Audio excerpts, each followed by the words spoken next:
does not hold, people on Main Street will pay the price. I agree with you, sir. And I just look forward to working with you because I am very concerned that these kinds of budget cuts are short-sighted, especially when my local sheriff calls me and says, we need more support, and we're looking at budget cuts. I'll work with you, sir. Thank you, Mr. Chair. I yield time. Mr. Chairman, I have another unanimous consent The request. gentleman yields back. The gentleman from New York is recognized for unanimous consent.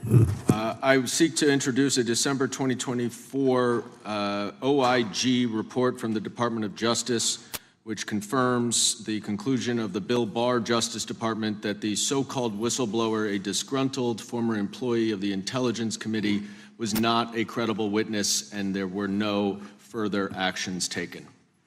Without objection. Mr. Chair, I'd like to submit some items for the record. You bet. Gentleman from California. First one, Trump's deportation diverts FBI agents off child predator cases. Second one, FBI director backtracks on administration's proposed budget cuts. And number three, Trump administration says 70% of ICE detainees do not have criminal convictions. Without objection. Gentleman from Texas is recognized. Thank you. Director, earlier this year, the committee learned of new documents tied to the Crossfire Hurricane investigation and the Russia collusion hoax against President Trump. Your efforts in declassifying key documents tied to this investigation allowed the committee to acquire thousands of pages that it did not have previously. Did any of your predecessors make any effort to declassify these documents? Not to the extent we have. Did any of your predecessors share or leak any details that were classified at the time? There are ongoing leak investigations across the board at the Bureau related to this. I believe one of those is Mr. Comey, and I thank you for continuing that investigation. Among the declassified documents are the Durham Report Annex, the Crossfire Binder, and the Nellie Orr Criminal Referral. Could you summarize for those watching what we know about the Russia collusion hoax so far? Well, sir, I think the record will speak that the Russia collusion matter was perpetrated by a political party to go overseas and obtain information from a foreign intelligence asset, only to have that information, which was demonstrably false, turned over to the FBI, who walked into a federal FISA secret court and asked for a secret surveillance court order and lied to the federal court, and we know that because someone was convicted of it, and only to surveil the political opponent. So that is a massive scandal. We helped expose it. And in terms of the pages of productions, I provided 1,400 pages of production related to Crossfire Hurricane, and my predecessors have provided 0. I appreciate that, and I appreciate your courage and commitment to declassifying these important documents for our review, and hope that you'll continue with this commitment. Can we expect to see more declassification efforts regarding the Crossfire Hurricane and Russia collusion hoax? Yes. Thank you. I yield the remaining balance of my time to Chairman Jordan. Oh, I thank the gentleman for yielding. And Director, that's when it all started, right? The whole Russia, that's when it all began. And then it was Mueller, then it was impeachment, then it was Jack Smith and Fonnie Willis and Alvin Bragg and you name it. But it all started then. And that's why I think the gentleman from Texas wants to make sure we get all the information there. And I want to go back to when it was changed. We talked about this earlier. I just want to read to you what the CIA officer said to the House Permanent Select Committee on Intelligence, quote, Brennan refused to remove the dossier, and when confronted with the dossier's main flaws, he responded, yes, but doesn't it ring true? So that's what he initially said. And then when he was talking to this committee, he said the CIA was very much opposed to having any reference or inclusion of the Steele dossier in the intelligence community assessment. So on one hand, you got a witness who was there who said he refused to remove it even though he knew it was garbage. And then he's, on the other hand, telling the committee, no, no, no, we didn't want anything to do with it. It shouldn't have been a part of the intelligence community assessment, which we know it was. You know it was. You found that. Those are two entirely different stories. I think Mr. Brennan has some explaining to do, frankly, what happened there. And I think you said earlier that this whole thing, and I think you said to Mr. Gooden, this whole thing is being looked at as part of this grand conspiracy to undermine the president, whether it's Comey, Brennan, Clapper, former head of the Intelligence Committee, now senator from, whoever it is, that's all being looked at. Is that accurate? Yes, sir. Well, we appreciate that. And part of what's also being looked at, and I think the gentleman from Wisconsin brought this up earlier, what is a burn bag for, by the way? Generally speaking, the intelligence community obviously utilizes and possesses classified documents, but drafts of those classified documents and even ultimate finished products of those classified documents have to be recorded and or discarded. And if they are discarded, the only way we do that, the hard copies, is we literally put them in burn bags that are identified specifically for that purpose, and there is a very exact courier system in which those burn bags are obtained and the material inside is destroyed. So it's to get rid of the material, right? Yes, sir. And it looks like the annex that Mr. Durham in his investigation had was put into a burn bag by your predecessor, I assume, to be destroyed. Is that accurate? Without getting into the stylization of the evidence, anything that's put in a burn bag is for purposes of destruction. Do you find that interesting that the Durham annex was placed in a burn bag, that you would discover that when you took over as the head of the FBI? We found a lot of information in a lot of burn bags. Well, we appreciate you finding that. We'd like to know a little bit more about that, and we look forward to that information coming forward. And I appreciate the gentleman yielding. With that, we now recognize the gentleman from Colorado. Thank you. Thank you, Mr. Chairman, for holding this hearing. Thank you, Director Patel, for being here today. I have a couple of questions regarding a terrible shooting that occurred in Colorado, a state, as you may know, that I represent. You've testified previously about, I think, what you would describe as your efforts to provide more information regarding the investigation with respect to the horrific assassination of Mr. Kirk. And so, in that same vein, I'm hoping you can provide this committee and my constituents in Colorado with some clarity. Absolutely. I think, as my colleagues know, in Evergreen, Colorado, Jefferson County, a county that I proudly represent, at Evergreen High School, a shooter ultimately injured. 2 students were praying for their swift recovery. There's an article here from Colorado Public Radio. The title is, quote, FBI was already investigating an account that may have been linked to the Evergreen shooter. You're familiar with the circumstances generally, Director, regarding this terrible tragedy. Yes.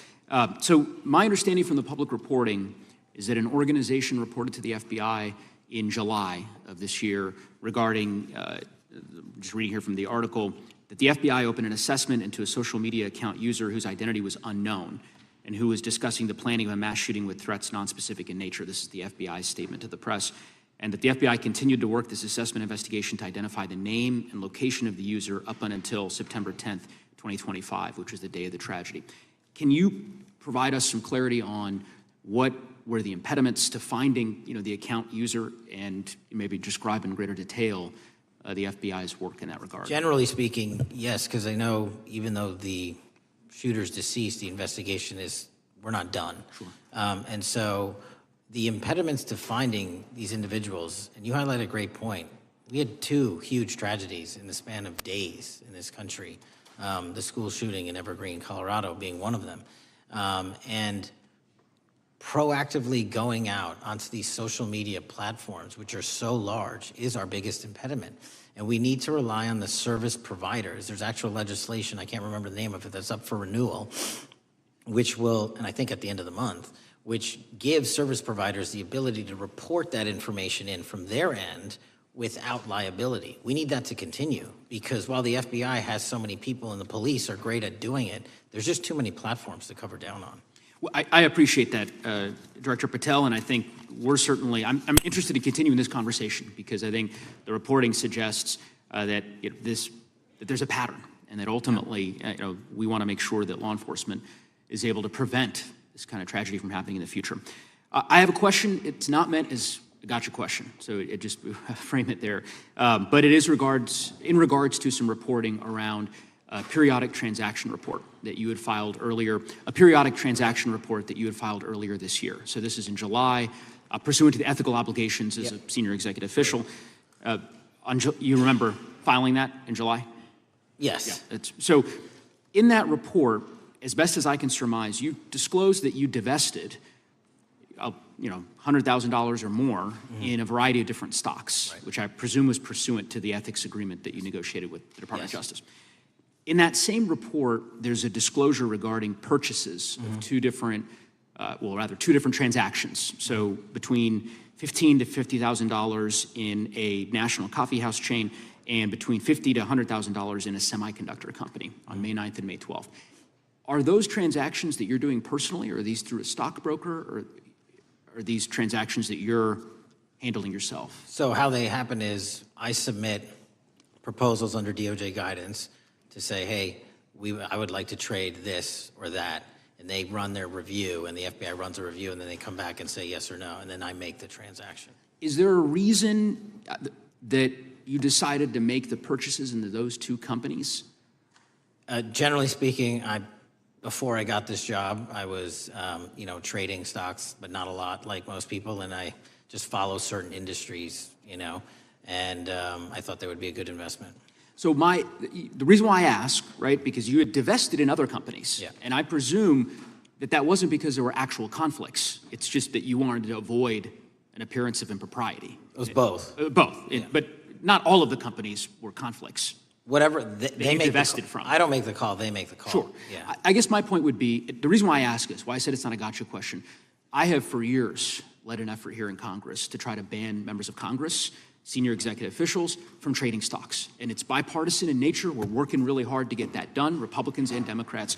And you can understand, I think, given your role, given the nature of the position that you hold as the leader of the largest law enforcement agency in our country, that divesting entirely, not doing day trading now, I think would be something that would be in the interest of the American people. So I just would hope you would consider that, and that moving forward, that perhaps not purchasing stocks in individual companies, I would think would be something that would be worth pursuing.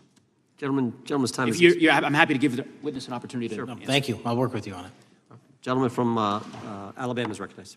Thank you, Mr. Chairman. Thank you, Director Patel, for being here today. Newly declassified documents confirm that the intelligence community under President Barack Obama knowingly relied on unverified and fraudulent evidence to manufacture a false claim that Russia, in fact, meddled in the 2016 election. Is there more to be done to uncover the depths and origins of the Russian collusion hoax? There is, and we're doing it. Why should Americans still care about that, Director Patel? Everybody wants to talk about a weaponized bureaucracy. And when we put out the facts about a weaponized bureaucracy, not because I said so, but because we found the FISA documents, because we found the 302s and the 1023s, then it becomes a political football. My job is to continue to put out that information and let the American public read it for themselves when I'm lawfully able to do so. And that's been my commitment on any subject, Russiagate or otherwise. Wherever the law allows me to do it, I will do it. When I first came in 2020, the number one concern as I was doing town halls was the weaponization of the government against the American citizen. And so are there things that you're doing, structural reforms that implementing so that the FBI cannot be weaponized again, whether it's against President Trump or future elected presidents? It shouldn't be weaponized against anyone. And the structural reform is simple. If you're going to go after a political individual or someone seeking political office, there has to be a grounded basis in law and fact to open up a criminal investigation. And if there's not, the investigation isn't even opened. And I've also gone back and reviewed other cases that were opened in prior administrations related to public officials. And we've closed a number of them because we felt that some of these actions were weaponized on either side of the aisle. I felt it wholly inappropriate for the FBI to be playing umpire and referee amongst these decision makers when there was no factual or legal basis to continue those investigations, so I shut them down. And I think that's so desperately needed because we need to restore trust in law enforcement and certainly in the DOJ and the FBI so that the American people don't fear the very government that's supposed to protect them. And so thank you for doing that. On August 11th, you released to the committee documents concerning leak investigations that began in 2017. Do you believe these leaks were accidental or were they intentional in order to influence public opinion against President Trump? When I can publicly make a final decision on that, either through a recommendation of charging that the DOJ makes or findings that I have, I'm able to do so, but they're still not complete. Why did the FBI under Director Comey want to undermine the Trump administration? I don't know, you'll have to ask him. Think it might have been political? How will Director Comey be held accountable for his leaks and classified information concerning the Russian collusion hoax? Well, anyone. Doesn't matter what you did before or what seat you were in. If you leak classified information, that's illegal. And we will investigate it fully. And if we can bring enough evidence to recommend charges to the Department of Justice, we will. But as you know, in these leak investigations, it's very difficult to produce the information necessary. We know leaks happen. They literally happen every week. It's one of the most destructive things to this country. Media receives classified information beneficial to one side or the other. I'm a fan of none of it, and I want to shut all of it down. And we need to bring some real cases to deter individuals from doing that, and that's my focus. What was Comey's role in creating the ICA?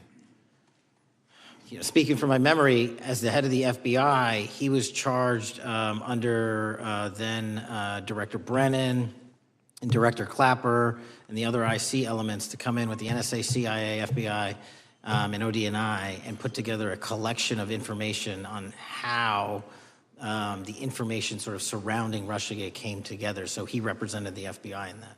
Was former director of CIA, John Brennan, he's denied that the Steele dossier was used in creating the ICA. Is that true? Well, it's, without commenting on him, the FISA has been released, and the dossier was in the FISA. It was in 4 FISAs. So I'll let the public decide. Well, former director Brennan actually denied repeatedly that he pushed for the Steele dossier to be included in the ICA. Is that true? Did not.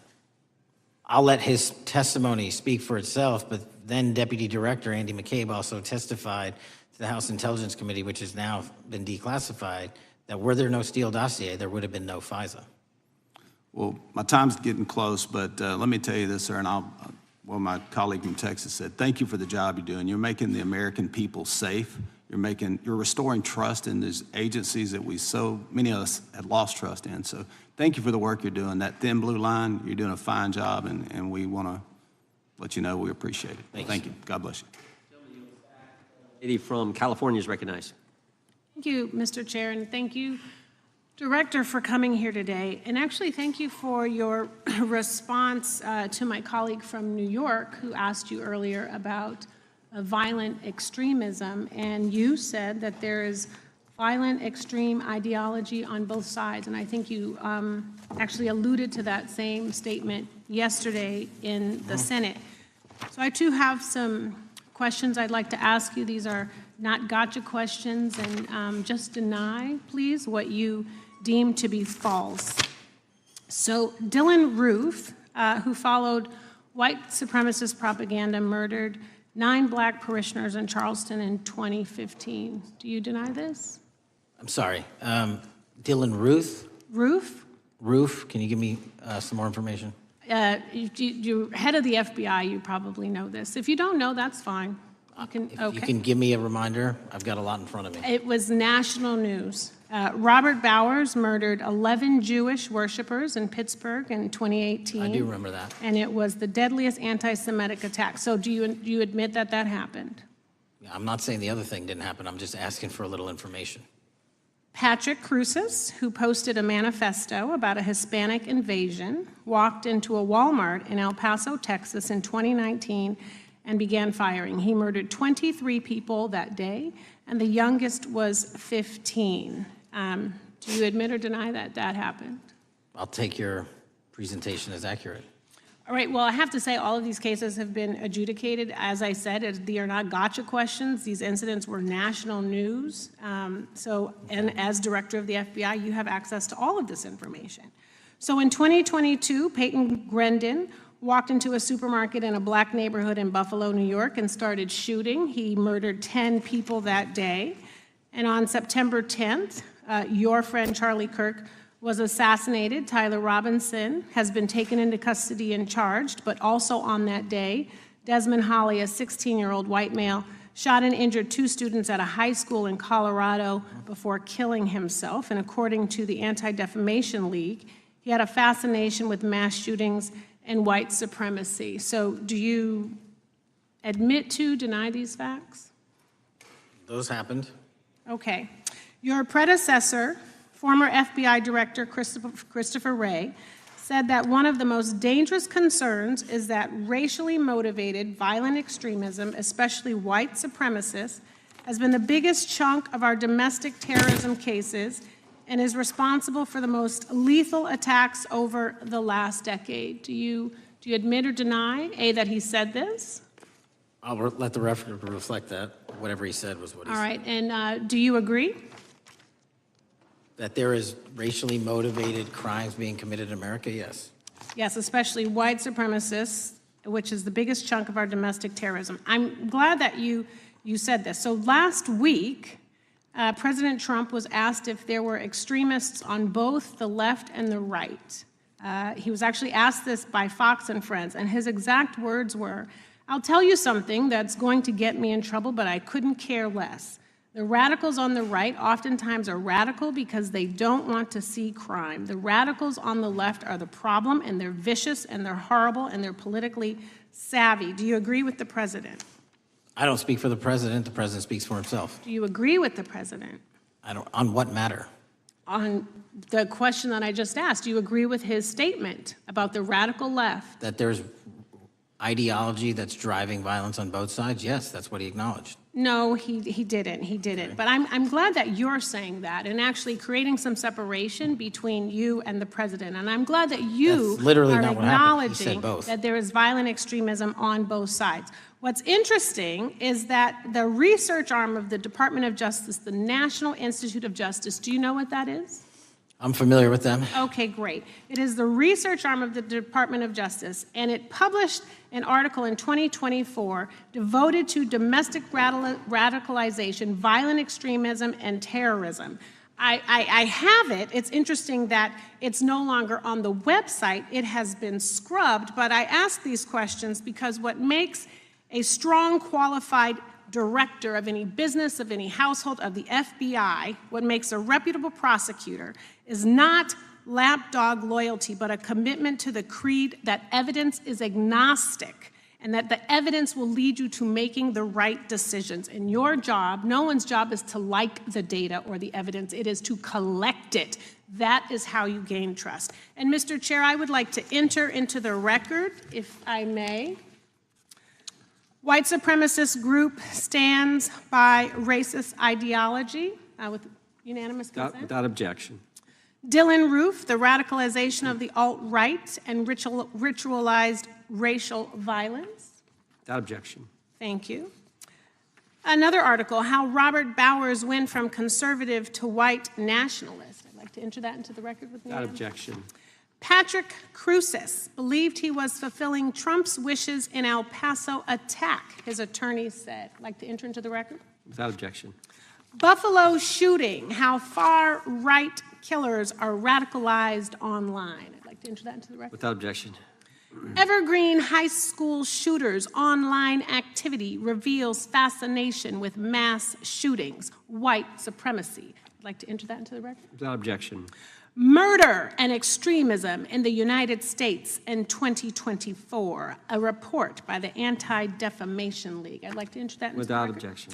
And the article, the report that was scrubbed from the DOJ just recently, National Institute of Justice Journal focusing on domestic radicalization, violent extremism, and terrorism. I'd like to enter that into the record. Without objection. And lastly, the libertarian think tank Cato and their analysis on violent extremism and the right rising in extremist acts. I'd like to enter that into the record. Without objection.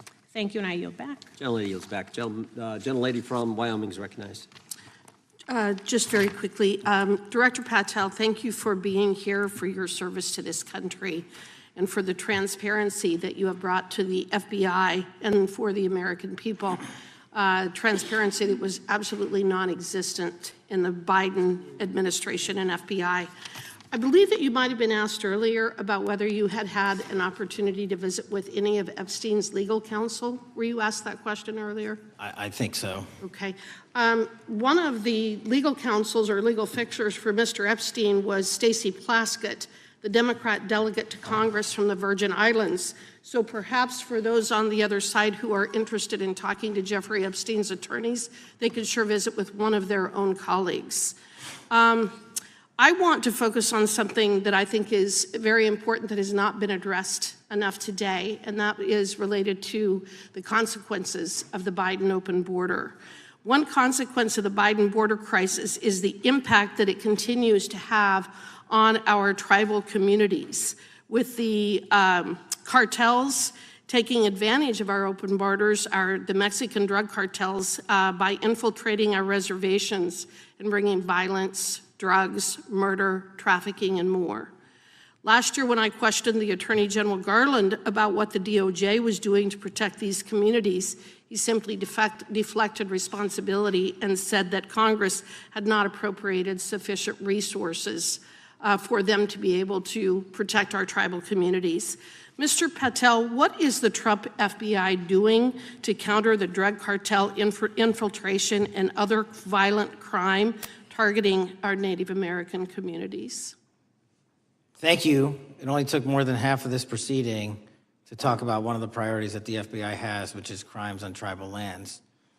Every single crime that we have been talking about, whether it's child predators, human trafficking, narco traffickers, murder, they all happen on tribal lands as well.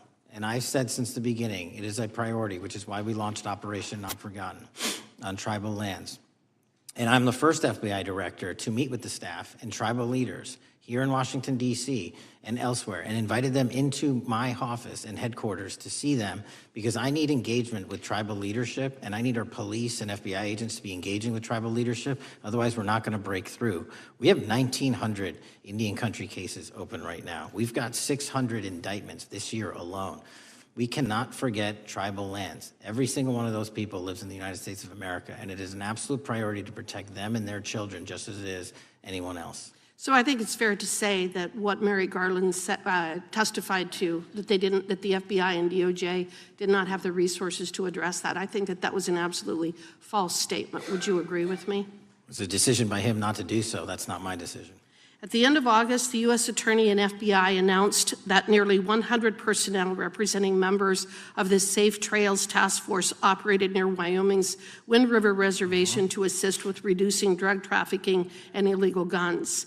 Director Patel, you have routinely stated that it is your mission to partner with and strengthen local and state law enforcement partners. How does the task force and other FBI efforts bring tribal law enforcement into this process? The major problem with tribal lands is the sheer tyranny of geography and the amount of coverage that they have on land versus the personnel they have to do it. So what we've done is constantly surge resources to tribal lands across this country on a 30, 60, 90-day rotating basis, reporting back to us saying who needs more.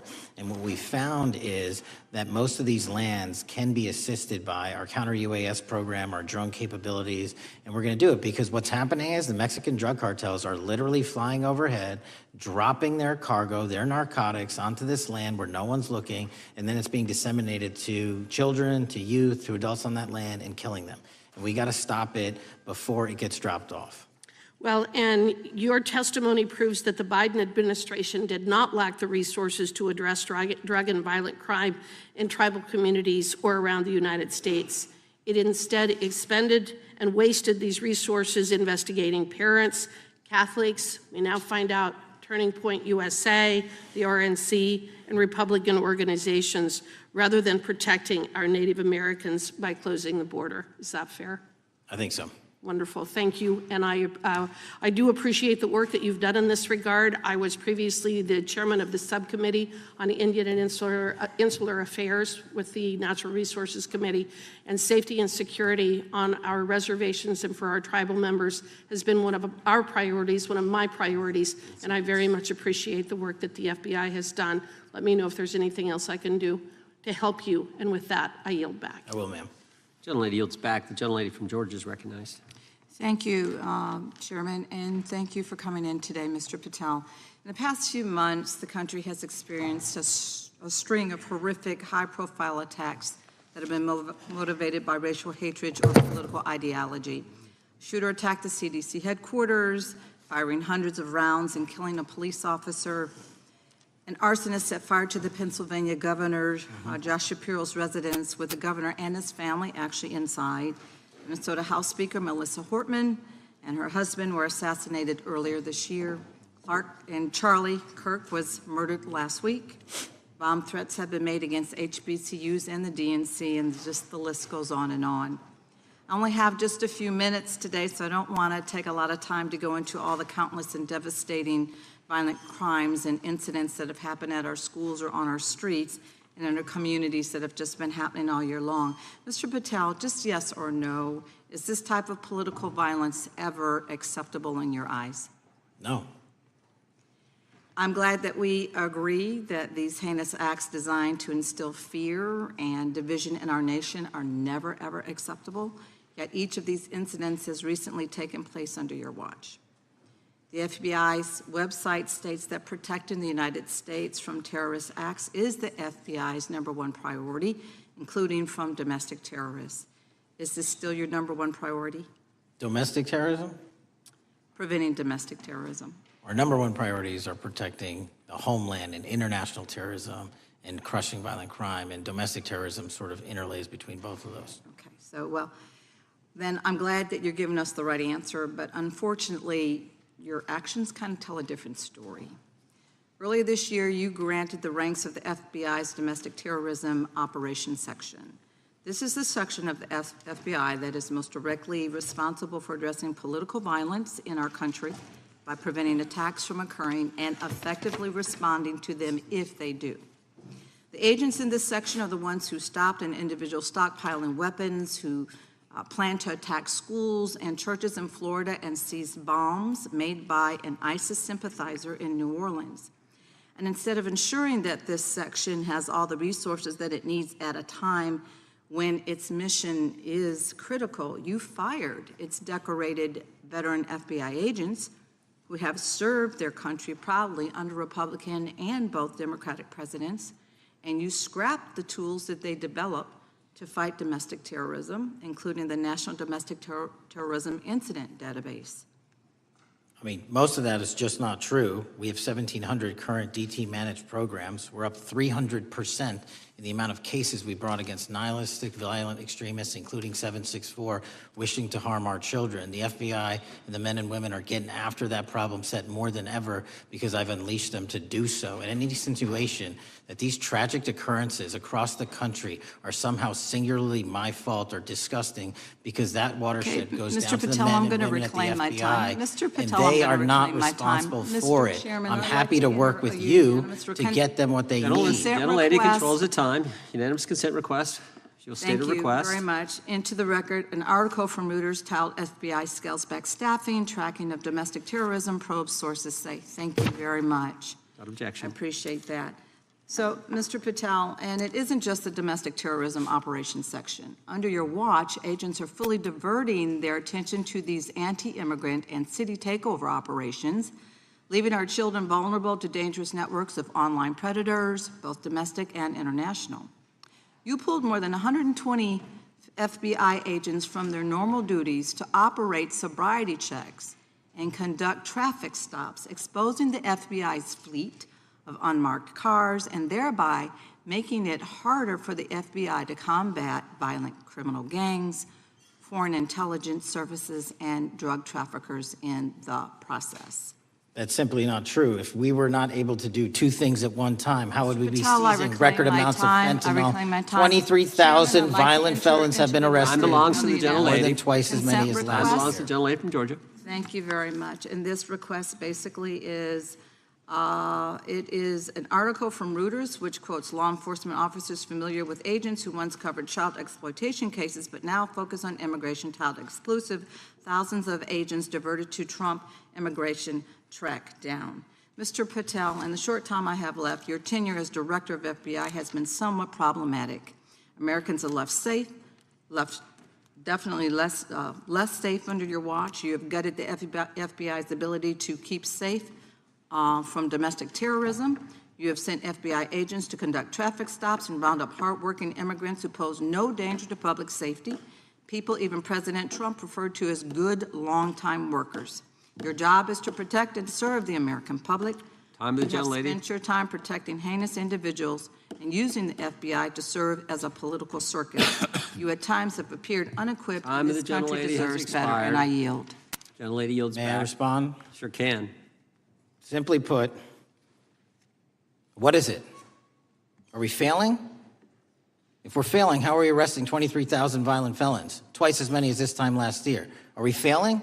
Because if we're failing, how are we seizing 1,500 kilograms of meth, 25% increase from last year? Are we failing? Because we captured 4 top 10 FBI most wanted from around the world in 7 months. That's more than the entirety of the last administration. Are we failing? Because we put 1,500 child predators in prison. Are we failing? Because we dismantled 300 human trafficking networks. Which is it? You don't like me, that's fine. But don't you dare disparage the men and women of the FBI that are producing record results in historic fashion to protect this country. They are kicking ass for America, and they're going to continue to do so. And we appreciate your leadership. The gentlelady from Florida is recognized. When I was home recently, I met with the agents leading the Tampa office of the FBI, and I saw what they're focused on in my community: stopping drug traffickers, rescuing children from exploitation, fighting cybercrime, protecting us from acts of terrorism, foreign and domestic. And I know from my time as a federal prosecutor and a judge that this work by the Bureau doesn't make headlines, but it is happening every single day.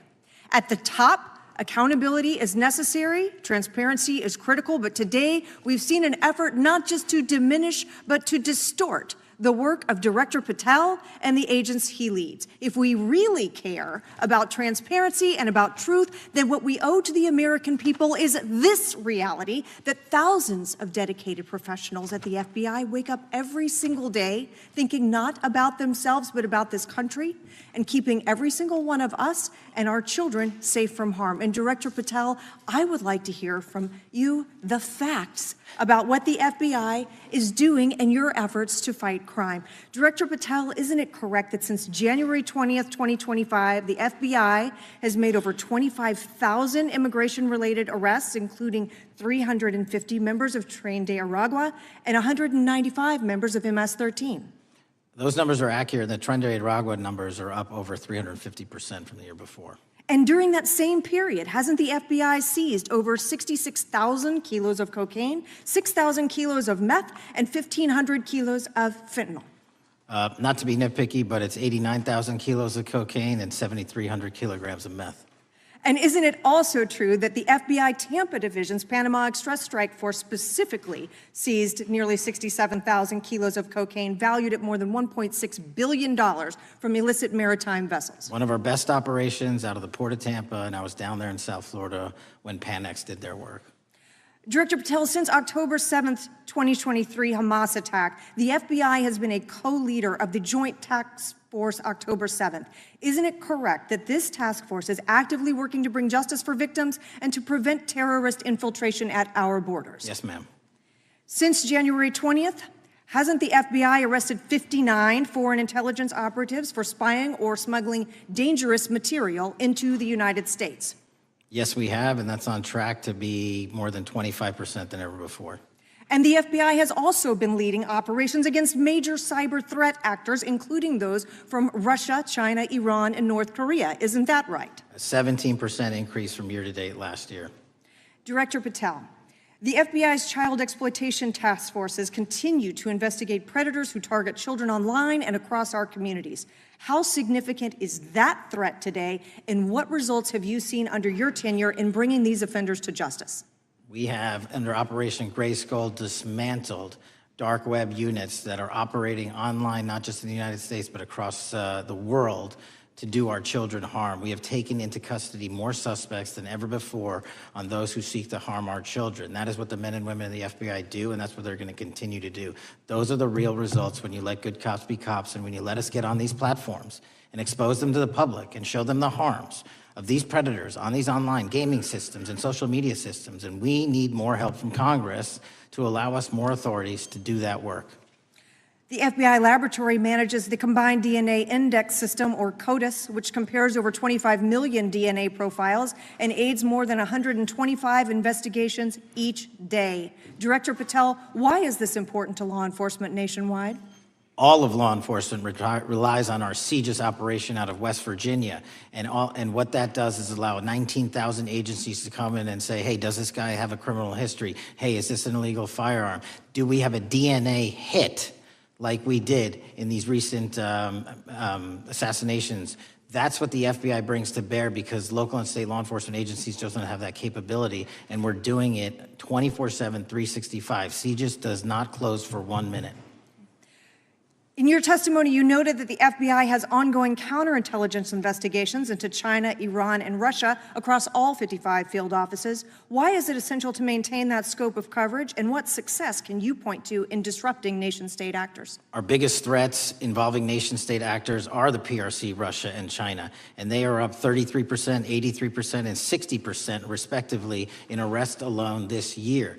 Those nation-state actors wish to do harm in our infrastructure, our critical infrastructure system, our energy, our water supply, and also go after and target individuals and senior citizens and take their money through online pig butchering schemes, which we've exposed in Cambodia by way of the CCP. This is groundbreaking work that the American public should be seeing that their FBI is doing, and I'm happy to have the opportunity to report on it. Thank you, Director Patel. I yield back. Gentlelady yields back. The gentlelady from Mr. Chairman, I have a couple. Unanimous consent. Thank you so much. I appreciate it. In response to Mr. Patel's making the remarks that, that maybe our colleagues are disparaging the men and women of the FBI, I'd like to enter the record 3 unanimous consent requests. One is entitled FBI is using polygraphs to test officials' loyalty. The second is Kash Patel knowingly broke law when firing top officials, lawsuit alleges, published by NBC. And the third is FBI forces out more leaders, including ex-director who fought Trump, demand for January 6 agents' names. Without objection. Thank you. Gentlelady from Vermont's recognized. Thank you, Mr. Chair. Director Patel, thank you for being with us today. Appreciate your time. Let me say at the top, political violence should have no place in this country, and I strongly, unequivocally condemn the killing of Charlie Kirk last week. And this is exactly the kind of case that warrants a swift and thorough investigation by the FBI. What shouldn't be happening, however, is this administration's seeming attempt to exploit Mr. Kirk's death within minutes of this horrible, horrible assassination, dividing us even further without knowing enough about the killer's complicated, confused political ideology and the extent of his motivation. And this week, Vice President Vance claimed that this is, quote, an extremely destructive movement of left-wing extremism, and said that, quote, it's part of the reason why Charlie was killed. He pledged to go after organizations on the left. But Director Patel, it was just 3 months ago that Melissa Hortman, the Minnesota House Speaker, and her husband, Mark, were shot to death in their home in the middle of the night by a self-identified right-wing extremist and Trump supporter. When that assassination happened, the FBI released a written statement denouncing the killings and pledging to hold the killer accountable. And I thank the Bureau for that. It was clear, concise, to the point. But when you compare that statement to the over 50 mentions of the Charlie Kirk killing and just 4 for the Hortmans on accounts affiliated with the FBI and your personal account, it appears to many Americans that you're valuing some lives more than others, and that's painful. And this is what I'm hearing from my constituents, so I just want to convey that to you. And the Vice President didn't even call on right-wing organizations to tone down their rhetoric after that horrific killing in Minnesota, and he never once spoke about dismantling conservative institutions. This week, when the president was asked by a reporter about Speaker Hortman, he claimed he didn't even know who she was. One of the most high-profile assassinations of an elected official in recent memory, and the president claims to know nothing about it, hasn't even heard of it. It was absolutely devastating for her colleagues and for her family. And I think we all can agree in this room that we have to stop this political violence. So my first question to you is, Director Patel, what is your plan as director of the FBI to turn down the temperature, especially in light of the fact that it seems like members of the administration are reacting to political violence based on party affiliation? What's your plan? I can only speak for myself and the Of course. FBI. And what we are doing is, I think I mentioned earlier, we're following the money, because whatever attack you are describing, and they are all despicable, equally so, People need money to operate. People need money to conduct these attacks, to conduct these investigations.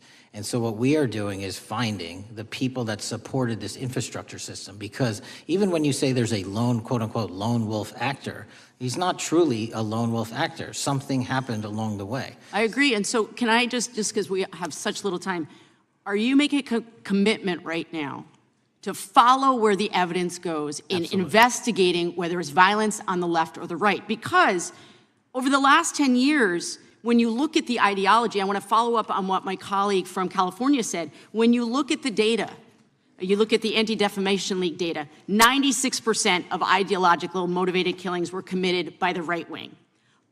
When you look at the Institute of Justice report that she cited, it's 5 times the number that 5 times the number of far-left extremist incidents are perpetrated by far right.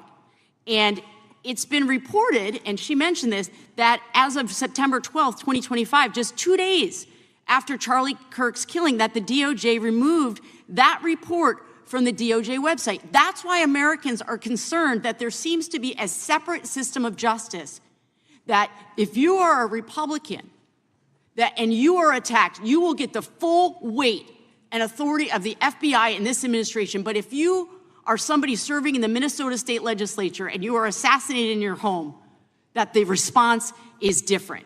And I think to ignore the threats from the right or try to do a both and when there are multiple instances when it's overwhelmingly coming from the right, this is a disservice, because Americans want to know that whoever they are, whatever their political affiliation, that the response is going to be the same, and it is going to be done with the same diligence. And I'm wondering if you will commit to me right now that you will be a voice right now standing up to those voices in the administration that are adding to the violent rhetoric right now. That's what I'm asking you. Will you commit to this? Time of the gentlelady has expired. The gentleman can respond. My voice will be through the investigations that the FBI conducts, and we will conduct them all lawfully and equally. Can we expect in the future that your tweets in related to one killing will be the same level of concern? The gentleman from Texas is recognized. Thank you, sir. Director Patel, thank you for being here today, and most importantly, thank you for restoring trust and faith in the FBI, which has been severely eroded under the Biden administration. Thank you for your service and your continued service in this capacity. On April 7th, 2025, Charlie posted on X, "Assassination culture is spreading from the left. 48% of liberals say it would be at least somewhat justified to murder Elon Musk. 55% say the same about Donald Trump. In California, activists are naming ballot measures after Luigi Mangione. The left is being whipped into a violent frenzy and set back. Whether losing an election or losing a court case justifies a maximally violent response," end quote. And unfortunately for Charlie, that reaction also came when they couldn't win a debate on a college campus. You cannot be intellectually honest and say that this problem is on both sides. It's not just what happened to President Trump, it's also what just happened to Charlie. We've gotten to a point in America where violence is encouraged.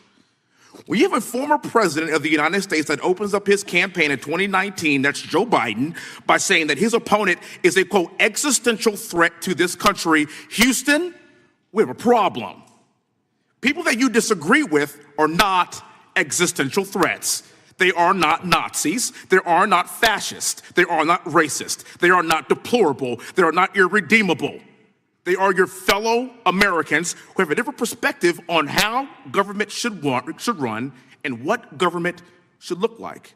Whether or not we should have strong sovereign borders, whether or not we should have safe communities, whether or not we should have places to worship our God and not worry about being shot, whether or not we live in communities and cities that are not overwhelmed by drugs and crime, whether or not we have two genders, and whether or not we have common sense in our policies and our values. And people that believe these things are not existential threats. I happen to be one of these people that believes all of the above, and as someone that served this country in combat, I can assure you I am not an existential threat to this country because I swore to protect her. I also want to point out, how many cities have you seen burned to the ground since Charlie Kirk's death? 0. No summer of love, no riots, no nothing, no looting, no killing, none. We simply gathered and prayed for his soul, his family, and this country, because that's exactly what we represent. And while we might be angry, this righteous anger will carry on Charlie's message and legacy. I want everybody to know something very simple. Charlie is not dead because of what he said. He is dead because people listened. My time is limited, so I have a few questions for you, sir. And again, thank you very much for being here. I really appreciate your time and your service. In your experience in the FBI, have you noticed a precipitous rise in political violence and other associated crimes that you have been investigating so far this year? And if so, is this trend in motive left-wing or right-wing violence? I can always speak generally, sir. There is too much political violence, and it has been a precipitous rise on too many fronts. How do we solve this? We solve this by giving the FBI more authorities to go into and work with the private sector. There are too many online platforms. There are too many social media platforms. There are too many gaming platforms. There are too many places for people from America and around the world to get together without their parents knowing anything about it, without their school teachers knowing anything about it, and infesting the minds of our children and infecting them with radical ideology, and with that is the root cause of these problems, and we must tackle it. It is not a 1950s America anymore. In 2025, the cyberspace needs to be tackled. Thank you. Switching gears, when your predecessor sat right there in that seat a couple of years, last year in a committee hearing, I asked him a very detailed question about Matthew Thomas Crooks, the shooter responsible for the assassination attempt on President Trump's life. I didn't get an answer from Chris Wray that day, and I submitted written questions to the FBI and into the record of this committee, and I want to resubmit those questions today because I think we are still awaiting answers to those questions. So, Mr. Chairman, I'd like to submit some for the record, please. I'd like to ask you, sir, and the FBI, under your leadership, would you please respond to these questions, and can you commit to doing that? As soon as the trial's over. Thank you very much. I will end with this. Charlie Kirk is not dead because of what he said. Charlie Kirk is dead because people listened. He set up a tent that said, "Prove me wrong," and exercised his First Amendment right. That's all he did. And we will continue to do so in this country in order to preserve this constitutional republic. And with that, I yield back. Thank you. Gentleman yields back. The gentleman from Florida is recognized. Thank you, Mr. Chairman. Before I begin, I want to caution my colleagues on one-sided violence in this country. We just heard that there were no riots on the right. We're literally sitting in the building where there was a giant riot by supporters of the president, the right. We also heard that only leftists, have said that Trump is a Nazi. In 2016, the current vice president of the United States said, Trump is either a cynical asshole or he's America's Hitler. And so this is the problem. I don't want to have to say this garbage, but you want me to sit here and get painted with one brush, the whole left. No, there are extremes on the left, and there are extremes on the right. And we collectively should tackle that. But to come here and just look at us and say we all support what's going on in the extremes is why we can't solve anything in this building. Director, let me say first, thank you for being here, and my condolences on the loss of your friend. And I'm happy to hear that you want to do more on the social media platforms. It's crazy what's going on the social media platforms. There are so many conspiracy theories on what's going on with Charlie Kirk. Israel assassinated him, right? There are conspiracy theories about your personal social life all day. It is totally rampant. Big names on the right, Candace Owens, right? Talking about how what's been released as far as the dialogue between the perpetrator and his roommate is manufactured by the FBI, manufactured by the administration. It is totally rampant, allowing foreign governments to just perpetrate these platforms, all of these bots, all of the time to weaponize Americans. You see what's going on here? This is a byproduct of all of that. What's going on in the streets is a byproduct of all of that. What's happening is you see people celebrate Luigi Mangione is a byproduct of all of that. And so if we want to do something, then we should talk about Section 230. We should talk about how we're going to make sure that we don't let foreign governments poison our children's mind. And so I will work with you on that, Director. I'll work with you on 230 any day. No problem. So now, that was the good part. I want to take your attention back a second, okay? Breaking news. Kash Patel is nominated to be the FBI director. Dan Bongino is nominated to be the number 2 at the FBI. MAGA celebrates, rejoices, bells are ringing out. The team, Patel, Bongino, that sought out every podcast microphone to talk about the Epstein list. The names are finally going to get released. It begins. They produce white binders. Phase 1 with the podcasters. This is not actually one of them, of course. I made this. Your name's on it, right? And the names are going to come out. Pam Bondi says the list is on her desk. Then a memo comes out all of a sudden and says, there's no list. Oh, no. No phase 2. Phase 2 binders never happen. You said the conspiracy theories around Epstein just aren't true. They never have been. And yesterday, in an answer to Senator Kennedy, you said the FBI is not in possession of any credible evidence that Epstein trafficked girls to anyone but himself. So according to your testimony yesterday and in this committee, according to the evidence the FBI has, the number of names on the list are 0. No, zero. The index has been released, and the number of people involved in that trafficking operation were charged in 2018. Other than Epstein and Ghislaine Maxwell, your testimony in the Senate and here is that according to the evidence you have, the number of other names is 0. That were charged based on credible evidence. Well, who are the other names? Give me the other names that weren't charged. We are not releasing the names of anyone because the Department of Justice never does that of anyone that didn't have any credible information to attack them. Let me move forward. The president has, you've seen the picture of the woman's body with the writing and the president's signature. The president says that's not his. Mm-hmm. Okay? President says it's not his. The Republican colleagues say it's not his. The administration say it's not his.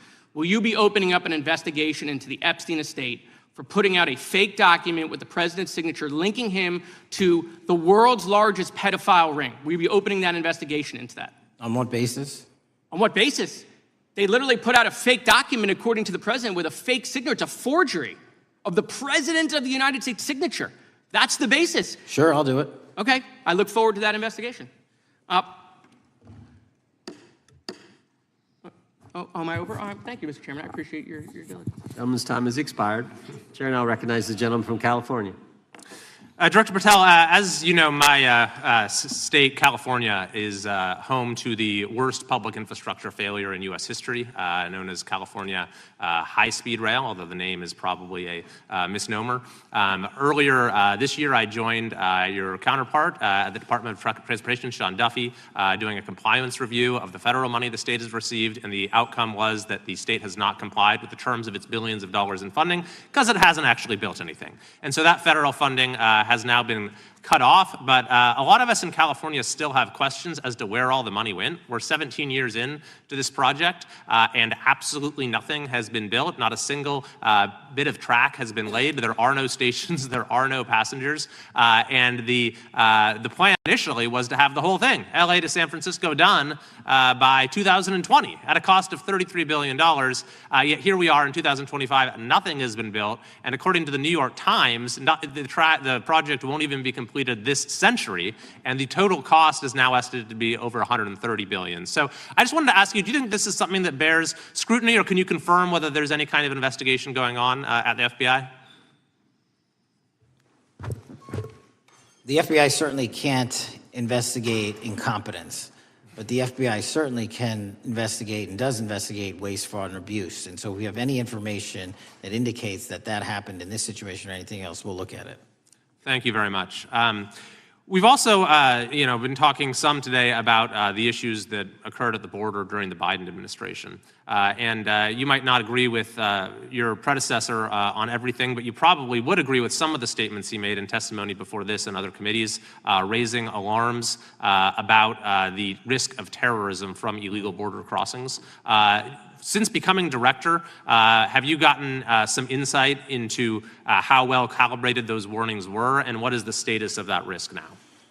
Since becoming director, there's been a sharp decrease of border crossings for known or suspected terrorists from the southern border. But unfortunately, there has been a sharp increase of known or suspected terrorists entering through our northern border.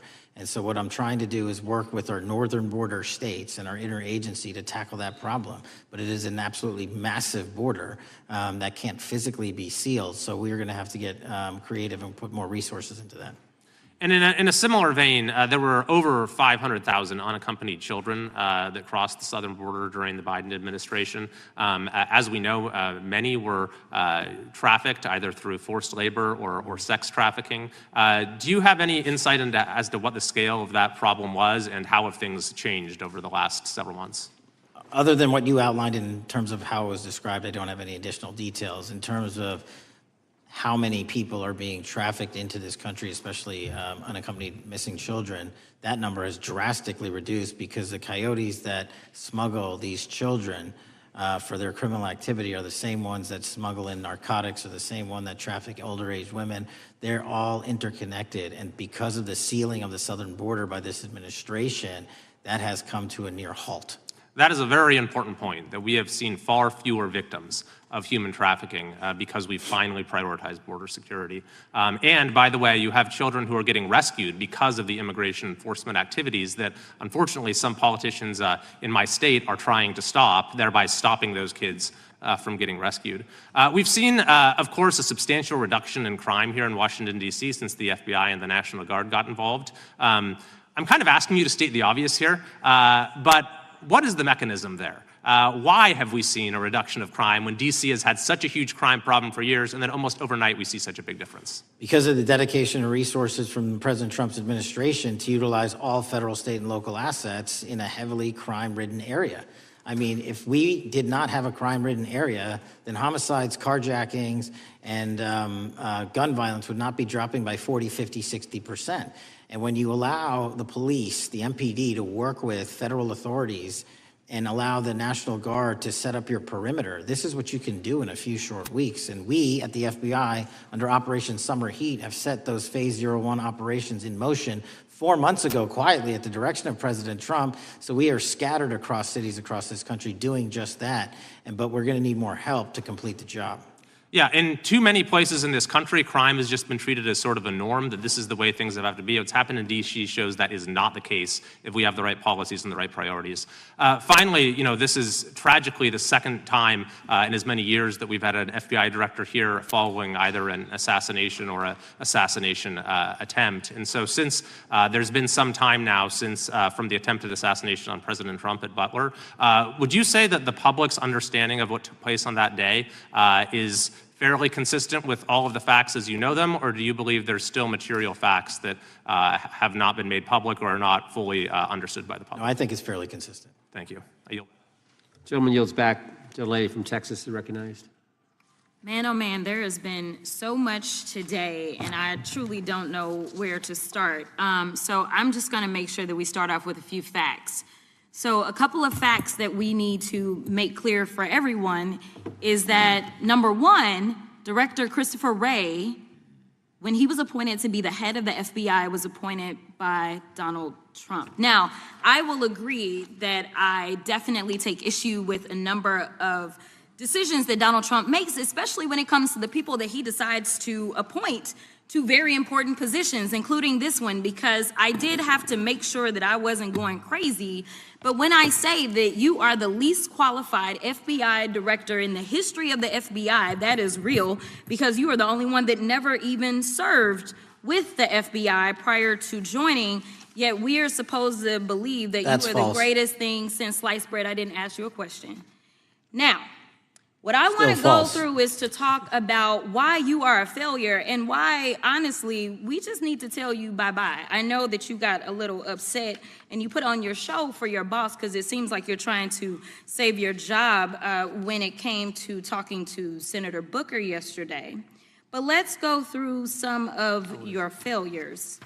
So before you were even confirmed, and I think one of my colleague from Georgia, pointed out that you were already targeting career officials so that you could direct illegal firings. Mind you, these cases that you were so upset about, which are the ones tied to Trump, the cases came through his handpicked FBI director. And frankly, when people sit around and say things like, oh, you know, we're happy because now we feel safe. I don't know who feels safe in this country except for the white supremacists, because I specifically as a black woman definitely don't feel safe.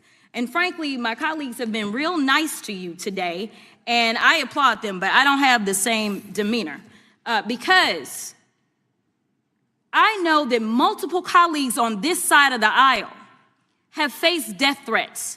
In fact, somebody tried to kill one of my colleagues.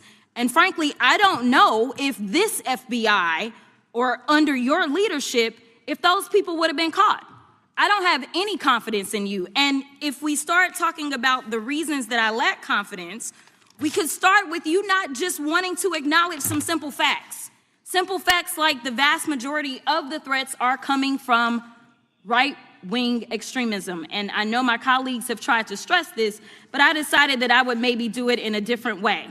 Number one, I have a couple of UCs. Kim Buck, one of multiple Republicans receiving death threats for voting against Jim Jordan as House Speaker. Without objection. Another one, Republican lawmaker says she received death threats after voting against Jim Jordan in Speaker's race. Without objection. In addition, there was another one from another colleague who now is leaving Congress because they said that they were calling his wife anonymously and threatening her life to the extent that she ended up sleeping with a firearm. Without objection. Okay, so here's the deal.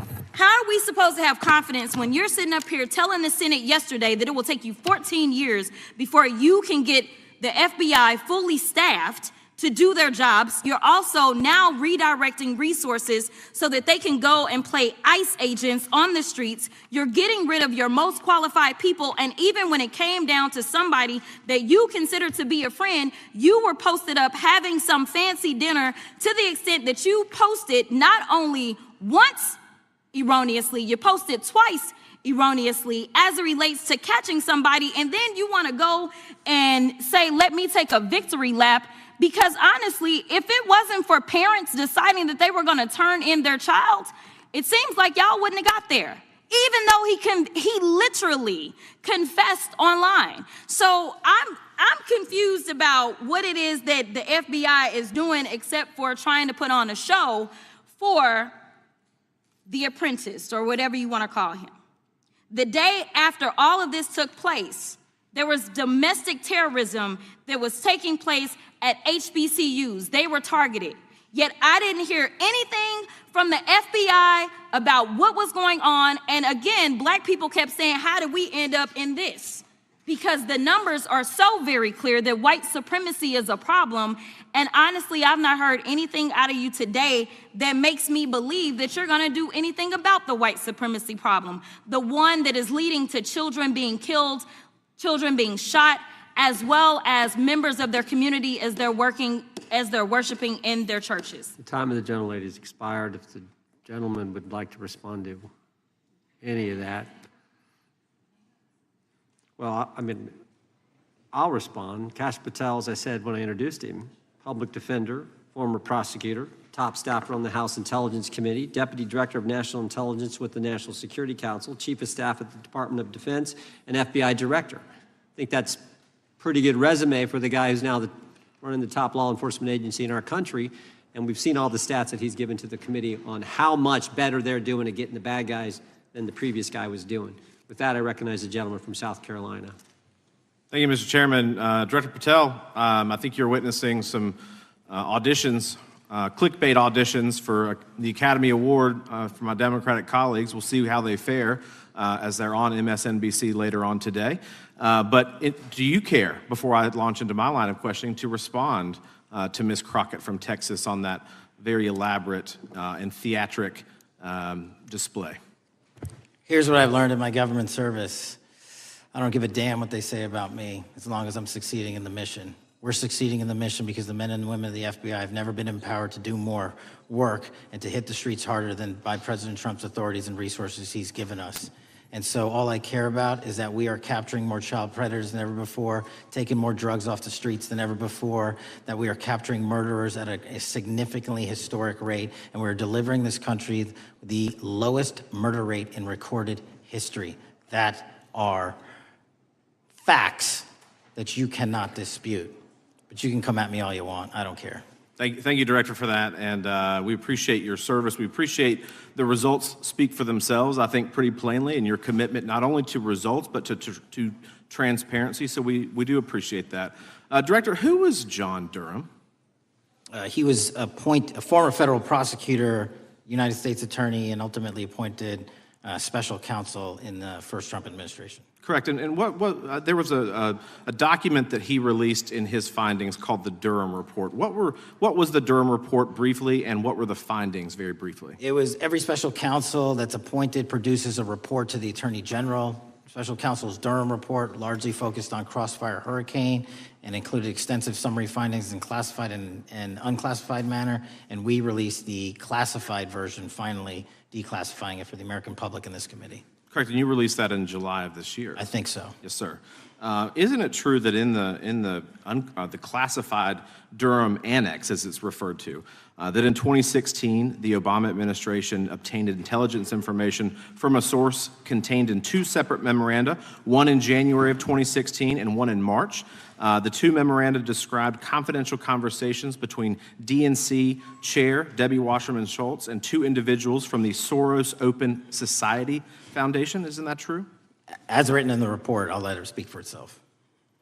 In the Durham Annex in January of 2016, the memorandum noted in part that President Barack Obama intended to scuttle the FBI's investigation into Hillary Clinton's private email server and mishandling of highly classified information during her time as Secretary of State. Isn't that found in the report? I believe so. Isn't it also found in the report that in March of 2016, the memorandum also included references to the same Obama effort to shut down the Clinton investigation, but additionally outlined a plan to falsely connect Trump to Russia? Isn't that in the Durham Annex? I think it's in more than the Durham Report, but yes. The memo also stated in part that, quote, the Democrat Party's opposition is focused on discrediting Trump, among other things. The Clinton staff, with the support from special services, is preparing scandalous revelations of business connections between Trump and the Russian mafia. Isn't that also found in the now unclassified Durham Annex? I believe so, sir. According to the Durham Annex, based on analysis and translation of the intelligence, FBI analysts believed that special services could either mean the FBI or CIA, or the Trump dossier author Christopher Steele. Isn't that in the Durham Annex? I believe so, sir. When the Obama administration received intelligence in March of 2018, Fusion GPS was preparing open source opposition research regarding purported ties between Trump and Russians. The research was paid by the Clintons campaign and the DNC. Isn't that open source and also in the Durham Annex? I believe both. Okay. And so also in the Durham Annex, which I found interesting, was the potential campaign plan was shared with high-ranking career officials at DOJ. Isn't that in the Durham Annex? I believe so, sir. The Durham Annex describes that in July of 2016, emails allegedly between Leonard Bernardo, senior vice president of George Soros' Open Society Foundation, included data providing specificity on the Clinton plan in an attempt to smear Donald Trump by falsely linking him to Russia. Isn't that in the Durham Report? I believe so. And so, briefly, this additional evidence that you've unclassified and released to the American public, what does that purport to show or augment about the Durham Report that you can share with the American people? Put simply, that the FBI was weaponized. Against a political campaign. Yes, sir. Thank you for that, Mr. Chairman. I yield back. Gentleman yields back. The I have UCs. gentlelady from Texas recognized for unanimous consent. Yes. First one is Russia's ghostwriter hacker group takes aim at German election. This is from Politico. Objection. The next one is Director of National Intelligence, 30 days until election 2024, which specifically states that our assessments about activities and goals of Russia, Iran, and China are unchanged from earlier election security updates, and that they were meddling. Without objection. And I've got three more. The last three are that how Russia is using artificial intelligence to interfere in elections. Moscow's attempts to interfere in U.S. and other elections are nothing new, though their tactics and strategy are constantly evolving. Without objection. The next one is Russian interference coming soon to an election near you. Russia pursues a systemic strategy of undermining elections and influencing public opinion in the West. EU and NATO countries must recognize that Moscow often acts through agents within their own borders and build resilience to such interference. And what's the source? This one is CarnegieEndowment.org. Okay, without objection. Thank you. The gentlelady from North Carolina is recognized. Thank you, Mr. Chairman. And Director Patel, I'm glad that I'm going a little out of order here because I'm going to pursue some of the things that you were just talking to Mr. Fry about and remind you about your confirmation hearing. At your confirmation hearing in January, you said under oath, and I quote, "There will be no politicization at the FBI. There will be no retributive actions taken by the FBI should I be confirmed." And in your written response to the Senate questionnaire, you said, I quote, "Personnel decisions shall be based on performance and adherence to the law. And every FBI employee will be held to the absolute same standard, and no one will be terminated for case assignments." So I want to just go through a couple scenarios with you to get a sense of whether you think these are examples of politicization of the FBI or making decisions based on the performance and adherence to the law. So, first question. Would hiring FBI agents, analysts, and supervisors from only one political party being politicization of the FBI or making personnel decisions based on performance and adherence to the law? We don't ask FBI people, applicants, where their political parties are.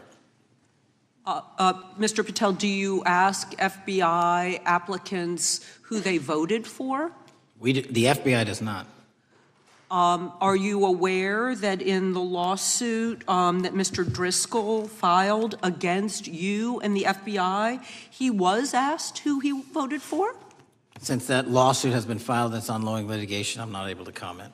Well, but it also means that you just said that what happened in his situation didn't happen. So we will go on to the next question. Let me ask you an even easier one.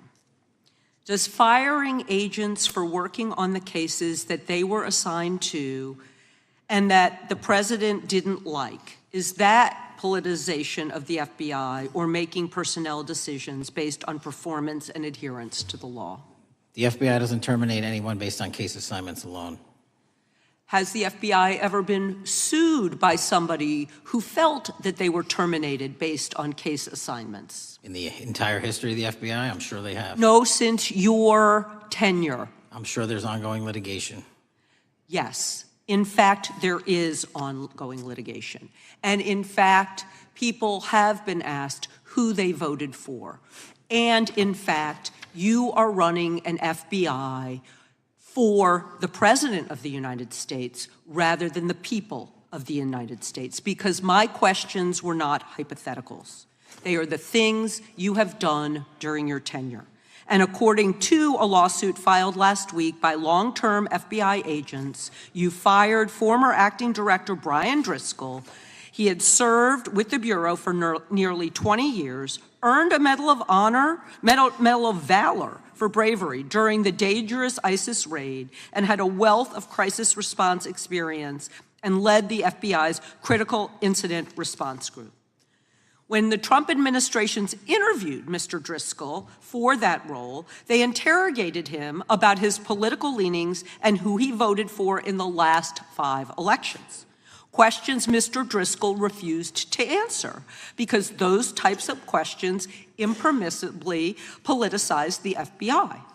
You also fired Steve Jensen, who served the FBI for nearly 2 decades and ran critical terrorism, counterintelligence, and organized crime operations, whom you once described as embodying what the American public demands of the FBI. But he was fired because he took part in investigating crimes committed on January 6th. And Trump's MAGA base lambasted you online for keeping him at the FBI. So he's no longer at the FBI. You also fired a decorated combat veteran with decades of experience in the Bureau, Special Agent Walter Jardia, because he worked on the investigation into the Russian interference in the 2016 presidential election and helped investigate Trump's ally, Peter Navarro. Director Patel, it is very clear that you have flunked your own test. You've put saving your job, which I actually believe you were being honest about during your confirmation hearings, over doing what's right for the FBI and the American people. That is not adherence to the law. Thank you, and I yield back. Time of the gentlelady is expired. The chair now recognizes the gentleman from North Carolina. Thank you, Mr. Chairman. Director Patel, it's great to have this opportunity. Thank you for being here. Thank you for your service. And I've got to say, one of the most disheartening components of the previous administration, when I was working with local law enforcement all over the state of North Carolina, all over the country, people rightfully did not really care about the inner workings of Washington, D.C. The FBI had previously been the paramount, the sterling, the top of the top law enforcement agency. They wanted their FBI to fight crime. Whatever small town, city, whatever it may be, FBI was expected to deliver for the American people. And then reports started to come out, in addition to the likes of McCabe, Comey, Clapper, Strzok, Page, that the FBI was targeting Christian nonprofits. They were targeting parents for protesting radical gender theory at their schools. They targeted Catholics, churches, pro-life organizations. And the FBI was really bruised in just modern-day America. And your focus on getting the FBI back to the streets, fighting criminals, locking up bad guys, whether they're violent criminals, whether they're sex predators, whatever they may be, that is restoring the reputation of the FBI, and I thank you for that. In regards to the perceptions, I want to be very clear here. You mentioned the statistics about removing dangerous illegals, removing thousands of kilograms of drugs, violent criminals, guns. The border is secure. These accomplishments are noteworthy and they're needed. But at the same token, I want your take. The fight is not over. Isn't that correct? When we look at what happened in the previous administration, the number of illegal alien criminals that made their way into this country of every type, they're embedded, they're here, and it's going to take a sustained effort to win this battle. That's the critical component, sustained effort. And that's the critical component when you look at what happened in Washington, D.C. We're not here for 4 seconds in terms of safeguarding Washington, D.C. Yep. It's a sustained initiative. We're taking it to Memphis and wherever we decide else. And so we are going to continue the mission till it's done. In regards to offloading some of the agents from Washington, D.C. to the states, to the people, can you just explain how tactically that is a force multiplier in the law enforcement community around the country? Yeah. It's pretty simple. You don't even have to be in law enforcement to know that. If you put cops with other cops, they're going to do cop work. That's right. And what was needed in the communities out there was more cops. What was not needed in the bloated bureaucracy of Washington, D.C. was 1/3 of the FBI's workforce, because 1/3 of the crime does not happen in the Washington, D.C. NCR area. And so the results speak for themselves. Our state and local partners, I've always said this, are our biggest ally, our greatest ally and partner, and we cannot do the work without them. But we got to send our guys to them. That's right. And in regards to the last 4 years, the open border policies, whether it's terrorism, drug trafficking, human trafficking, violent crime, massive amounts of organized retail theft, and other types of criminal behavior, can you describe, just so anyone who's listening here can talk about, how serious the levels of criminality have become in the United States? Well, unfortunately, in order to have these record-breaking numbers of arrests and seizures, you tragically had to have a record-breaking explosion in violent crime, and it doesn't happen overnight. And it came in from all corners of the earth and from all platforms, including social media. And that's the root cause of all of these evils. And in order to clean it up, it's not going to happen overnight. But the men and women of the FBI, what they did in these 7 months, everybody should be talking about it. Every single district in this dais is safer now, today, than it has ever been because of that work.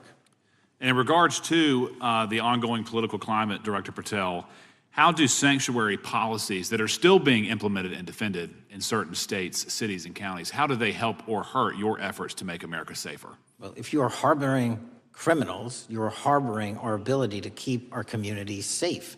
It's that simple. If you have a fugitive warrant for a violent felony offense and we are not able to procure you because of policies or rules that don't allow us to go get them, and time again, we have heard all too many illegal immigrants who should not have been here murdering women, murdering children, giving drugs to our youth, and raping our children, and that is unacceptable. Straightly put, can you separate immigration enforcement with fighting crime? They're intertwined. Thank you.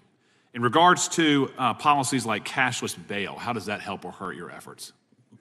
Criminals know that there are certain jurisdictions where if they shoot someone, they'll be out the door within the next hour to do it again. And that's an ethos and a system that has been built out over years that we are combating. How is defunding the police around the country, how does that help or hurt? As long as I'm in this seat, we're not defunding any cops. Good. Thank you, Director. I yield back. Gentleman yields back. Mr. Garcia is recognized. Thank you, Chairman Jordan, and welcome again, Director Patel. As members of the Judiciary Committee, we have a responsibility to conduct oversight of the FBI and assess whether or not you're doing a good job in a responsible and impartial manner, or whether you're just a henchman for Donald Trump who's weaponizing the Bureau at the expense of public safety. As Congressman tenure is the Bureau's expanded role in low-level, non-criminal immigration enforcement. I have a report here from the conservative Cato Institute. They've obtained ICE documents showing that over 2,500 FBI personnel are now working on immigration enforcement. A yes or no question. Did you sign off on this? 2,500 FBI employees are not currently working on immigration enforcement. Did you sign off on this? On the Cato report?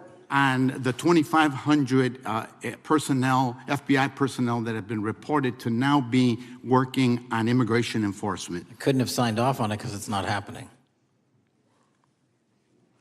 You can call it whatever you want, but the reality is that over 2,000 personnel individuals are now working at ICE instead of their jobs. I want to follow up on something that Senator Durbin asked you about yesterday.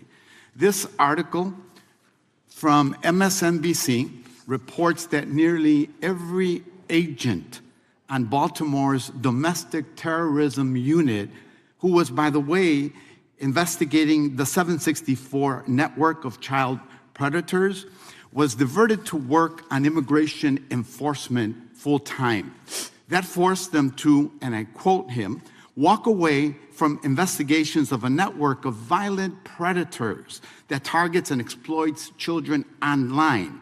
Yes or no? Were you aware that this happened, and did you sign off on it? The premise is false.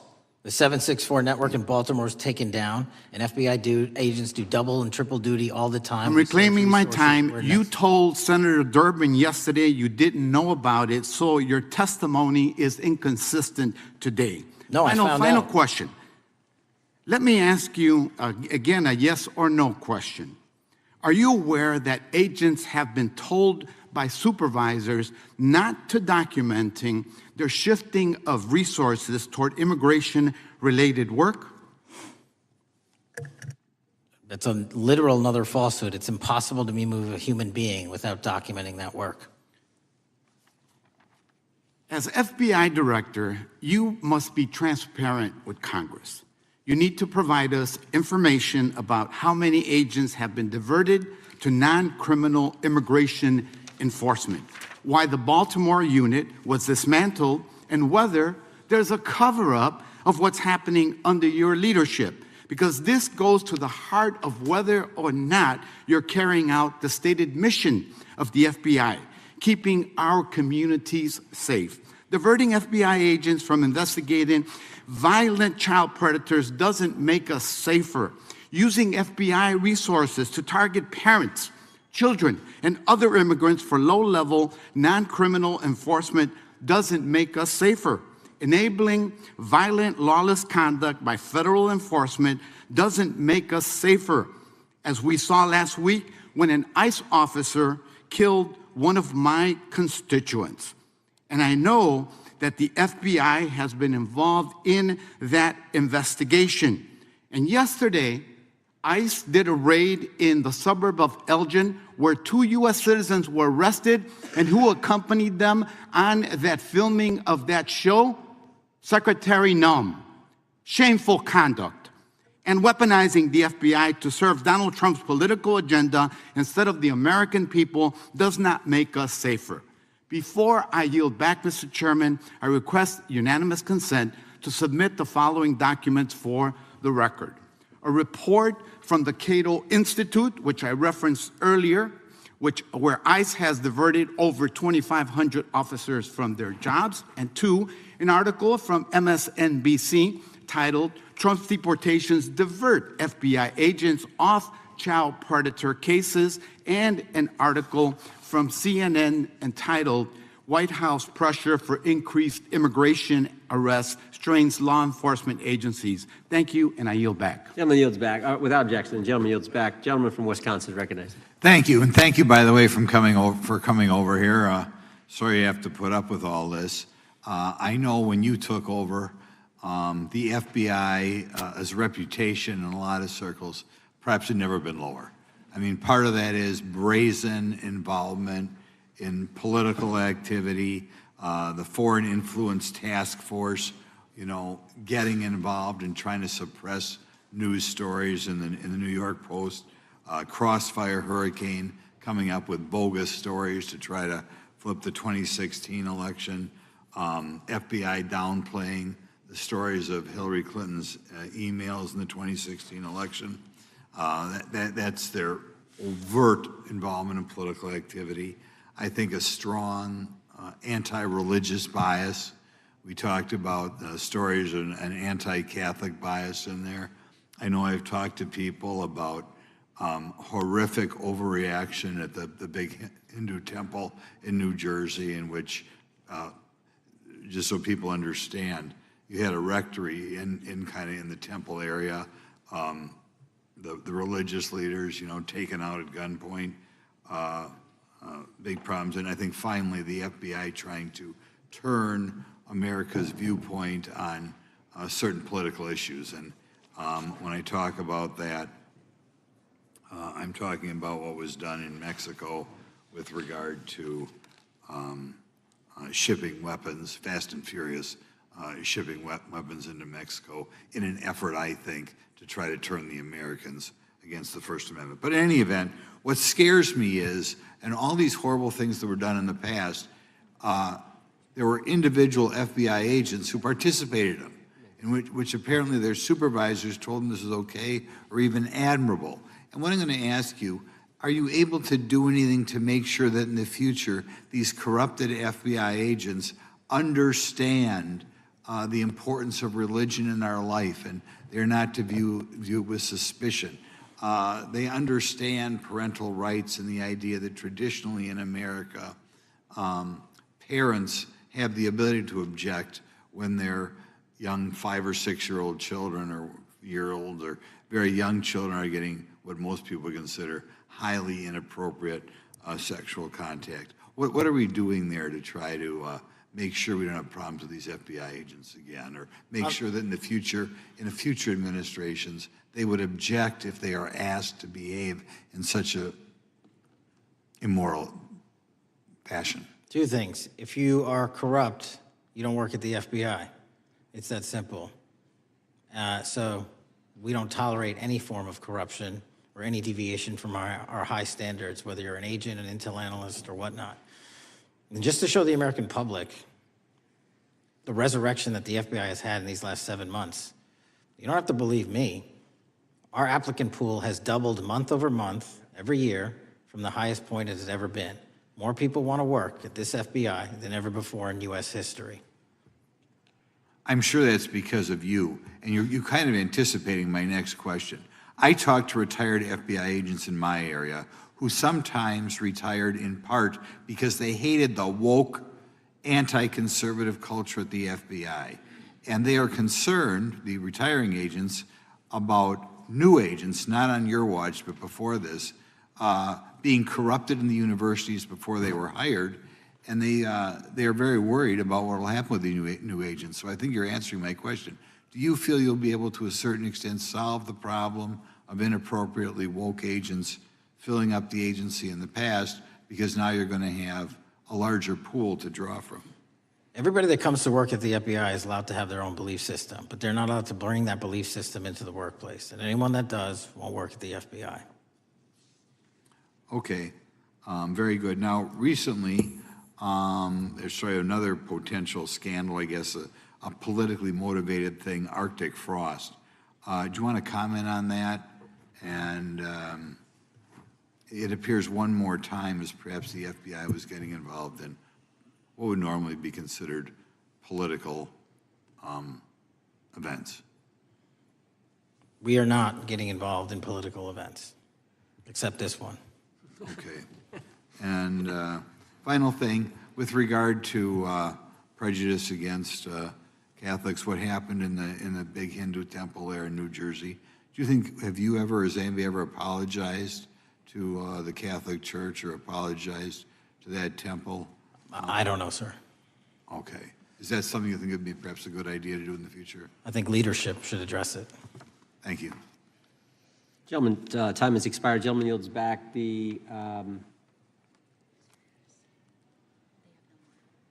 so we got the gentleman from North Carolina, Mr. Harris.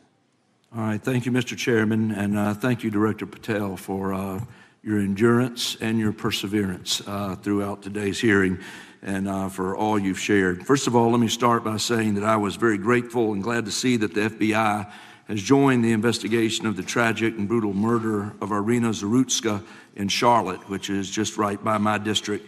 This woman, as you know, fled the war in Ukraine only to be killed in cold blood by a man who had no business being on the streets whatsoever. This man, who had been seen stabbing Irina to death on video, had been arrested 14 previous times, served prison time, and was diagnosed with a severe mental illness. In response to the previous offense, the magistrate over his case released him to roam the streets with a $0 bond and a simple written promise to appear in court. Mr. Patel, let me just ask, should judges apply the most lenient bail standards to people with extensive criminal history? Do they apply the most lenient? I'm sorry. Yeah, should they apply the most lenient bail standards to people with extensive criminal history? That has not been my experience. That should not happen. Is America a place where young women should fear to ride public transit? No. And was Irina Zarutska's death, would you say, possibly the result of Democrats' pro-crime policies?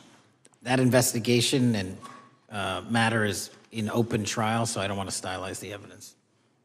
I understand. Well, Mr. Patel, let me just say, taking over the FBI after the Biden administration's blatant weaponization of the agency is no easy feat, as we've recognized throughout this hearing today. For 4 years, we witnessed the Biden administration targeting regular Americans rather than violent criminals. For example, the Biden administration's FBI spent its time and resources going after churches and Christians, We know that the FBI used an undercover agent to collect information about a parishioner. We know that the FBI investigated and surveilled a Catholic priest. And all of this was in response to First Amendment protected activity. Mr. Patel, I want to ask you, should the FBI use its resources to spy on Catholics? Never. So what does it say about the culture of the Biden FBI that law enforcement resources were used to go after Catholics, and some FBI employees were comfortable with taking such actions? Well, pursuant to my transparency initiative and working with Congress on oversight, those documents, that's it. Those documents are available for the American public to see and read and hold people accountable, and that's what I'm committed to. And so have you been able to hold accountable those at the FBI who went after law-abiding Catholic church members? If they did so improperly, yes. Well, I've been a pastor for 36 years, and I've constantly stood up for life and stood up for family amidst a culture that's increasingly hostile to both of those things. And if the Biden administration targeted Catholics, could I have been targeted by the Ray FBI as well? Well, I don't know, but I'm not going to target you. Well, I know that President Trump respects religious liberty and that his administration is seeking to right the wrongs of the Biden administration. Securing our freedoms and protecting faith leaders and communities requires a multi-pronged approach. What would you say in just the last few moments, what is the FBI under your leadership doing to make sure that our religious liberty and religious leaders can rest comfortable this evening? Zealously protecting our First Amendment rights, Amen. but zealously going after those that abuse that right that leads to criminal conduct. You will be investigated, you will be looked at, and referred to prosecution every single time the evidence warrants. Thank you, sir. One final area. I do want to draw attention, Mr. Patel, to Waxhaw, North Carolina, a town in my district that just fell victim to a cyber attack on September 12th that interrupted emergency services. Waxhaw is working with state partners, and the FBI has been notified on this attack, and I certainly pray they're able to help out with the ongoing investigation. Could you just speak to what the FBI is doing to bolster our community's cybersecurity to defend against any future cyber attacks? Well, in North Carolina, you're slated to get a plus-up of 22 FBI employees, and they're already on the way.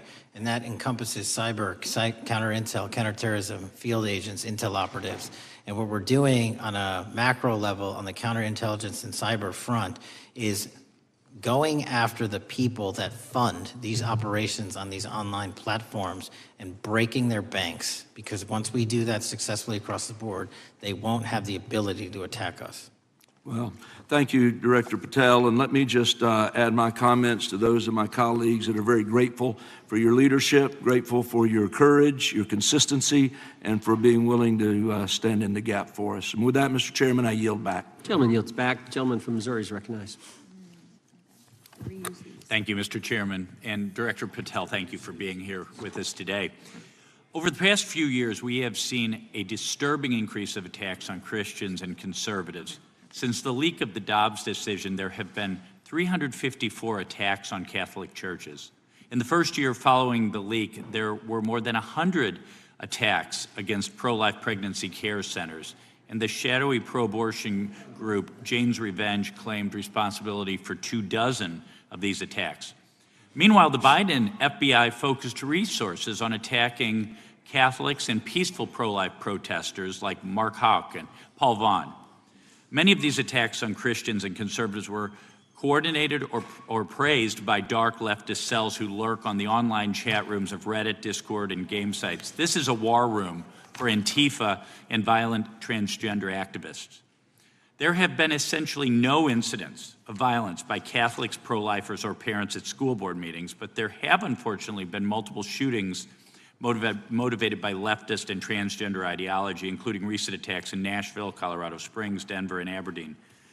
Worse, the targeted violence reached a boiling point this past month. A few weeks ago, an anti-Christian transgender terrorist murdered 2 children and injured 17 in a shooting at a Catholic mass. And last week, while we were sitting in this committee room almost to the hour, Charlie Kirk was assassinated by a 22-year-old who appears to have been motivated by leftist and transgender ideology. As you confirmed yesterday to my Senate colleagues, he may not have acted alone, and you testified that in his online chat room, of more than 20 trans ideologues that you were aware, I believe you said many more, many were aware of and possibly complicit in the assassination. Director Patel, in light of the increased violence emanating from the far left, is your FBI investigating this violent trend of anti-religious, Antifa, and transgender-driven violence? All of it across the board is being zealously investigated, no matter what your motivation or bias is behind it. Very good. We've also noticed a dramatic surge of the number of clinics offering so-called gender-affirming care. Whistleblowers in a recent NIH study confirmed that these clinics prey on some of the most mentally ill children and young adults in our society, and these clinics are quick to prescribe life-altering puberty blockers, cross-sex hormones, and surgery, and often these patients get worse rather than better, and unfortunately, some have become violent, some have even committed mass shootings, and the partner of one of them assassinated Charlie Kirk. Director Patel, is the FBI looking into the role that these gender clinics may have in the recent attacks in making these mentally ill individuals violent? We're looking at the entire spider web for any of these attacks, be it Denver or Charlie or where have you, and that's why our investigations are ongoing. We don't have a final product yet. One of my Democrat colleagues, as an aside, mentioned, quote, the federal takeover of our cities.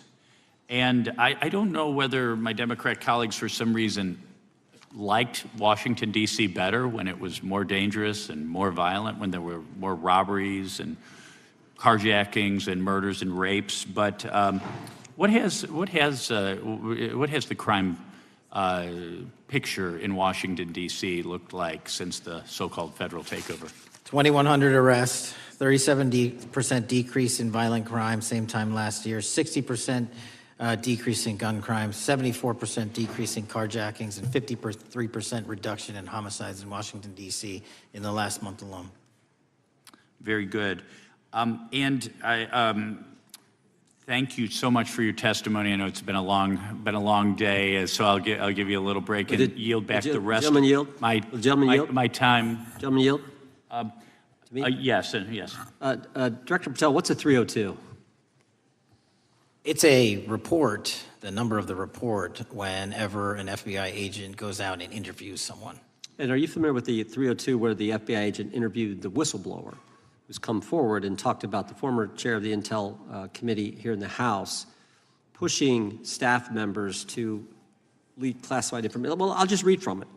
Staffers were instructed to use, this is from the 302, interview this person. Staffers were instructed to use any sources that had developed within the United States intelligence community to gather information, which would then be made public through the media in order to compel public opinion. You familiar with that? I am. Yeah, and that's how they played the game, wasn't it? Leaking information, classified or otherwise, true or otherwise, to create this public opinion to compel action to undermine the president. Is that accurate? I believe so.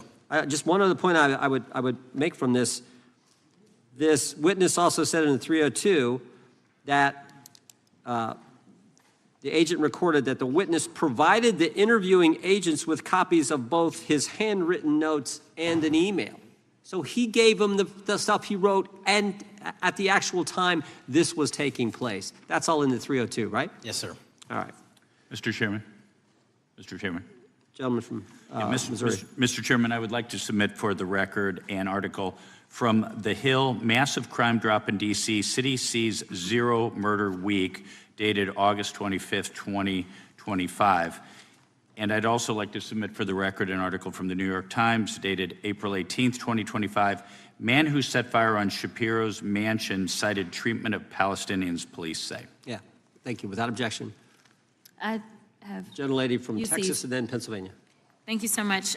First UC is the FBIAA letter to Congress on summary terminations, where it states denying fundamental due process and summarily dismissing special agents will only make it harder to protect our nation. These actions distract agents from their work, foster fear that their assignments could cost them their careers either now or under the next administration, and increase the risk of criminal and national security threats by undermining unity and morale within the Bureau.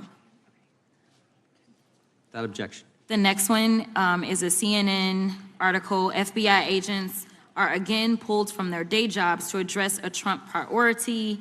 It states, morale is the worst I've seen, said one law enforcement source. The Bureau is becoming unrecognizable. Lots of people are weighing really difficult decisions right now. Without objection. Gentlelady from Pennsylvania is recognized. Thank you, Mr. Chair. I'd request unanimous consent to introduce into the record a September 16th, 2025 article in the New Republic entitled DOJ Quietly Deletes Study on Politics of Domestic Terrorists. The Justice Department has taken down a study that proves Republicans' entire narrative wrong about left-wing violence. Without objection. Thank you. Gentleman from Washington is recognized. Thank you, Mr. Chair, and thank you, Director, for being here. I think without question we can say that Donald Trump has been tougher on crime and tougher on international terrorism than any president in American history. I imagine that brings you a lot of satisfaction and pride as director of America's foremost law enforcement agency. Recently, President Trump conducted very strategic and important strikes on Iran's nuclear apparatus in that country. We also know that there are concerns of significant Iranian sleeper terrorist cells here in the U.S., perhaps exacerbated by the open border during the Biden administration. What can you tell Congress and the American people about what the FBI is doing to safeguard us from potential terrorist attack by Iranian cells? So our counterterrorism division, which is fully stocked up, watches for reflections in the intelligence streams that our intelligence community collects and produces, and works hand in glove with our partners at the CIA and elsewhere to make sure that any threat, even if it's hearsay, double hearsay, triple hearsay, or totally incredible, is not only fully run down, but we also take our duties to notify and give defensive briefings to those who are mentioned in those intelligence reports to make sure that we do both our notification obligation and our investigatory obligation. Thank you. The FBI is also the foremost counterintelligence apparatus here in the U.S. We know the U.S. faces a more complex threat of global, more complex array of global threats than any time perhaps World War II or even superseding that time. As America continues to be under attack from various intelligence agencies globally, what can you tell us about the counterintelligence operations of the FBI as a core function? This is why the CIA mission is so important to the FBI, because as you said, no one else can do it. No one else has the authorities to do it. And even if they did, they don't have the capabilities to do it. And the CIA mission has to be headquartered in Washington, but have far-reaching capabilities because we have to face against our adversaries in the DPRK, in Russia, China, Iran, and elsewhere. And in order to do that, we have to have dedicated intelligence professionals on those target sets. And since I become director, I've demanded not only a dismantling and disruption of networks, but a public display of how we're doing it so the world knows that our adversary is A, attacking us, and B, we're stopping them. And that's why you've seen these dramatic increases in counterintelligence arrest in the PRC by 33%, in Russia 83%, in Iran 60%. We are showing the world that they are trying to engage in espionage activities against us, and we are holding them accountable publicly. And there's been increasing concern about the Maduro regime of Venezuela, both their potential support of terrorist activity, criminal drug networks, and potential espionage entities here within the U.S. What can you tell us about your activities regarding the Maduro regime of Venezuela? Generally speaking, one of the largest transshipment points and shipment points for narcotics out of South America, Colombia, obviously, and also Venezuela, is being utilized heavily by the narco traffickers to send up cocaine, meth, and fentanyl, and excuse me, all the other illegal narcotics through the island chains in the Caribbean Ocean and ultimately for America. So there has to be more work done in the region to stop those navigable waterways from being traversed with drugs bound for America. And finally, Mr. Director, what is the one thing that Congress could most do in terms of passing a law to best support the FBI in making America safer and more secure? Get us more authorities to get online, to get onto social media companies, gaming platforms, have legal access, and also have private partnerships with the FBI of those companies and allow them to report into us on a daily basis. There is no human being or AI system on earth that can go out there and cover down on the threat in those theaters. And so we need the assistance, and we need more authorities, and we need the private sector to double down. Well, thank you very much for all you're doing, all the men and women of the FBI are doing to keep us safe, and I yield back. Gentleman yields back. Got a UC request from the gentleman from Arizona. Thank you, Mr. Chairman. I have an article titled, FBI Flooded with Record Number of New Agent Applications Kash Patel's First Month. The FBI saw 5,577 new agent applications in March and more than 10,000 since January. Without objection. The gentleman from Kansas is recognized. Thank you, Mr. Chairman, and Director, thank you for being here. I have listened carefully to all the discussion in this hearing. I've reached two top-line conclusions. First, I am glad I don't have your job. And second, I am glad you do. Thank you for being willing to step up and serve in this role. I'd like to plow a little bit of ground that we've not spent a lot of time on so far and explore. You mentioned, and I'm well aware of your strong commitment to partnering with state and local law enforcement authorities. Obviously, one of the missions is in the counter-drug space. Another is in the forensic laboratory space, where both you and a lot of local and state agencies cooperate in terms of evidence analysis. From the state side, programs such as the HIDA programs, very, very important in counter-drug, such as the Coverdell grants, very, very important in maintaining state laboratory capacities. Would I be correct in concluding that if we are able to maintain robust funding for those types of programs, including both Coverdell and HIDA, that would contribute to the safety of the United States and to your mission? Absolutely. Director, you have talked a little bit about some of the counter-drug work that you've been doing. One thing we haven't talked about yet, the President, in one of his first actions upon taking office back in January, designated a number of the cartels as foreign terrorist organizations. That's not just a paper transaction. I believe the list has been expanded since those first actions. In terms of America's military engagement with the cartels abroad, in terms of our intelligence engagement with them abroad, that designation has had real meaning and has affected some of the thinking and approaches of our military and our intelligence community. Can you talk a bit about how that designation might be affecting or should be affecting the FBI's approach to dealing with the domestic activities of the cartels? The simple way to analogize it is after 9/11 and the manhunt for the foreign terrorist organizations overseas in places like Afghanistan and Iraq, the FBI received certain authorities to go out there and dedicate a mission to go after them both lawfully and investigatorially and collect evidence and provide it to our agency partners.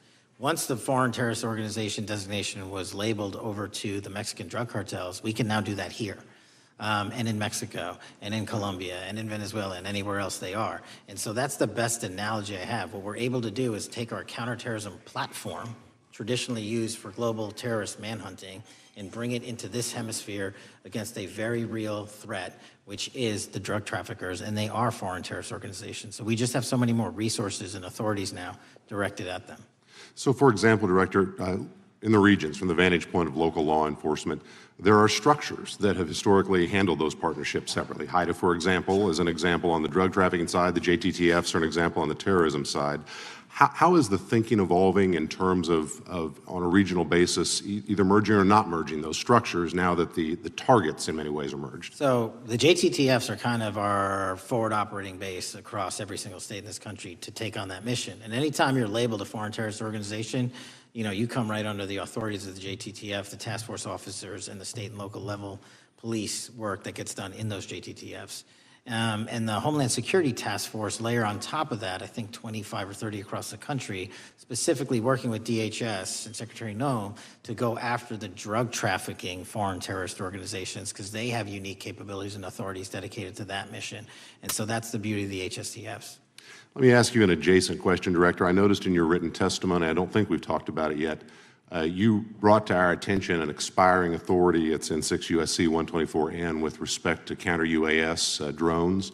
You point out that that authority expires in statute at the end of this month, and you impressed upon us your interest in seeing it extended in some manner. Can you talk a little bit about the FBI's role in counter-UAS work over American airspace? I represent a district that's going to host some of the FIFA World Cup activities coming up. We're obviously very interested in security, and there are limits on what our state and local authorities have the capacity to do or what our military has the capacity to do once the threat is domestic. So it's critically important. Both the FBI and DHS have those capabilities. I'll speak to the FBI, of course, only. And you raised the World Cup, and that's exactly what we need it for. The Club World Cup, which just happened, was 32 games in at least a dozen different cities across the country, the largest sporting events consecutively in American history. And we used our counter-drone capabilities to not only inspect and secure stadium locations, but where fans were hovering and we call base camps. And thankfully, because of the success of the FBI and DHS, we had no significant security incidences. And flipping to the World Cup, which is going to be 3 times as large, and obviously the largest we've ever had, and blending into the LA Olympics in 28, our counter-UAS capabilities are going to be the ones that are able us to have literal bird's eye view of the threat dynamic around so many of these cities, which are going to see literally tens and hundreds of thousands of people flock to them. So we have to have it. And making sure the bad guys don't have the same. Exactly. Very good. I yield back and thank you. Gentleman yields back. Director, you've been amazing. You've been here 4 hours and 41 minutes without a break. We appreciate that. I think we have one more member, a few UC requests, and then you can we'll let you go. But we appreciate that. The gentleman from Texas is recognized. Thank you again for taking the time, Director Patel, and for Chairman Jordan for holding this hearing. Thank you for depoliticizing the FBI and getting it back to its original mission as well. Director Patel, do you agree that we have a problem in the United States with politically motivated violence? Absolutely. And I very much agree. I think we can all agree that political violence is wrong, it's evil, regardless of which side it comes from, and that we can all adamantly and vehemently reject it, or we certainly should. But one of the things that we've noticed recently is that affinity and tolerance for political violence is not equally distributed on both sides of the aisle. In fact, right now, social media is filled with leftists who are cheering on the murder of an iconic conservative political figure, Charlie Kirk. And it's not just random people on Twitter doing this now. There's a YouGov poll released just a few days ago, which stated that 25% of those who identify as very liberal believe that political violence can sometimes be justified. That's far too many, is it not? It is. One is far too many. One is far too many. That's right. Only 3% of very conservatives said the same thing, and we can agree that 3% is far too many. But there's an astounding difference between 25% on the left accepting and tolerating political violence and 3% on the right.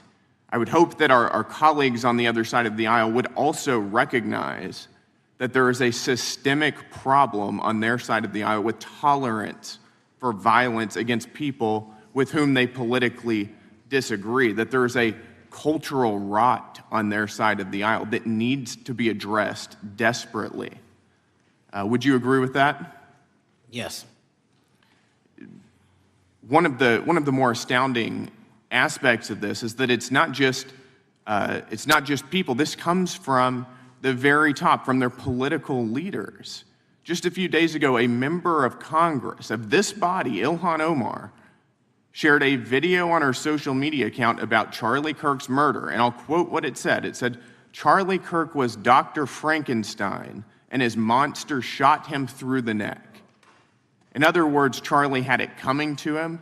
The words that he said naturally led to his assassination. I mean, that is a reprehensible thing for a member of Congress to say, to suggest, to promote in any capacity. And there are people across this country who are losing their jobs for far less than this. And that, by the way, is a just response to acceptance and tolerance of political violence. It's amazing to me that the political left today, who were the originators and the cheerleaders of cancel culture now have the backbone to attack conservatives for defending their assassinated friend. But there's a key difference here. Democrats want to silence conservatives for speaking obvious, self-evident ontological truths like that men aren't women and men can't get pregnant. That seems pretty basic. That seems like a basic truth that we should all be able to agree on. Republicans, by contrast, are recognizing that a constitutional republic depends on the free and open exchange of ideas that we can debate without violence, and that assassinating a political rival is evil, it's wrong, and it should not be glorified or promoted or justified in any way, including in the way that Congresswoman Ilhan Omar did. So Mr. Patel, thank you again for being here. I'd like to, with the remainder of my time, just get your opinion. Does the FBI recognize the rising threat of political violence in America, and what can you guys do to address it? Yes, we do, and what we can do to address it, Congressman, is we need to get online partnerships with these companies in the public space, on these gaming sites, and on these social media sites. As I was saying earlier, there is no way to triage the amount of information generated on these sites by the FBI alone.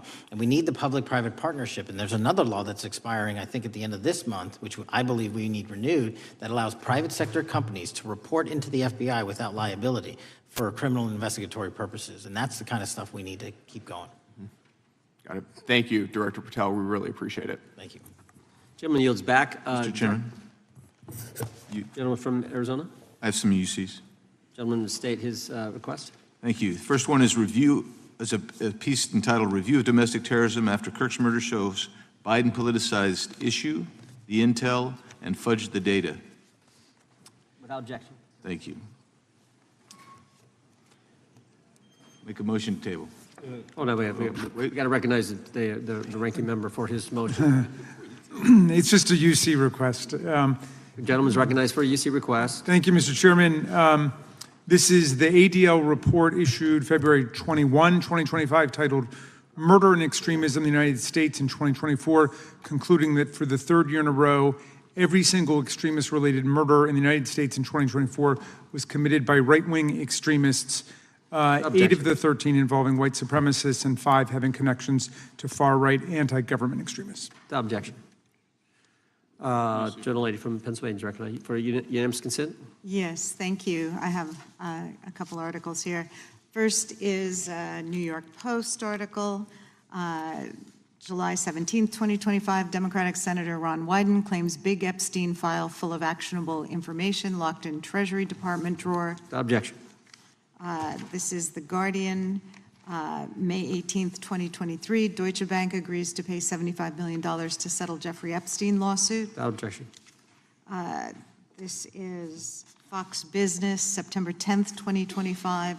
JP Morgan processed over $1 billion for Jeffrey Epstein despite internal concerns over sex offender status. Without objection. And New York Times, Bank of America flagged suspicious payments to Epstein only after he died. Without objection. Okay, and I also have a motion, Mr. Chair. Lady was recognized. We're going to come back to the motion. I thought it was made by Mr. But I want to dismiss our witness. Could we do the motions before he goes? One, I just wanted to press the motion I originally had. Yeah, we're going to bring that up. Is that what this is? 4 banks. Are you doing that? No, this is another motion. Okay, well, I'm going to recognize first the gentleman because we held that motion in advance. I still have the UC, Mr. Chairman. Thank you, Mr. Chairman. So look, there are 4 banks, JP Morgan, Bank of New York, Bank of America, and Deutsche Bank. Yeah, but the gentleman can state his motion. Yeah, but the motion is to subpoena the CEOs of these 4 banks to bring in all records relating to their relationship to Jeffrey Epstein and to produce all records reflecting it. These 4 banks have flagged to the government $1.5 billion in suspicious transactions relating to the sex Chairman, I move the trafficking crimes. table. Mr. Diamond just released a statement saying he would be happy to comply. Chairman, you don't need The to. motion to table, the motion offered by the gentleman from Maryland, the motion to table is not debatable. The question occurs on the motion to table. Those in favor say aye. Aye. Those opposed, no. No. Opinion of the chair, the ayes have it. The motion is tabled. I'd like a recorded vote if we could, Mr. Recorded vote being requested. The clerk will call. Well, we got to get the clerk here. The clerk's right here. Wonderful. Clerk Mr. will call the Jordan? roll. Yes. Mr. Jordan votes yes. Mr. Issa? Mr. Biggs? Mr. Biggs votes aye. Mr. McClintock? Mr. McClintock votes aye. Mr. Tiffany? Mr. Massey? Mr. Roy? Mr. Roy votes aye. Mr. Fitzgerald? Mr. Klein? Mr. Klein votes aye. Mr. Gooden? Mr. Van Drew? Mr. Nels? Mr. Nels votes yes. Mr. Moore? Mr. Moore votes yes. Mr. Kiley? Ms. Hageman? Ms. Lee? Mr. Hunt? Mr. Fry? Mr. Grothman? Mr. Grothman votes aye. Mr. Knott? Mr. Knott votes aye. Mr. Harris? Mr. Harris votes aye. Mr. Onder? Mr. Onder votes aye. Mr. Schmidt? Mr. Schmidt votes aye. Mr. Gill? Mr. Gill votes aye. Mr. Baumgartner? Mr. Raskin? No. Mr. Raskin votes no. Mr. Nadler? No. Mr. Nadler votes no. Ms. Lofgren? No. Ms. Lofgren votes no. Mr. Cohen? Mr. Johnson? No. Mr. Johnson votes no. Mr. Swallow? No. Mr. Swallow votes no. Mr. Liu? Ms. Shiapal? Mr. Correa? Ms. Scanlon? Ms. Scanlon votes no. Mr. Neguse? Mr. Neguse votes no. Ms. McBath? Ms. McBath votes no. Ms. Ross? Ms. Ross votes no. Ms. Ballant? Ms. Ballant votes no. Mr. Garcia? Mr. Garcia votes no. Ms. Kamlager-Dove? Mr. Moskowitz? Mr. Moskowitz votes no. Mr. Goldman? Mr. Goldman? Ms. Crockett? No. Ms. Crockett votes no. Gentleman from Texas, Mr. Gooden. Mr. Gooden? You're a no. You're a no. Lance? Yes. Mr. Gooden votes yes. Mr. Chairman, how am I recorded? Gentleman from New York. Mr. Goldman, you're not recorded. No. Mr. Goldman votes no.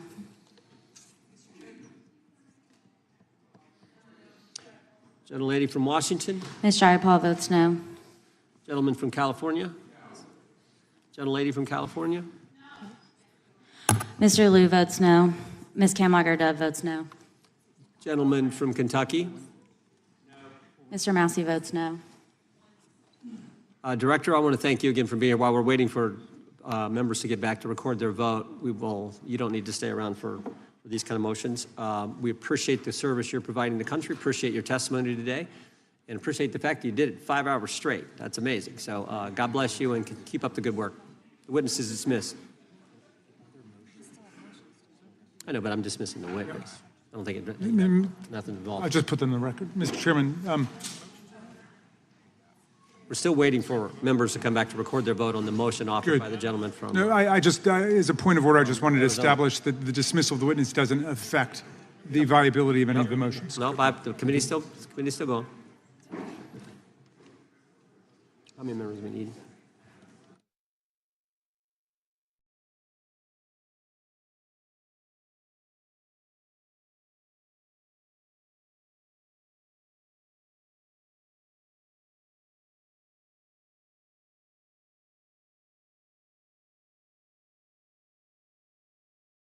Of the civil rights movement that opened up the FBI and the federal workforce to lots of people who never would have been hired in its first decades. Alas, you share J. Edgar Hoover's dangerous obsession with blind loyalty over professionalism and effective public policy. For Hoover, it was blind loyalty to him in keeping his secrets. For you, it's blind loyalty to Donald Trump in keeping his secrets. During your confirmation, it was widely noted on all sides that your primary qualification was your unwavering loyalty to Trump. Unlike other directors, you had no work experience at the FBI, but you had made over 1,000 media and political appearances in support of Trump's campaign. Your Senate confirmation vote was 51-49, the closest in history, with your opponents warning you were not qualified and had no interest in actually developing the qualifications for the job. I hoped that they were wrong. Alas, they were not. While most other new FBI directors drew on their experience as FBI agents, you didn't have that. But you did write a picture book trilogy for children ages 5 and up based on your experience clashing with President Trump's political enemies. In your book, you describe your literary alter ego, Kash the Knight, as a wacky, easily bored wizard carrying out King Donald's vengeance by driving his enemies out of the kingdom. In the books, King Donald is besieged by the evil Hillary Queentown, but saved in the end by Kash. Then Kash goes on to catch mules who are stealing the 2020 election for the great King Donald from Sleepy Joe. And then in the third book, Kash takes down the dragon of the jalapenos, nicknamed the DOJ. Your supporters had hoped that you would graduate from imagining yourself a romantic fairy tale knight to actually running America's premier federal law enforcement agency. Alas, just as we've learned how dangerous it is to put a science-denying anti-vaxxer in charge of our public health, we've learned how dangerous it is to name as director of the FBI a man who thinks of himself as a fairy tale knight who keeps a fire-breathing dragon named DOJ at home to forcibly drive villains out of the kingdom. When Charlie Kirk was assassinated, while his killer was still on the loose, you decided you didn't need to be at FBI headquarters in Washington to work with your team while the chaotic manhunt unfolded. You spent your evening dining in a swanky Midtown Manhattan restaurant and tweeting out false information that the subject of the shooting was in custody, a statement you had to retract 1 hour later. Your performance was so disturbing that even the MAGA base was alarmed. Culture warrior Christopher Rufo, who just a few months ago sat in your chair as a Republican witness, observed that you performed terribly, and he called for your ouster. The FBI might be able to survive your delusions of grandeur and the explosively volatile temper that was on display yesterday in the Senate, but the intractable problem is that you are running the FBI not as a law enforcement agency charged with keeping the American people safe, but as a political enforcement agency working directly for the president's vengeance campaign. 7 months in, it's impossible to overstate the destruction, chaos, and demoralization you've brought to the FBI and its workforce and the resulting danger your actions have caused to our country. You've been systematically purging the FBI of its most experienced and qualified agents, division leaders, and experts in counterterror, counterintelligence, and cybersecurity, precisely the people who have the expertise you lack and which the FBI and the country need. They've been expelled from the ranks of the Bureau simply because they did their duty investigating crimes, including those committed by the mob that attacked the Capitol on January 6, 2021, and beat the hell out of more than 140 police officers, or simply because you suspected them of being insufficiently loyal to Donald Trump. You illegally sacked Brian Driscoll, the former acting director of the Bureau and a decorated counterterrorism expert who worked at the FBI for nearly 20 years. According to Driscoll, you told him your own job, quote, depended on the removal of agents who worked on the cases against the president, regardless of whether the agents chose to work on those cases or not. You added, quote, the FBI tried to put the president in jail and he hasn't forgotten it. You forced out the leader of the Salt Lake City field office, Mehtab Saeed, just weeks before Charlie Kirk's assassination, depriving the FBI of an experienced counterterrorism expert described by her colleagues as absolutely the best and legendary. She would have led the FBI's manhunt had she not been fired. When Trump decided that rounding up immigrants with no criminal records was more important than preventing crimes like human trafficking of women and girls, drug dealing, terrorism, and fraud, you ordered the 25 largest field offices to divert thousands of agents away from chasing down violent criminals, sex traffickers, fraudsters, and scammers to carry out this immigration crackdown. Director Patel, you treated the men and women at FBI with disrespect and paranoia. You've assembled a roving band of freelancing henchmen within your office and charged them with conducting unauthorized investigations, targeting and harassing career FBI employees. Amazingly, you forced senior leadership to repeatedly take polygraph tests to prove their political loyalty and pushed out leaders who refused these demeaning exercises. And now we're seeing one very clear reason why you want to build a political FBI: the Epstein files. You want an FBI blindly loyal to Trump and to you as his enforcer so you can continue your cover-up of a massive international sex trafficking ring with more than 1,000 victims, betraying all of the survivors of the sexual violence. Before you got in this job, you called for full release of the Epstein files, telling podcaster Benny Johnson that the only reason the list was not released by DOJ and FBI was, quote, because of who's on that list. Upon your confirmation, you promised that, quote, there will be no cover-ups, no missing documents, no stone left unturned, and anyone from the prior or current Bureau who undermines this will be swiftly pursued. This spring, you ordered hundreds of agents to pore over all the Epstein files, but not to look for more clues about the money network or the network of human traffickers. You pulled these agents from their regular counterterrorism or drug trafficking duties to work around the clock, some of them sleeping at their desks, to conduct a frantic search to make sure Donald Trump's name and image were flagged and redacted wherever they appeared, whether an email, a text, a letter, an interview, a photograph, or a video. In May, Attorney General Bondi reportedly told Trump that his name had indeed appeared multiple times throughout the Epstein files. And not long thereafter, in July, you and the Attorney General released a memo claiming that, quote, no further disclosure would be appropriate or warranted. In a few short months, how did you go from being a crusader for accountability and transparency for the Epstein files to being a part of the conspiracy and cover-up? The answer is simple. You said it yourself, because of who's on that list. Donald Trump's relationship with Epstein over the years is well documented. A week ago, the Oversight Committee released Trump's disturbing birthday book, Note to Epstein, written over a drawing of a woman's naked body, referring to a, quote, wonderful secret. The Oversight Committee obtained the note from the Epstein estate, not from the FBI, raising questions again of whether the FBI has been withholding documents. While you're unleashing the FBI to cater to Trump's desire to shut down the Epstein inquiry, the first 9 months of the Trump presidency have seen a spate of political violence and domestic terror events. We saw deadly attacks on political figures on both the left and the right. The brutal assassination of Minnesota Democratic House Speaker Melissa Hortman and her husband, and the attempted murder of Democratic State Senator John Hoffman and his wife, who miraculously survived a combined 17 gunshots. We saw an arsonist set Pennsylvania Governor Josh Shapiro's residence on fire. And of course, last week, we saw the horrific, cold-blooded assassination of Charlie Kirk in Utah that has shaken the nation.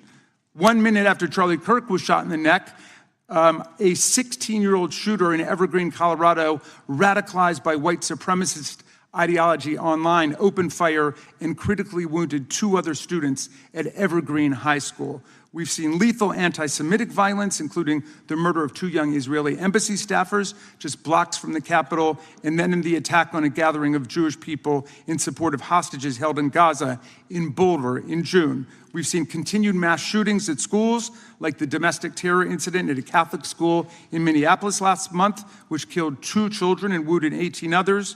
And in August, a man fired more than 500 bullets at the Centers for Disease Control and Prevention, killing a police officer who was a Marine veteran and a father.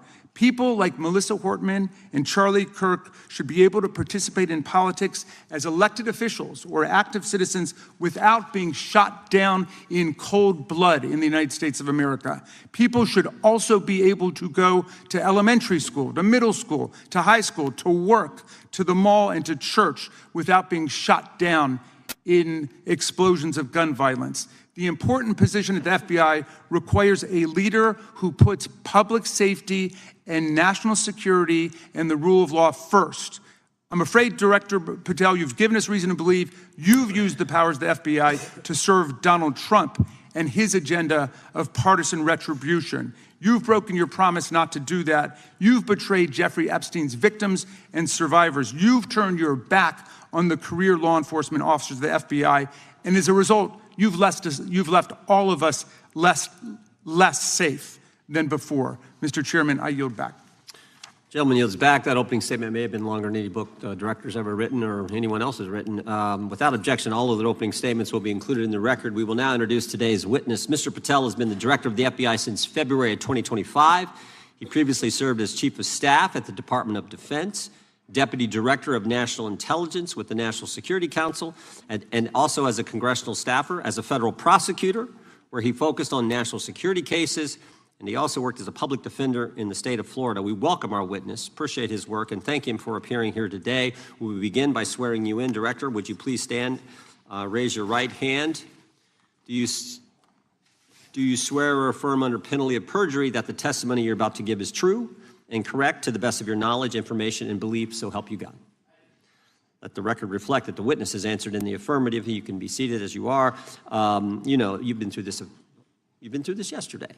Did a fine job. Please know that your written testimony will be entered into the record in its entirety. Accordingly, we ask that you summarize your testimony. Director, you may begin. Good morning, Mr. Chairman, Ranking Member Raskin, and members of the committee.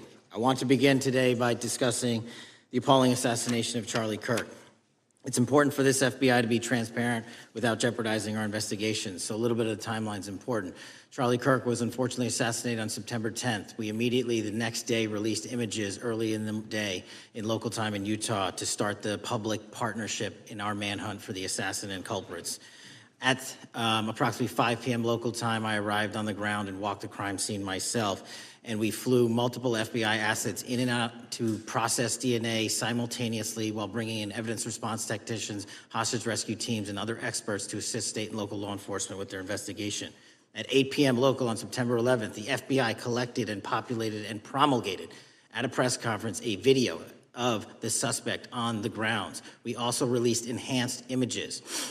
Due to that release that I directed and ordered, the suspect involved was apprehended and in custody at 10 p.m. local time. That's less than 2 hours after we did the video release and the photo release. So within 33 hours, that individual suspect was in custody. And his family, who has since been interrogated, specifically stated to FBI interrogators that because of the video that the FBI released at my direction and because of the photographs that they released, they identified their son, they confronted their son when he swung by their home, and that's what led to his apprehension.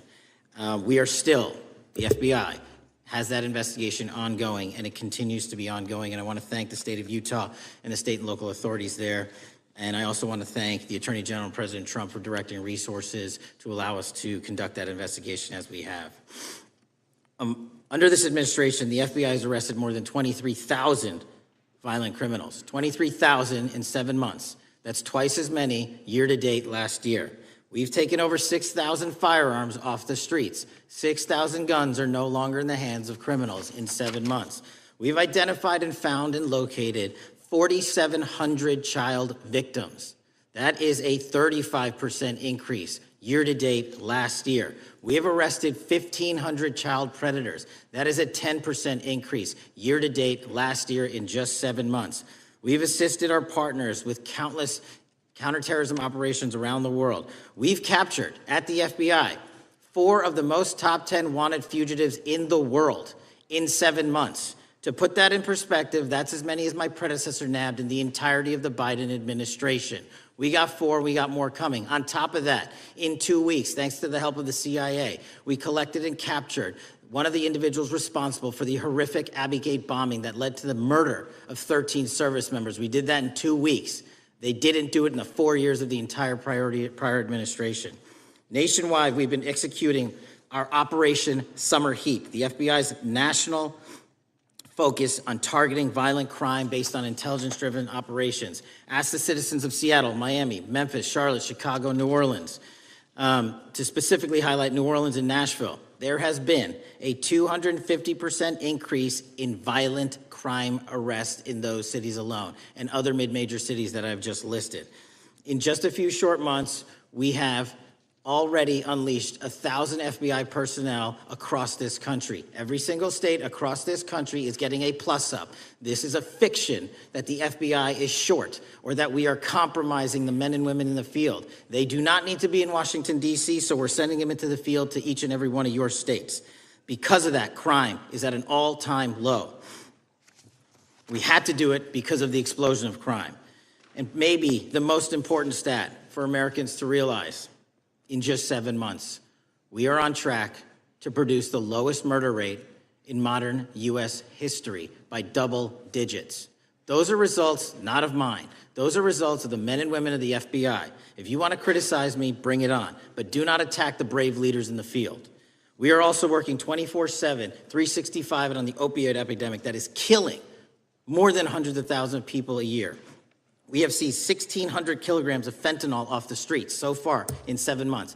Year to date, 25% increase. To put that in perspective, that's enough to kill a third of the American population, 120 million Americans. 100,000 kilograms of cocaine and meth gone off the streets. Earlier this year, I highlighted in Cincinnati, Ohio, how we're getting creative to chase down those that were willing to do harm to our citizens. Not just by striking at the heart of the fentanyl producers, but the fentanyl precursor companies in China. And we indicted for the first time multiple companies and individuals, not just in America, but in mainland China, that are producing the ingredients that produce and make fentanyl that kill our children. And we're going to keep going. Counterterrorism work, cyber attacks, and foreign adversaries are something the FBI must never sleep on, and we are not sleeping. In the counterintelligence space alone, this year, year to date, 30% increase in counterintelligence arrests from the DPRK, Russia, Iran, and China. And I want the American people to know, in this setting, there's a lot of work that the brave men and women in the FBI are doing we just can't get into, but they don't stop. Our cyber threats, ransomware attacks, those harming our children online. We have nearly a 20% increase in indictments and arrests in 7 months alone this year. We're going after those that harm our malware, infrastructure systems, telecom systems, and energy structure. Combating SALT and Vault typhoons are just a little bit of the examples we're doing. Maybe most importantly, under the counterterrorism and domestic terrorism umbrella, are nihilist, violent extremists, and those that label themselves 764, who wish to go online and convince children to maim and mutilate themselves and commit suicide. And we are producing record numbers of arrests under that umbrella organization. We even stopped an individual in the 764 network who wanted to conspire to kill an adolescent girl. He is now in custody. Transparency remains one of my main priorities at the FBI. And this is what I've done in my 7 months at the helm. We've produced more than 33,000 pages of documents to Congress to a variety of committees, including, I believe, 7,500 to this committee alone, if memory serves me correct. To put the 33,000 in perspective, my predecessor in 7 years produced 13,000 pages in total to the United States Congress. His predecessor in 4 years produced 3,000 pages in total. I repeat, I have produced 33,000 pages in 7 years to this Congress and will continue to do so. I'm dedicated to restoring the trust and the mission and the integrity of the FBI, and we cannot do so without congressional oversight, and I promise you I will continue to do so. On the Epstein case, the original sin on the Epstein case was how it was handled by Mr. Acosta when he first brought the case in 2006, 7, and 8. The original case had a very limited search warrant, had a very limited search window, had a very limited investigative window. I was not there when those search warrants and that investigation was launched. I would not have done it that way. They were limited to only 3 to 4 years of investigations from 97 to approximately 2001 and 2002 to 2005. Mr. Acosta allowed Mr. Epstein to enter into a plea agreement where he served weekend jails for trafficking minor women. He also was allowed to leave jail to go home on the weekends.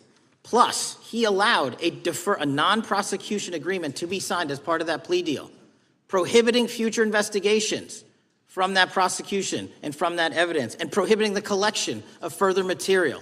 That is the original sin. We are working with Congress to produce more than any administration ever has material on Epstein. And I welcome the challenge to tell us that we are not being as transparent as the law allows. We even went to court and asked the judges to lift those prosecutorial agreements and to lift those court order seals, and they denied us 3 times. Congress is welcome to do the same and join the fight. And I'd lastly like to focus on operation that the president led in D.C.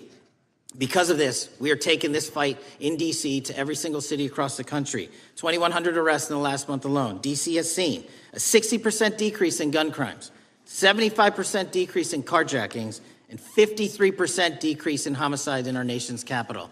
And rightly so. We're bringing that fight to the streets of America. I want to thank you for your support, and I'm proud to be the director that leads this FBI into a new headquarters building that they've needed for decades, saving the taxpayer $3.5 billion, and also providing our workforce a safe environment. If you don't know the calamity that is the Hoover Building, I invite each and every one of you to walk around. I'll give you a tour myself, and you can see where the cement falls on the heads of our employees that is only to be saved by netting. Just to give you an example. Thank you for support to our mission.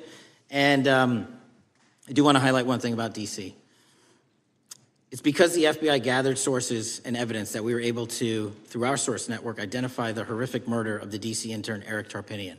And I've spoken to his family, and we are working to bring them justice. And Mr. Chairman, in my 16 years, now my 17 years of government service, if anyone has any questions about my service, bring it on. Yeah. Thank you, Director. We will now proceed under the 5-minute rule. The chair recognizes the gentleman from California, Mr. Issa. Director, delighted to have you here. You are a breath of fresh air. As you outlined, and I won't repeat it, the accomplishments, you did so with the same resources as your predecessor, roughly. Is that correct? I believe so, yes. And so how much of that has to do with taking people out of the backside of the FBI and moving them into the field, into doing the job for which we primarily pay the FBI? It's exactly what we needed done. 1/3 of the FBI's workforce resided in the National Capital Region before I got there. 1/3 of the crimes do not happen in Washington, D.C. Not anymore. Not anymore. So 1,000 personnel of the FBI were deployed across this country on a permanent basis, and every single state in this union is getting a plus up, not a reduction, a plus up of 1811s of intel analysts and support staff. And that is why the crime rates are going down in record numbers. Thank you for doing that, and it's perhaps the hardest thing for a bureaucrat to do is to lower the head count around them that support them, and I appreciate your willingness to do it different than your predecessor. A lot of what you covered earlier was the find, the discovery, and then the prosecution that is done by the DOJ. But I want to talk a little bit about the prevent side. On the Charlie assassination, sir? No, on all of these. Okay. Okay, for example, and I'll bring it up before the Democrats bring it up, January 6th.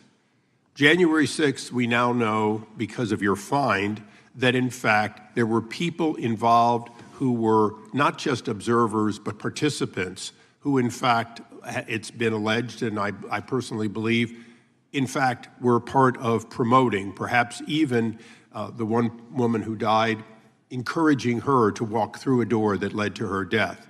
When you see that kind of activity, and you know it was done under predecessors with full knowledge, whether it's January 6th, where embedded people crossed the line, or any other activity, including obviously the Russian hoax that we're now dealing with up in front and center. My question to you is, what can you or others do to prevent it from occurring again? Not on your watch, but on future watches. How can we know that this won't happen again the moment you leave the FBI?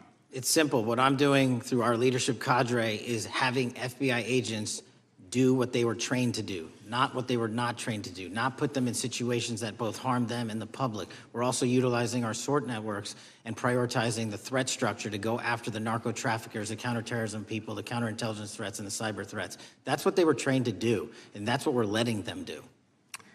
One major question I have, after decades of doing this, on our side of it, both the chairman, myself, and others, both at oversight and here, have seen that the FBI and the Department of Justice hide behind non-statutory practices. Now, you've changed the interpretation of many of those practices. That's why we're getting the discovery that was previously withheld.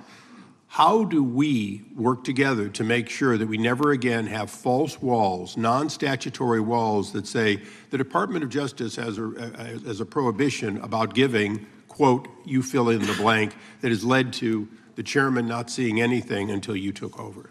I'm wedded to aggressive constitutional oversight. Having been a House congressional staffer, I know that is an important part of securing our democracy. And the way we make it an everlasting, enduring process is by showing the American people the results of what we are doing and the important work of this committee and putting it out to them so they can see government waste, fraud, and abuse. And then they can demand from our constituents and our electors that they want this process to continue.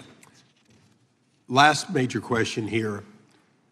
Some things are so sensitive that we both would agree they cannot be made public. Will you commit to this committee when it is too sensitive to disclose that you would at least make it available for in-camera review by the chairman and ranking members or others designated?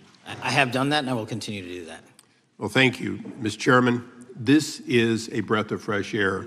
This is the beginning of what we need. But my questions today for the director are ones in which I believe that we do need to codify by agreement or by statute, if necessary, the kind of openness and transparency that we're seeing from this administration, the kind of discovery that's allowing us to do our oversight properly.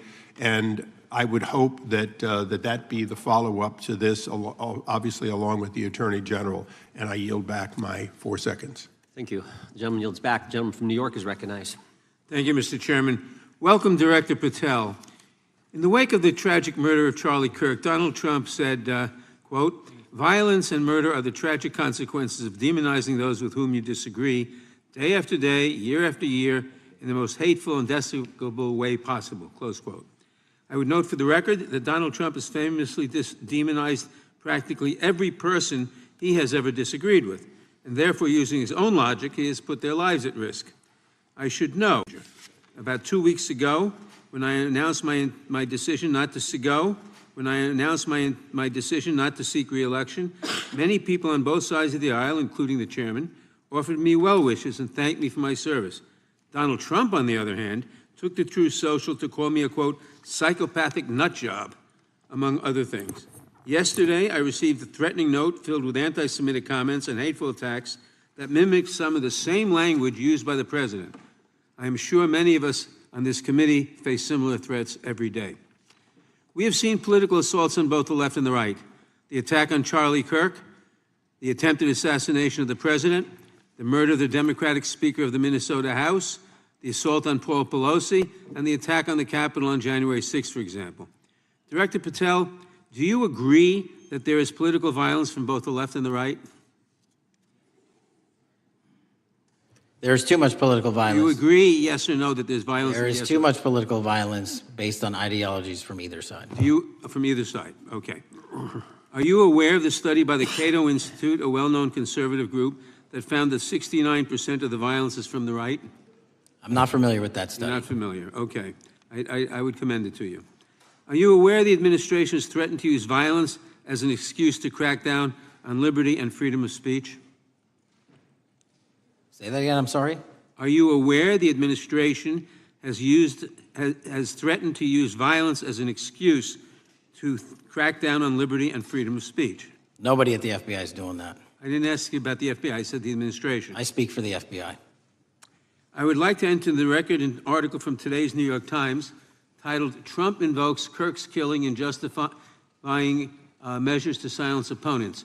In the wake of Charlie Kirk's killing, President Trump and his allies have laid out a broad plan to target liberal groups, monitor speech, revoke visas, and designate certain groups as domestic terrorists. I ask unanimous consent to insert this into the record. Thank you. Politicizing the murder of Charlie King to go after free speech is not a legacy I believe Charlie King would have wanted. Moving on, I want to address another topic. The FBI has traditionally played a key role in prosecuting public officials for corruption. But I fear that at a time when the president is accepting planes from Qatar for his post-presidential personal use, issuing pardons to major donors, and personally profiting from the office of the presidency, the FBI may be abandoning its commitment to investigating public corruption. Since its creation in the wake of the Watergate scandal, the Public Integrity Section has been one of the crown jewels of the Department of Justice, investigating and prosecuting corruption among the nation's public officials and acting as a key safeguard against politicized prosecutions. This section's work has been supported by an elite squad in the FBI devoted specifically to rooting out corruption. But according to reports, The public integrity section has now been decimated, and the FBI's public corruption squad has been dismantled. I would like to submit for the record a New York Times article entitled, FBI Dismantles Elite Public Corruption Squad. I ask unanimous consent. Thank you. These actions are an invitation to corrupt politicians to break the law, since they know that the government is asleep at the switch. Last month, Senator Warren and I, along with dozens of other members of Congress, wrote to you and Attorney General Bondi expressing grave concern over your decision to effectively legalize corruption and to politicize prosecutorial decisions. And he asks unanimous consent to enter this letter into the record. Thank you. I don't have time today to walk through all your questions, all of our questions and concerns, but will you commit to answering this letter in short order so that we can understand what factors led to this decision and how it has impacted the ability to hold corrupt officials accountable? I will review your letter with my team and respond as soon as I can. You will respond. Thank you. I yield back the balance of my time. Gentleman yields back. Gentleman from Arizona is recognized for 5 minutes. Thank you, Mr. Chairman, and thank you, Director, for being here. I appreciate the change in the FBI and the tone since you've been there. We heard the ranking member, however, describe the FBI under your leadership as being resorting to political enforcement and you personally as being paranoid. I would just suggest that perhaps that is the projections of the ranking member himself and not you, sir. I want to refer to something that was said yesterday in yesterday's hearing by Senator Grassley. He said, it's well understood that your predecessor left you an FBI infected with politics. At your nomination hearing, he gave you records, made public records about whistleblowers regarding something called Arctic Frost. Arctic Frost was the FBI case opened and approved by anti-Trump FBI agent Thibault, and Arctic Frost became Jack Smith's elector case. The new records show that Arctic Frost was much broader than just an electoral matter. In fact, it was expanded to Republican organizations. Some examples of the groups that the Ray FBI sought to place under political investigation included the Republican National Committee, Republican Attorneys General's Association, and Trump political groups. In total, 92 Republican targets, including Republican groups, Republican-linked individuals, were placed under the investigative scope of Arctic Frost. On that political list for investigation was one of Charlie Kirk's groups, Turning Point USA. In other words, Arctic Frost wasn't just a case to politically investigate Trump. It was the vehicle by which partisan FBI agents and DOJ prosecutors could achieve their partisan ends and improperly investigate the entire Republican political apparatus. I'd ask that, Mr. Chairman, that document be administered. Without objection. So, I know that this may be under current investigation, but I wish to ask specific questions about this for just a moment. What search tools were used in Arctic Frost to view private communications of targets? I believe the traditional search tools, search warrants, lawful service of process, and the tools that the FBI has in our infrastructure systems, cybersecurity systems, and counterintelligence systems. But generally speaking, if I may, I want to use this to highlight the fact that I'm continuing my promise to work with Congress to produce documents simultaneously and also conduct ongoing investigations. I'm giving you as much as I can, and I'll give you more when I can. Thank you. Another question regarding that is, were there any directives from the Biden White House concerning the Arctic Frost investigation? Were there any, directives or communications from the Biden White House itself concerning the Arctic Frost investigation? I'll just rely on what was turned over to date, sir. Okay. So I want to add here, the search warrants that were used included the seizing of a U.S. member of Congress, his phone. I think we all know who that was and how that was taken away and used for political purposes, Mr. Chairman, Mr. Director. So we'll leave that for a second, and let's go over to the Charlie Kirk case for just a second. Let's emphasize this.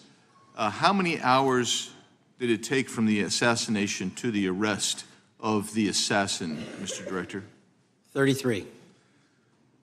That seems pretty swift, and it was because of the actual release of videos and photographs that you directed to be released, sir. That's correct. And to put it in perspective, the Boston bomber took 5 days and Luigi Mangione took 5 days. Was the platform Discord forthright from the start with law enforcement about the shooter's communications on its platform? Discord, the platform ownership, has been working with our lawful process, and we are obtaining materials from them on a rolling basis. Thank you. And I want to get back here to Article Frost for just a second, Mr. Chairman. I'd like the unclassified document from the FBI released to be admitted to the record. Without objection. And a document from the Economic Times also to be admitted to the record. Without objection.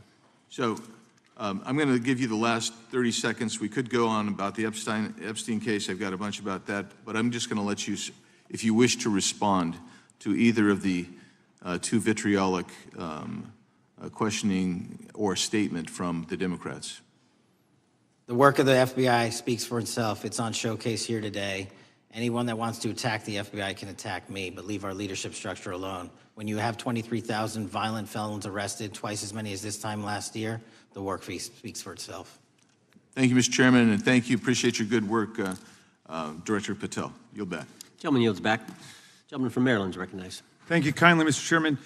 Director Patel, before you joined the FBI, you railed against it for covering up Jeffrey Epstein's human trafficking ring. Let me refresh your memory with this clip. Has Epstein's list, they're sitting on it. That doesn't seem like something you should do. You're protecting the world's foremost predator. That seems like an evil thing to do, regardless of who may be embarrassed in the release of that list. Why is the FBI protecting the greatest pederast, the largest scale pederast in human history? Simple, because of who's on that list. So you finished that December 2023 interview with a challenge to the FBI and harsh words for Republicans in Congress for not getting the Epstein files out to the public. You can see this clip. Boy pants, and let us know who the pedophiles are. Put on your big boy pants and let us know who the pedophiles are, you said. You emphasized that the president and the FBI director each had complete authority to release Epstein's client list. You said Epstein's black book is under the, quote, direct control of the director of the FBI. Look at this clip. This is way off the topic, but who has Jeffrey Epstein's black book? Black book. FBI. But who? That is, I mean, there's... Oh, that's under direct control of the director of the FBI. All right, so you were sworn in as director more than 200 days ago. Now the black book is under your direct control. So why haven't you released the names of Epstein's co-conspirators in the rape and sex trafficking of young women and girls? The Rolodex, which is what everybody colloquially refers to as the black book, has been released. Oh, no, you're talking about what the journalist got 5 years ago? No, that's not what we're talking about. We're talking about what you were talking about there, That's the black exactly book what I under was the direct control of the FBI director. We have released more material than anyone else before. The Biden administration, Obama administration had the exact opportunities to release this material, and they never did. And if you are selling the men and women of the FBI, Why we're not have you going after changed your child position? predators. Hang on, you said we're not going after child predators. 1,500 child predators arrested this year, 35% increase, I'll reclaim my time. 4,700 child victims Mr. Chairman, I'm going to found. reclaim my time if you could instruct the witness.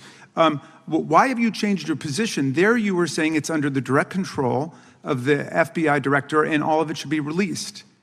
Why have you changed your Everything position? that has been lawfully permitted to be released has been released. And as I told you, the investigation was limited. And let me make something crystal clear. I never said Jeffrey Epstein didn't traffic other people, other women, and they're not other victims. This is the investigation we were given from 2006, 7, and 8, and the search warrants from 2006, 7, and 8. That's what we're working with. Well, wait, have you released all of the stuff that the FBI has seized from Epstein's house? The computers, the emails, the file cabinets, the documents? What about the financial records? Have you released all of that? Everything the court has allowed us to release. Which court are you talking about? 3 separate federal courts have come in and said... We're talking about the evidence you've got. It's got nothing to do with what those courts have. Do you have any idea how the law works? Do you want me to break the law in a federal judge's order? No, I want you to follow your own word, Director Patel. You said up there it was under the direct control of the FBI director. He had the black book. Everything I have direct control over, we have gone to court. You haven't. Complete your sentence. Everything you have direct control over, you said. Have gone to court, and everything we have direct control over. Complete your sentence. You said everything. Release. We're releasing. He'd like to complete his answer. You began the sentence, everything you have direct control over, and then you stopped that sentence. You've released everything that you have direct control over? I have direct control over and can lawfully release. If you're not familiar with the court orders, that's not my fault. Oh, I'm Go perfectly, look at them. I'm Go perfectly to familiar court. with them. But how did we prosecute Ghislaine Maxwell? She was prosecuted with the investigatory material that was collected from 2001 and 2005 because of the non-prosecution agreements and the court orders on the investigations and search warrants. We were not able to develop new information. And oh, by the way, Jeffrey Epstein was out for 12 years, and the Obama and Biden administration did nothing to look at his work, his pedophile network. If you want to blame me, that's fine. But now you're blaming the men and women who conducted this stop great that. search. I'm not blaming anybody other than you. You're not keeping your word. You said that you would release all of the materials Has under your anyone direct released control. more information on Epstein than I have? Has Well, anyone? Much Did more. Comey? Did Ray? Much Did more. they? Excuse me. Much more has come out in the days since the American people and Congress have been demanding it. But it's coming out in dribs and drabs. Why don't you just release the entire file as you promised to do? I literally just told you, there are multiple federal court orders. I'm not going to break the law to satisfy your curiosity. You didn't join us when we filed court to release the court orders. You could have. You have lawyers. You could have shown up. You didn't do that. That's a tiny fraction of the material we're That talking is about. not. It is How a do you- tiny fraction. How do you know that? Have you seen No. everything? It's all misdirection. How do you know The time that? of the gentleman has expired. The gentleman from California is recognized. Well, thank you. Mr. Director, just to be clear, how many of the Epstein files were released in the 4 years of the Biden administration? 0. And how many have you released? I don't have the number, but it's got to be thousands of pages of stuff. I was going to ask you to begin whether Americans are safer today than they were 9 months ago, but you cited dramatic increases in criminal arrests since you've taken office, a dramatic decrease in crime that's resulted. Who would have thought that taking criminals off the streets would reduce the crime rate? But somehow we have stumbled upon that new truth. But it begs the question, what was the FBI doing during the 4 years of the Biden administration to see that dramatic an increase in work under your tenure? The simple answer is I'm letting good cops be cops. We're working with our state and local law enforcement. We're energizing our partnerships. We're bringing on more task force officers. When you have more cops in the streets, when you're using ground-based intelligence, when you're not weaponizing law enforcement and focusing on D.C. and focusing on the rest of America, this is what happens. It is not a significant mind shift in terms of how we maneuver the FBI. They've wanted to do this work since they signed up. We're just letting them. And we've seen many prominent Democrats oppose your efforts to restore law and order to the streets of our nation's capital. I mean, all of us here have seen a dramatic change for the better here in Washington, D.C. Why are so many Democrats attacking you for that? Sir, Democrats have been attacking me for a decade, as is the fake news media. They didn't like the fact that I exposed the Russiagate host and the largest weaponization of the FBI, DOJ, and U.S. history. We proved it to be true with congressional oversight. I'm wed to that congressional oversight and will continue to do that work. Christopher Wray repeatedly warned this committee that the Biden open borders policy had produced a significant increase in terrorist threats that he said kept him up at night. A particular concern, he said, was the 2 million gotaways that entered the country during the Biden administration. That's an average of 41,000 every month. What are the monthly gotaway numbers today? Sir, I'll have to get back to you on the exact gotaway numbers, but identifying that there are gotaways is step one. Going and manhunting them is step two, and that's what we're committing our resources to do. Well, that's my next question, is what progress has the administration made in apprehending and removing terrorist threats that came in during the Biden years? I think you're talking about, if you're not, let me know, known or suspected terrorists, and we've encountered almost zero at the southern border since the southern border has been sealed. But the problem that we are running into is our northern border. It's largely expansive. The enemy has adapted, and we need more focus on the northern border to stop known or suspected terrorists from coming in from places like China, Russia, the Middle East, Africa, Afghanistan. And what can you tell us about the remaining threat posed by potential terrorist cells here in the United States? The terrorist threat that continues to be posed by international terrorists here in the United States is one of my highest priorities.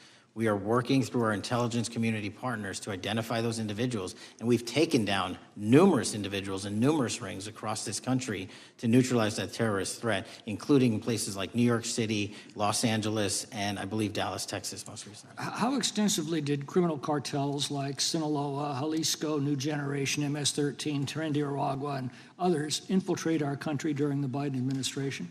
By the tens of thousands.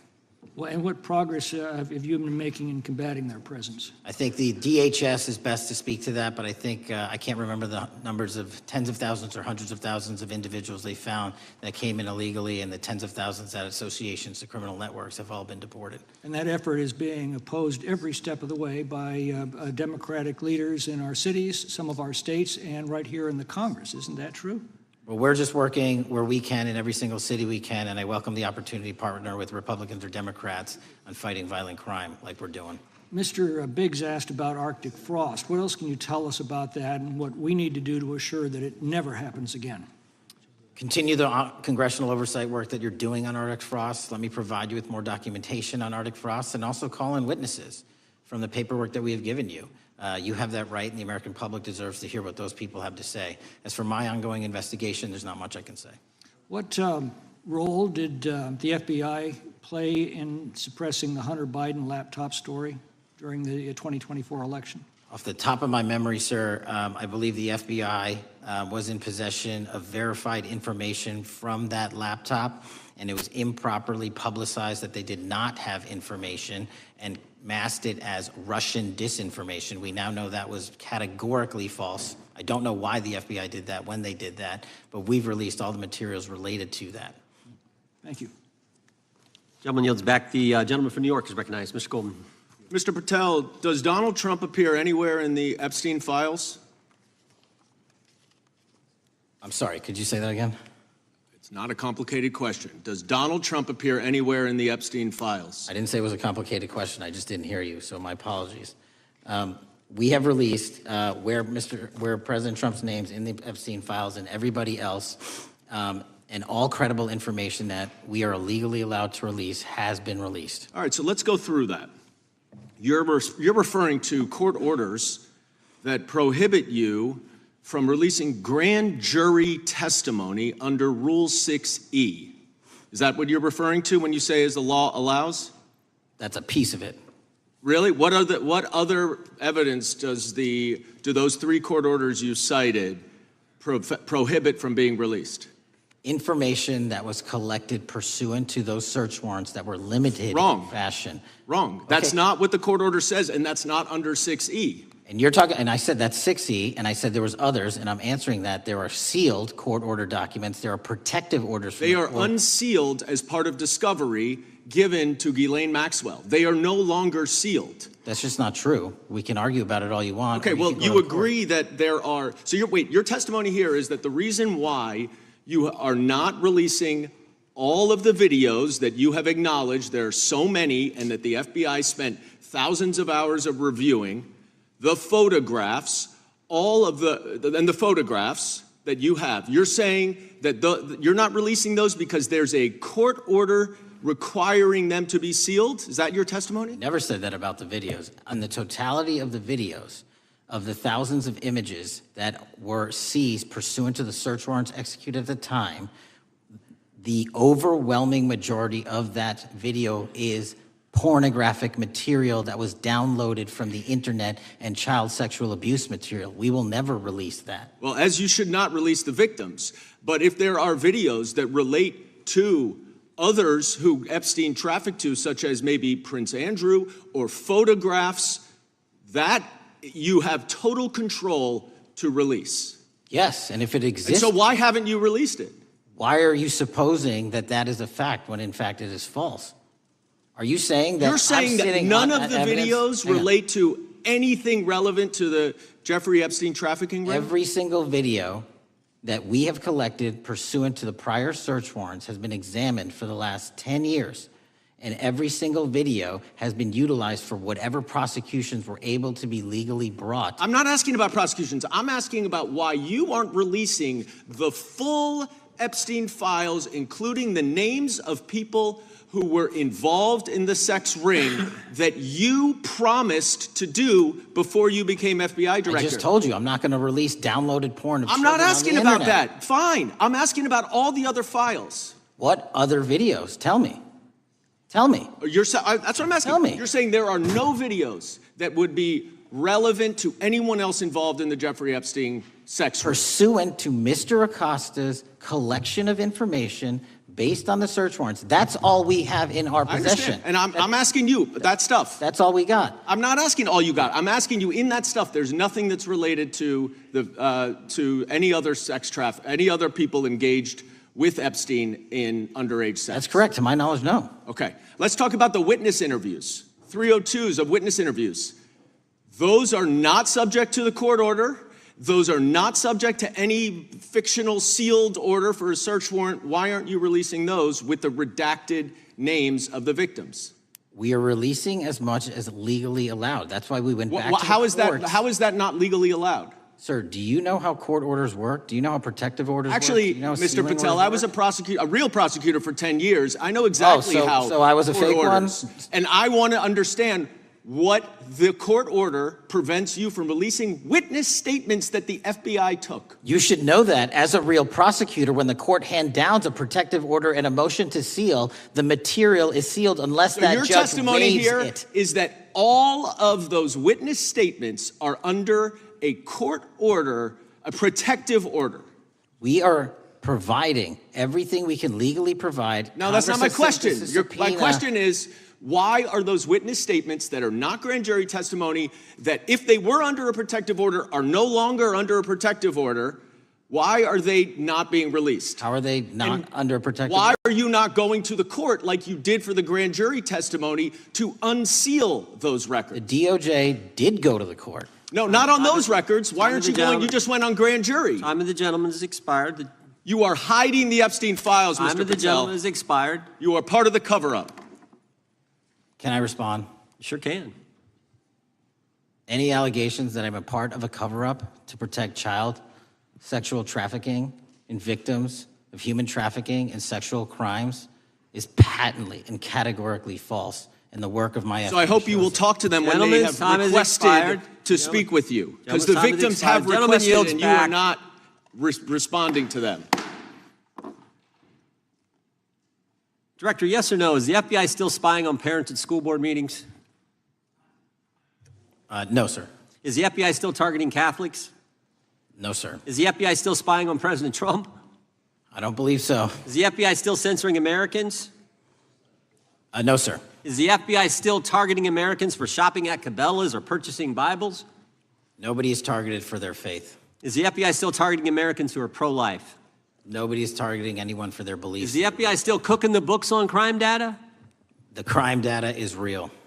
Is the FBI still purging agents for conservative viewpoints? No one at the FBI has asked their viewpoints on policy. Is the FBI still labeling the Betsy Ross flag, the flag of the American Revolution, a hate symbol? No. Well, maybe that's why you've been able to, what was the number? 23,000 bad guys you've arrested, a huge increase from the same time period in the previous administration. I think you said 1,400 predators, 4,000 children rescued.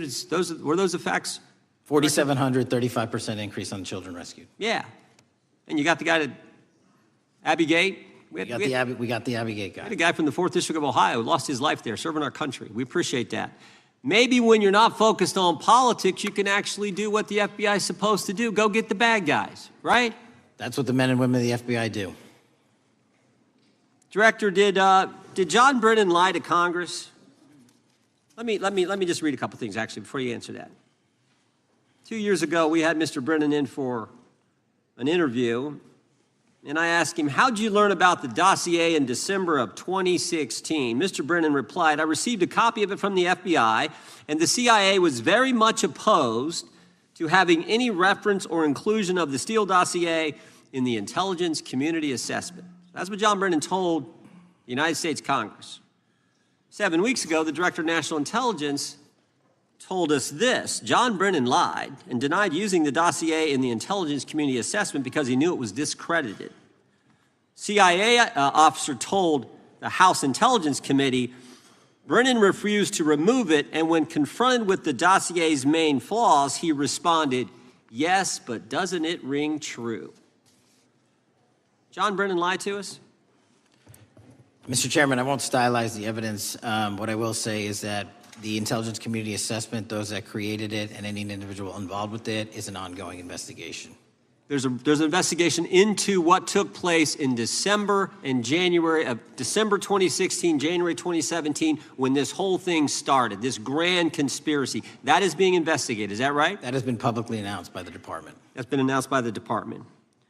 Did Chris Wray hide documents from this committee? You would know better than me, sir.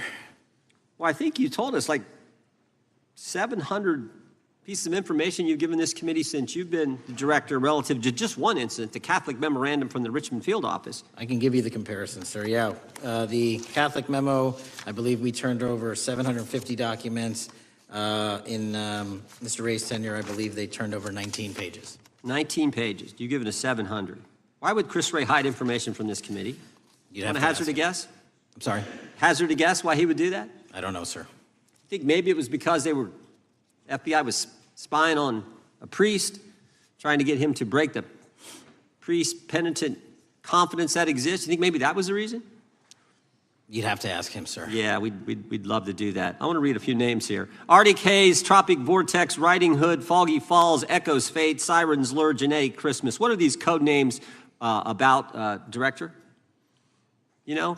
Not off the top of my head. Well, Arctic Haze, Tropic Vortex. My understanding, these are code names for leak investigations of classified information from the year 2017. Does that ring a bell? In terms of leak investigations, many of those are classified and many of those are ongoing, Mr. Chairman. But we are working with you to produce documents as we close those investigations or as we declassify them. Let me ask you this question, because this is something I've wondered about, the way the FBI used to work. Wade, this whole thing so many of these things unfolded. Seems to me you had all these people in government leaking information that then gets reported in the press, and there's a story written about it, and then that article is then used to further the investigation and move forward with what they want to do. Did that take place back in 16 and 17? That's the exact scenario that took place in the FISA application for Carter Page and the rest of the Trump campaign. And that is frightening, because that's what the CIA is supposed to do in foreign countries. It's not supposed to happen to Americans, but it did, didn't it, Director? Yes. And not just any Americans, it happened with the President of the United States. Is that accurate? Yes, sir. Yeah, and you were the key guy in helping expose that. And I think our country will be forever grateful for what you did to let the country know that was going on involving Americans, which is not supposed to happen, and not just, again, any American, but the President of the United States. Chair now recognizes the gentlelady from California. Thank you, Mr. Chairman. I'm concerned by reports that FBI agents have been diverted from their important work on crime and anti-terrorism to work on matters that are not critical to our safety. I'd like to play the video, the whole video. Jeffrey clip. Epstein's Black Book? Black Book. FBI. But who? That is, I mean, there's... Oh, that's under direct control of the director of the FBI. But the Black Book, it's not just sitting, I mean, that's Hoover power times 10. And to me, that's a thing I think President Trump should run on. On day one, roll out the Black Book.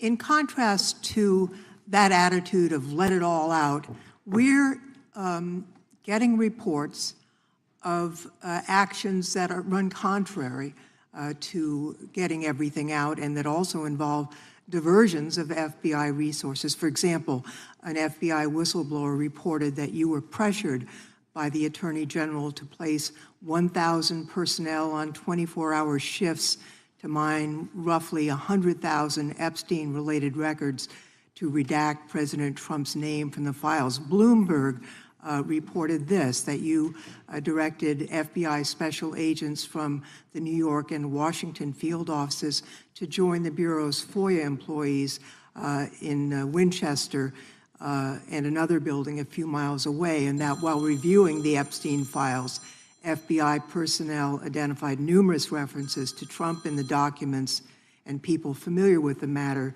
said that Trump's name, along with other high-profile individuals, was blacked out. Now, the New York Times reports, and this is a quote, Justice Department officials diverted hundreds of FBI employees and federal prosecutors from their regular duties to go through the documents at least 4 times, including once to flag any references to Mr. Trump and other prominent figures.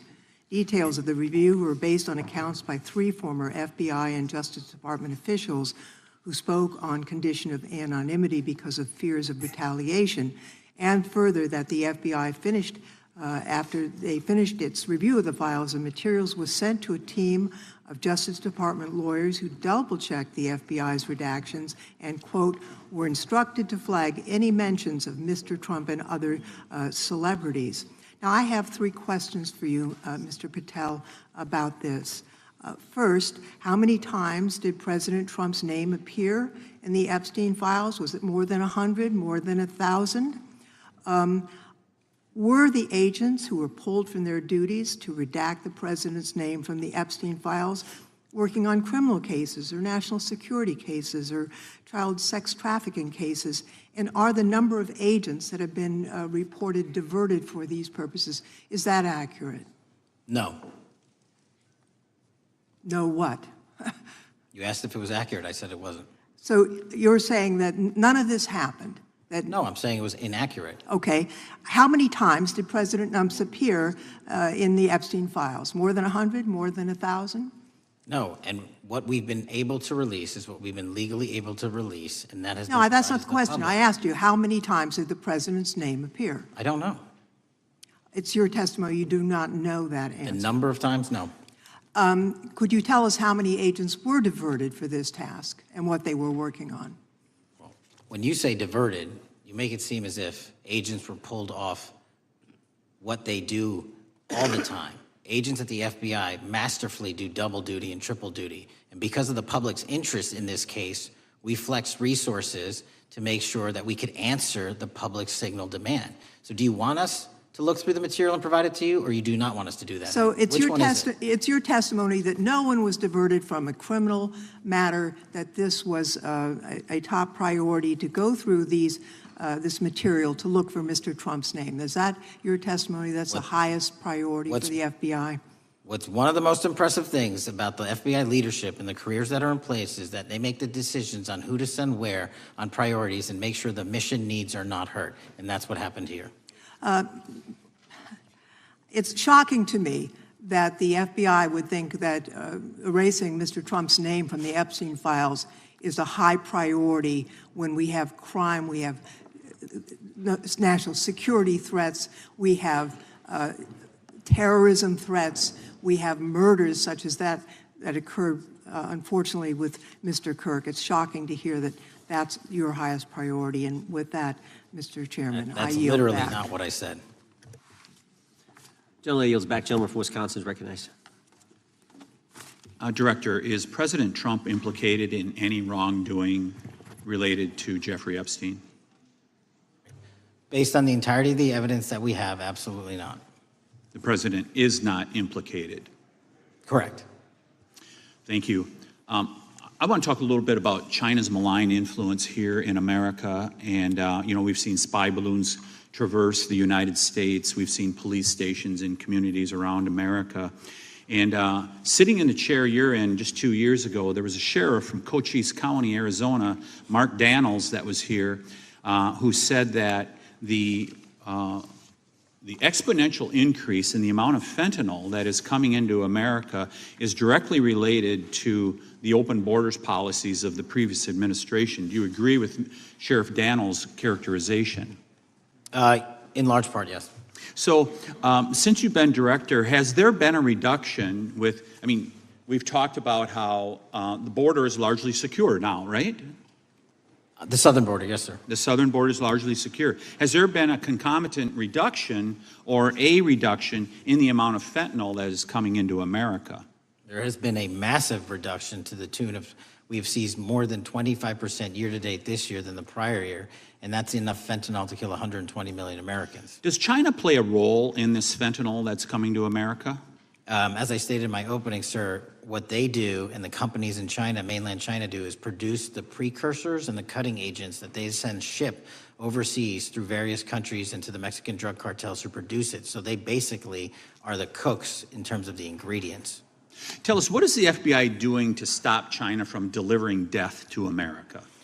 So for the first time in a decade, I actually reached out to my counterpart at the Ministry of Public Security. No one at the FBI had done so, to engage. Ministry of Security, where's that? In mainland China. In mainland China, okay, thank you. To engage in a conversation to say, hey, can we have a certain number of these precursor chemicals listed in China so that they become illegal and illegal to trade. We're also working with our counterparts in places like India and Guatemala because the transshipment routes of the precursors, the Mexican drug cartels have gotten creative, and instead of coming directly to America, are going into these countries. And we've had massive success in India and Guatemala, and in those governments' great partnerships in shutting down the ability to ship the precursors into those countries, which are ultimately destined to America. So those people that are working with security agencies have been working with you, is that accurate? Yes, sir. So I want to turn to a couple cases that are at the University of Michigan, where Chinese nationals, on behalf of the Chinese government, smuggled in illicit biological materials, stuff that can harm our agricultural industry. What actions are you taking as we see repeated stories of Chinese nationals doing this in the United States? So just that, sir. In this calendar year alone, as I was mentioning, our counterintelligence operations and cases brought against the Chinese are up by, I think, something like 40%. And specifically, the cases in Michigan show two threat streams, not just against our agricultural industry, which is a threat to national security, but they were also bringing in chemical agents and mushrooms, I'm not the exact expert, that would have ultimately hurt our population. We arrested and charged all of those individuals, and we were aggressively going after them in every single state because they weren't doing it in Michigan alone. Should research universities across the United States be doing a thorough job of vetting Chinese nationals that are coming to their universities? They should. Turning to spying in America, you know, we heard the stories about Senator Dianne Feinstein's driver, who was a Chinese spy. We're familiar with Linda Sun, who worked in Governor Hochul's office, Christine Fang in California. What are you doing to find these people who are Chinese spies that are trying to burrow themselves into the politics of America? Because we know it's happening, right? Yes, it is. And what our counterintelligence unit is doing is aggressively seeking the intelligence into where these individuals are working. Then we are utilizing our operational authorities to go in and investigate them either through our human source networks and collecting information through lawful process, online, search warrants, and data so that we can bring proper arrest charges and publicize to the world what they're doing here. And just because we've caught a few doesn't mean we've caught everybody. We've got a lot more to go. I get one more quick question in. The FBI arrested a judge in Wisconsin, Hannah Dugan, for interfering with a federal law enforcement operation. Could you tell us a little bit about that? And is a judge above the law here in the United States of America? Well, no one is, and that case is ongoing. But as you stated, and these allegations said, there was an interference in a lawfully executed federal law enforcement priority that was interfered with. I yield back, Mr. Gentleman yields back. The gentleman from Tennessee is recognized. Thank you, Mr. Chair. Director Patel, I believe you had primary importance in starting Operation Viper in Memphis. Is that correct? Yes, sir. And Operation Viper brought in the FBI, the DEA, the ATF to help the Memphis police in policing the city? That'll be phase two, sir. Phase one was FBI and local law enforcement in Memphis for the last few months. Okay. You did a good job, and the police director and the mayor have told me that has been helpful, the FBI working with the police. And the FBI are trained in law enforcement. They know Miranda rights, they know how to do policing, and they do a good job working with the police. Do you think that the National Guard is necessary to do the work that the FBI is doing now? Thank you. I do think it's necessary to finish it. What we've done is 500 arrests in Memphis and 110 federal indictments. But what we need to do is we've only secured a piece of where the criminal conduct is occurring in Memphis, and we can't work inside perimeters that are not established and safe, and we don't have the manpower to give us the space to fully go into the areas where the criminal activity remains. Well, are you suggesting that the National Guard is going to go into the more heavily crime areas? They're going to establish, like they did in Washington, D.C., perimeters where local law enforcement and the FBI, DEA, ATF, and U.S. Marshals can go into. We can't be going into all these areas knowing that they're extremely volatile and jeopardizing the safety of our agents. Did the National Guard do anything in Washington to help the FBI stay safe from these dangerous elements? They established perimeters. Established perimeter, and the criminals knew about it, so they... It was a visible force, sir, so they kind of saw it. Well, what you did, I commend you for what you did, and I think the FBI coming in, we have a crime problem in Memphis. The FBI has helped, DEA will help, and the ATF will help. I don't think the National Guard is going to help, and what I've seen, they're not trained in law enforcement, are they? No, sir. And so that could be a problem. Who will direct the National Guard in Memphis? Will it be, will they have control over your agents? No, sir, they won't. Who will have control over your agents? You? Well, the SAC and then ultimately the chain of command up to Washington, D.C. will control the FBI, but there's a task force that was put together that is going to be led by an interagency. The heads of U.S. Marshals, DEA, and FBI will be working together with DHS collectively on this. Have you visited Memphis before? Yes, sir, I have. So you know how good a city it is. I love Memphis. A lot of us do. And Memphis is a great city, great history, civil rights museum. Might say something about slavery, but that was the history. Needs to be taught. Blues, Elvis. Beale Street. Beale Street, right. Barbecue. And people should come. It's not a troubled city. We've got some crime, but it's not a troubled city. We're not troubled, and we love our city, and we hope that the National Guard doesn't come in and cause people to have questions about Memphis because it's a city they should visit. Let me ask you this about, you said that the homicide rates are coming down to an all-time low? In modern recorded U.S. history, yes, When sir. does modern recorded history start? I think the FBI, and I'll get back to you on this, has stats on that going back about 30 years, sir. Okay, I was thinking back to Ozzie and Harriet, and I didn't think you could beat Ozzie and Harriet's time. Secondly, you mentioned the Epstein case. Did any of the women that were victims, and they came up here and had a press conference and all, did any of them contact your office and ask to give information? To my knowledge, no, sir. If they did, let me ask you first, is there a statute of limitations on sex crimes like that, with sex with a minor, rape? The DOJ is the expert, but I do not believe there's a statute on that, limitations on that. So if there's not a statute of limitations, should you not be interviewing those people who know who raped them and the names and the places and give you that information? That seems like that's a treasure trove of information, and it's a serious, serious, serious number of crimes. Sir, I couldn't agree with you more. We've been very public about asking individuals to come forward with new information, and we would run out every single lead on that. Well, I'm sure the women will come forward, especially today, to be sure that they will get an opportunity, because that seems like something we ought to do.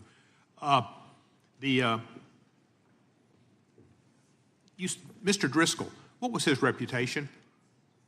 I can't comment on Mr. Driscoll's matter. It's an ongoing litigation. Yeah, but his reputation you could tell us about. I can't tell you about his reputation. His work has been laid out in that lawsuit. How many of the FBI agents who worked on the January 6th case have been fired?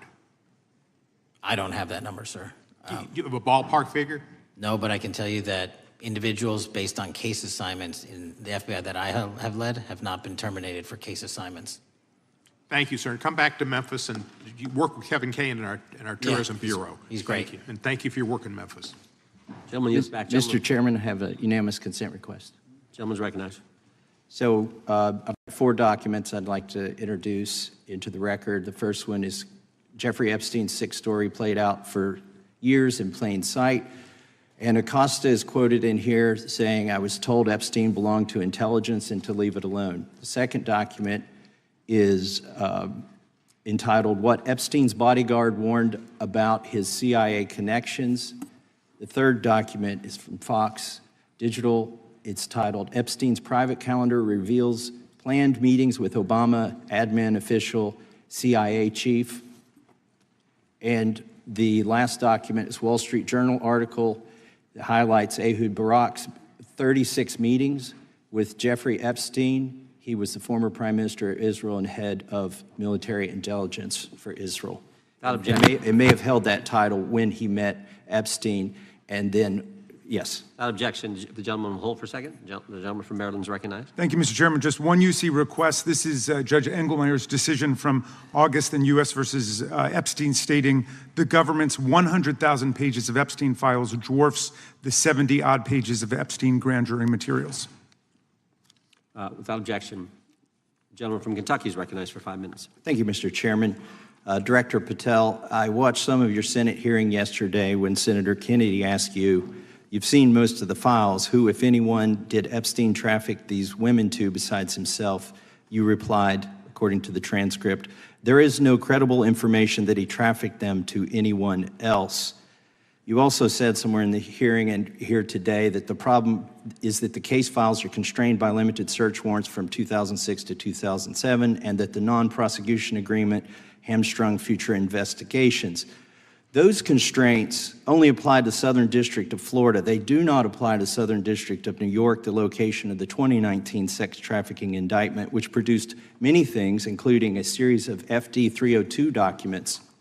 According to victims who cooperated with the FBI in that investigation, these documents in FBI possession, your possession, detail at least 20 men, including Mr. Jess Staley, CEO of Barclays Bank, who Jeffrey Epstein trafficked victims to, victims including minors, such as Virginia Roberts Giuffre, may she rest in peace. That list also includes at least 19 other individuals, one Hollywood producer worth a few $100 million, one royal prince, one high-profile individual in the music industry, one very prominent banker, one high-profile government official, one high-profile former politician, one owner of a car company in Italy, one rock star, one magician, at least 6 billionaires, including a billionaire from Canada.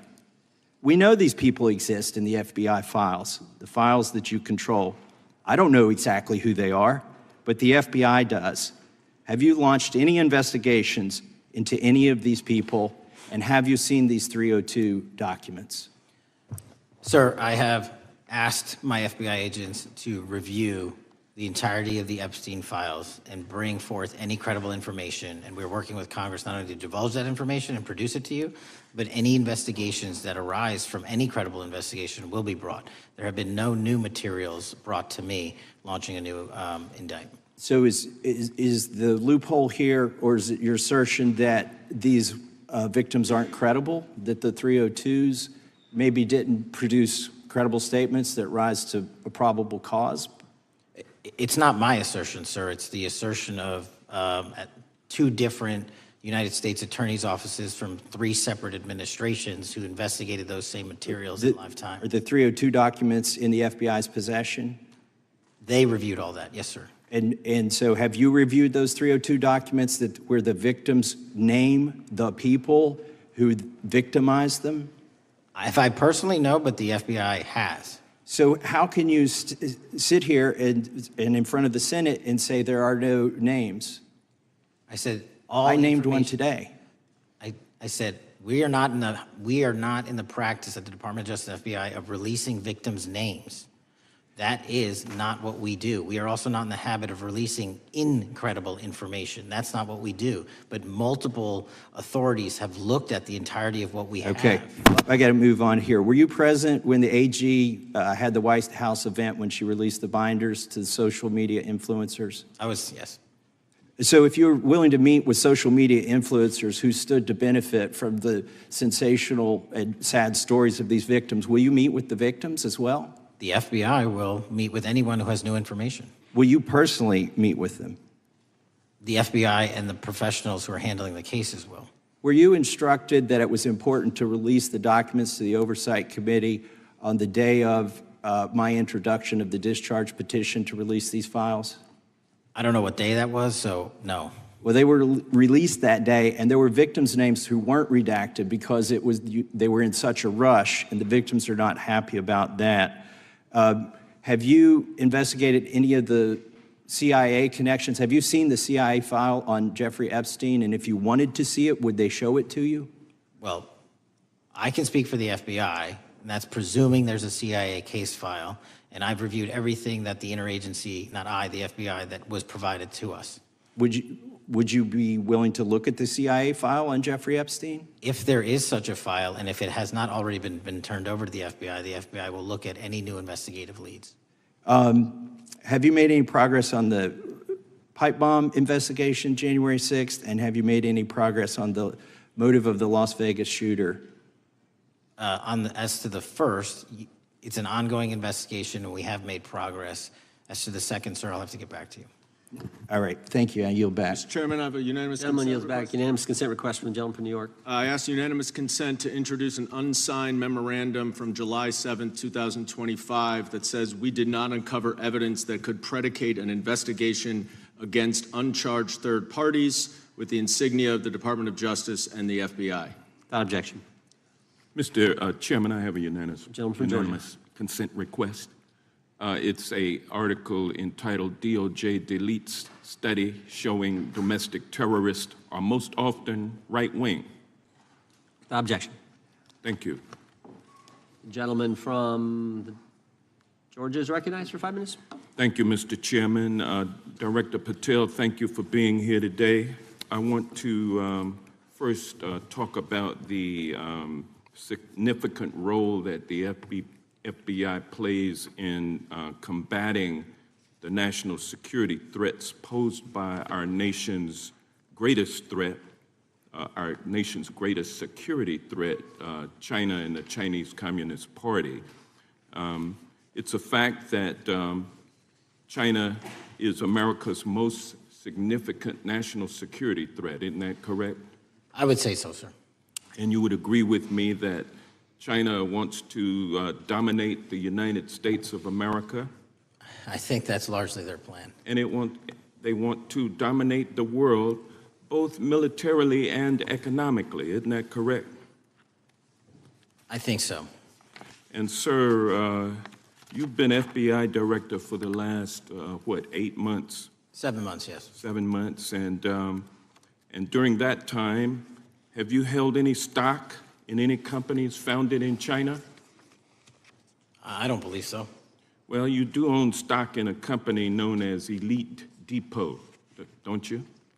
Which one, sorry? Elite Depot. You own stock.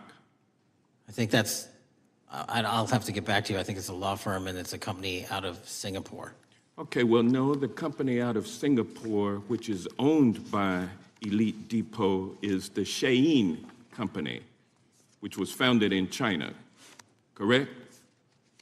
That company operates out of Taiwan. Well, they changed their headquarters from China back in 2022 to Singapore for tax purposes, but it's owned by a Chinese billionaire.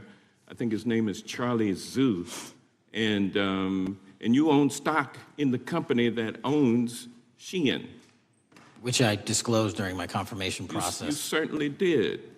And now, do you still hold that stock in that Chinese company? Pursuant to the Department of Justice, who reviewed my material that was submitted during my confirmation process, I was able to hold certain stocks, and they made the decision. You still hold the stocks that you have? You still hold on to these Chinese stocks, these stocks in this Chinese company? I disagree that it's a Chinese company, but I was in the DOJ, when you're appointed, makes a call on what you can and can't possess. Well, now, let me ask you this. Chinese companies steal trademarks, they produce counterfeit products and sell them over the internet on platforms such as Shein. They steal intellectual property.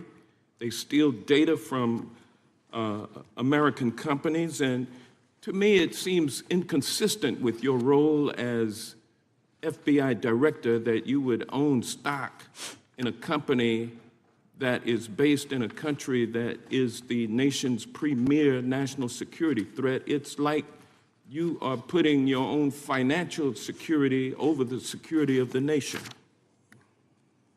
I disagree with that characterization. Well, I think the American people look at it like it's a classic situation of the fox guarding the hen house.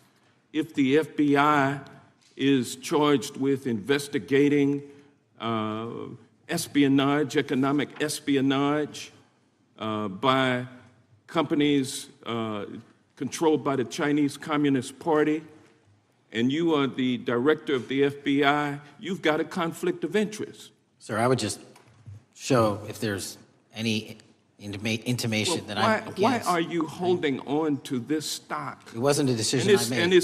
And it's valued at up to $5 million as of when you last reported, correct? $5 million in stock? No, I don't follow it. You don't follow it, but you're still making money off of it. I don't have any money off of anything. Well, What I have done... Trump's trade policies directly impact the value of that Chinese stock.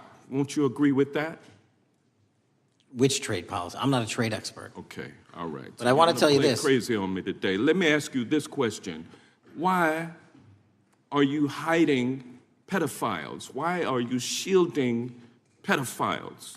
Why are you protecting pedophiles? That is maybe the most offensive thing you could say to me, given the numbers. Well, you have not released given the Epstein numbers files of pedophiles. You are aware of the Epstein arrested. client list that was published in the 18,000. The gentleman has emails expired. released? The gentleman yields back. Can he answer the question? Can I just respond? Of course, the gentleman can answer the question. Since I took over the FBI, there has been a 33% increase. Sir, all of that started under Christopher Your Wray. time is done, but No, it didn't. the witness gets to All of answer that the started question, under and then the we'll go to our previous, next. 33. FBI director, sir, and you're coming in here trying to take credit for something that a previous director Gentlemen, instituted and largely brought to conclusion. I take I no think it's credit. been clear that offensive. the It's director offensive. has numbers are so incorrect much also. better than the previous director. It's Dr. deceptive. Patel, if you want to I take- answer the question. I take no credit. The men and women of the FBI have seen a 33% increase in the number of counterintelligence arrests out of the PRC. And so all of a sudden, with you coming in 7 months ago, and, Gentleman's time has Heaven on earth. expired. and on sir, the pedophile American public not gonna accusation, go for that. we have arrested 1,500 child predators in the last 7 months. Under That's investigations more than initiated by anybody the prior Appreciate directorship. the director's good work, and we really appreciate that the time of the gentleman has expired. We now go to the gentleman from Texas. I thank the chairman. I thank the FBI director for coming before the committee. I assume the FBI director, Mr. Patel, I believe you probably agree with me that there is a significant organized effort on the left side of the political spectrum to advance criminal organizations being able to put more criminals out on the streets. And that what we've seen this in daily action. Are you familiar with the report that came out this last Monday from the Law Enforcement Legal Defense Fund? I'm not familiar with that, sorry. So this report came out this past Monday, and it said that significant amount of the money flowing out of George Soros and other leftist organizations and funders has been funding DAs and prosecutors, and quote, many of these DAs had never managed an office, prosecuted a criminal case, developed organizational policies. In dozens of America's largest cities and counties, this report finds these progressive district attorneys have outsourced core parts of the American criminal justice system to activists and political donors, taking direction and advice on everything from staffing decisions and communication strategy. Organizations, it's a complex web of donors going in through these organizations to put radical DAs and prosecutors out there, putting criminals on the streets. Does the FBI director agree that this exists and is a problem? I will accept the factual representation, and if that exists, it is a problem. The organizations such as TIDES, the Fair and Just Prosecution, Brenner Center for Justice, Partnership for Safety and Justice, the Vera Institute of Justice, the amount of dollars flowing from George Soros through and to these organizations and to the various prosecutors that have resulted in increased crime on our streets, including the brutal murder of the Ukrainian refugee in Charlotte. I bring that up because that is one component of the problem. In addition, we have an organized effort targeting our border. The NGOs, the nonprofits and the deep pockets, the United Nations, charitable organizations, and a long list of over 250 organizations that the Center for Immigration Studies put out that lays out a complex web of organizations that were moving people into our country, knowing that they're dangerous, knowing that they're criminal, associated with taxpayer dollars flowing through the United Nations and donor dollars flowing through organizations, including ostensibly religious ones, putting these dangerous individuals on the street that resulted in fentanyl in our communities, that resulted in the death of Jocelyn Nungare, of hundreds, thousands even, as the director testified, 100,000 people dying from these narcotics every year.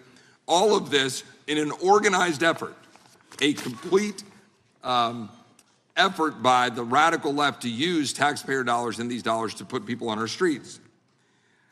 In addition, the extent to which we've seen now with the Southern Poverty Law Center and their hate map targeting, for example, the Family Research Council, where we had a shooting right here in DC over a decade ago, putting Charlie Kirk, putting a target on TPUSA, Antifa, other radical organizations that are very specifically organized in targeting conservatives and ordinary Americans. Well, how about the organized effort to infiltrate our schools and advance a transgender agenda and advance a radical agenda, perhaps one that we will see exposed further in the individual that actually shot Charlie Kirk. So here's my question. Will you as the director, and are you as the director, pursuing all legal channels to follow the truth wherever it may lead on this organized effort, one? And two, do you agree that Congress should take all action necessary to expose this web of dollars that are flowing to undermine our way of life? I got another minute in my time that I'd like to hear from you on this topic broadly. I'll keep it short. Investigatively speaking, we are doing the following. We are following the money. We are following the money in every organization and every person that is violating the federal code. And it doesn't matter what your background or ideology is, we are following the money. We are using legal process to follow that money, issuing subpoenas to follow that money, using grand juries to follow that money. And when we have results to recommend for prosecution to the Department of Justice, we will do that. And we will continue to publicize documents through Congress, yes, when we make these findings. Mr. Chairman, I'd like unanimous consent to insert the record outsourcing justice by the Law Enforcement Legal Defense Fund that I alluded to before. I would ask unanimous consent to add a 2024 list provided by the Center for Immigration Studies on these United Nations and other affiliated groups that are responsible, over 250 of them, for moving individuals into our country in a coordinated effort. I would like a unanimous consent to insert a letter that I sent that currently has 33 members of the United States House of Representatives have signed on it, calling for a special select committee to pursue the organized effort from the radical left to target our way of life and undermine our security by putting criminals on the street and having our borders being wide open and putting us in danger. Without objection. With that, I would yield back. Without objection. Gentleman yields back. Mr. Chairman, I have a couple of unanimous Gentleman's requests. One is a letter from Senator Tom Cotton, dated last year, urging the U.S. to, quote, ensure that data from U.S. companies is not harvested by the Chinese Communist Party through the purchase of Xi'an software and technology. Without objection. And also a statement by Marco Rubio, then Senator Marco Rubio, which warned our UK allies about, quote, Xi'an's deep ties to the People's Republic of China. Without objection. Also, crime is the record crime is down in 2025. Trump doesn't deserve credit, which demonstrates that the crime rates have been decreasing since 2023, which was published by the Vera Institute. Also, a unanimous consent request to enter into the record a NPR report from July of 2024. GOP vows to make America safe again. Statistics contradict their growing crime claims. Without objection.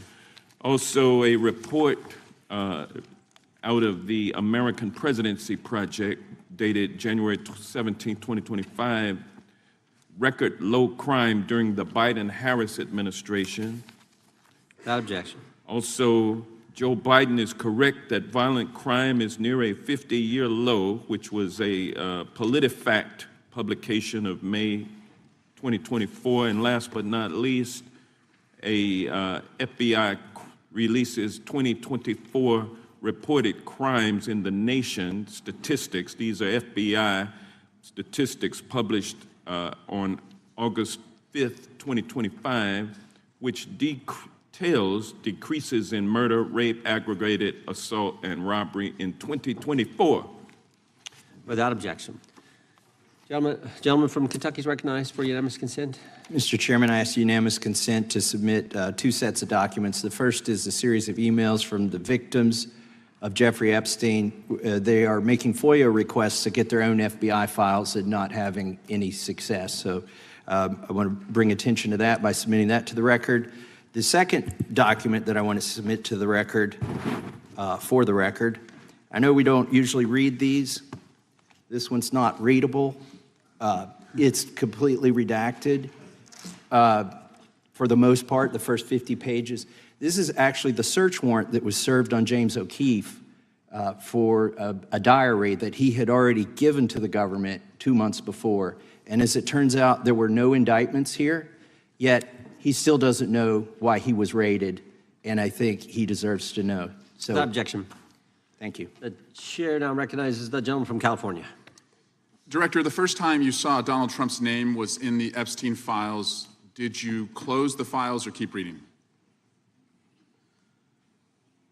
I have reviewed not the entirety of the files, so You haven't reviewed all of the Epstein files? Personally, no.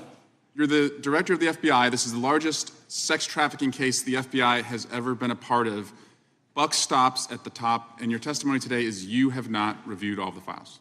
What I've been doing is been busy providing the safest country this country has seen in modern U.S. history in historic speed, because the men and women of the FBI are given the resources to reduce the homicide rate, to reduce the drug trafficking rate, to reduce the amount of children that are being trafficked and the number of pedophiles. It sounds like those children being trafficked would appreciate the director reviewing the files. You said you don't know the number of times Trump's name appears in the files, so it could at least be 1,000 times. Is that right? The number is a total misleading factor. We have not released anyone's name that we have not released anyone's name in the Epstein files that has not been credible. Director, could it at we have least be 1,000 released times? every piece of legally permissible information. Okay, you can so characterize the numbers however you want it. Reclaiming my time, Director. It sounds like if you don't know the number, it could at least be 1,000 times. Which It's not. leads me- It's not. Is it at least 500 times? No. Is it at least 100 times? No. Then what's the number? I don't know the number, but it's not that. Do you think it might be your job to know the number? My job is to provide for the safety and security of this country. My job is not to engage in political And that innuendo includes protecting so you can go sexual out to the assault sticks and get your 20-second hit in your fundraising reclaiming my article. time, So Director. keep going, reclaiming your time, because the Director, people of California If are being Trump- if the underserved by president- your If the representation. president is not implicated, why not release everything that involves him? We have released everything, the president and anyone else's side, that is credible and lawfully be able to be released. Your fixation on this matter and baseless accusations that I'm hiding also child Mr. Massey's pedophiles is disgusting. interest. Anyone that says that needs to look at the stats alone. And go back to the state of California, who's receiving the biggest surge in FBI resources through my redeployment, because the cities of Los Angeles, San Diego, and San Reclaiming Francisco my time, need it. Director. Remembering your oath to tell the truth, did you ever tell Donald Trump his name is in the files? I have never spoken to President Trump about the Epstein files. Did you ever tell the Attorney General that Donald Trump's name is in the Epstein files? The Attorney General and I have had numerous discussions about the entirety of the Epstein files and the reviews conducted by our team. Did you tell the Attorney General that Donald Trump's name is in the Epstein files? And we have released where President Trump's name is in the It's a simple attorney's question. file. Did you tell the Attorney General that the President's name is in the Epstein files? During many conversations that the Attorney General and I have had on the matter of Epstein, we have reviewed. The question is painstakingly simple. Who Did you can tell the Attorney General that Donald Trump's name is in the Epstein files? Yes or no? Why don't you try spelling it out if Yes you're going or to mock no, me? Director? Use the alphabet. Yes or no? No? A, B, C, Director, D, E, F? it Don't wanna sounds do like it? you don't want to tell us. Did you tell the Attorney General that Donald Trump's name was in the Epstein files? Why don't you try serving your Director, constituency did by you tell the focusing on Attorney reducing General violent that Donald crime in this Trump's name- country and the number of pedophiles that Director, are legally reclaiming harbored my time, in your Director. sanctuary cities in Director, California? reclaiming I'll my work with time. you on that. Do Regular you wanna order, Mr. work with us Chairman. on that? Director, Time reclaiming my belongs to time. the gentleman from California. Did you tell the Attorney General that Donald Trump's name is in the Epstein files? The question has been asked and answered. You've not answered it, and we will take your evasiveness as a consciousness of guilt. Director, Did Donald Trump ever say to you, just find and release the entire truth? Don't worry if I'm in it? The instructions from the administration were to release all credible information, and we have done that. Did Donald Trump ever provide information about Jeffrey Epstein as an informant? Donald Trump has not been, and I can only speak for the FBI, an informant of the FBI. So, Director, you've played this cute shell game where you say you can't release everything because the court has said that it legally is not allowed to be released, but the court calls bullshit. Judge Richard Berman said that when you went to the court, quote, information contained in the Epstein grand jury transcripts pales in comparison to Epstein investigation information and materials in the hands of the Department of Justice. So let's move on, Director. You wrote a book called Government Gangsters.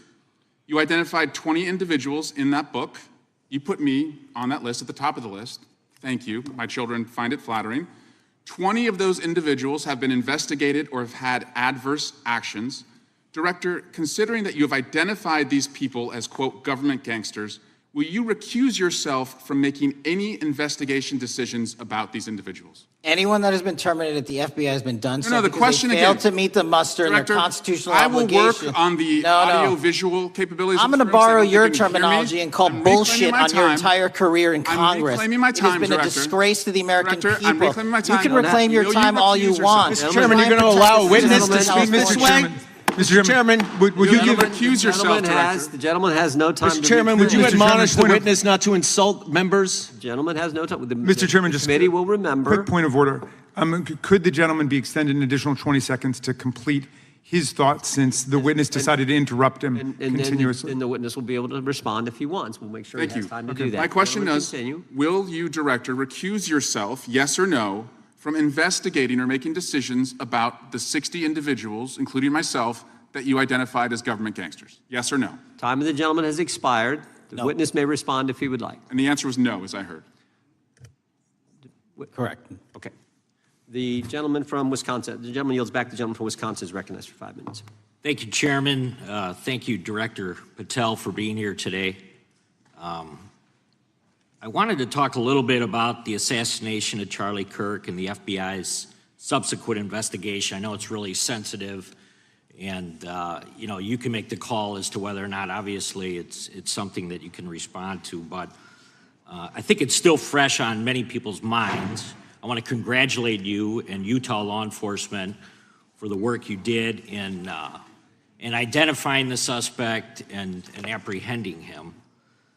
According to public reports, and I think this is what maybe it's, I still have questions about, and maybe the public does. According to public reports, the alleged shooter arrives on the Utah Valley University campus nearly 4 hours before the shooting. Was that your understanding? Is that kind of...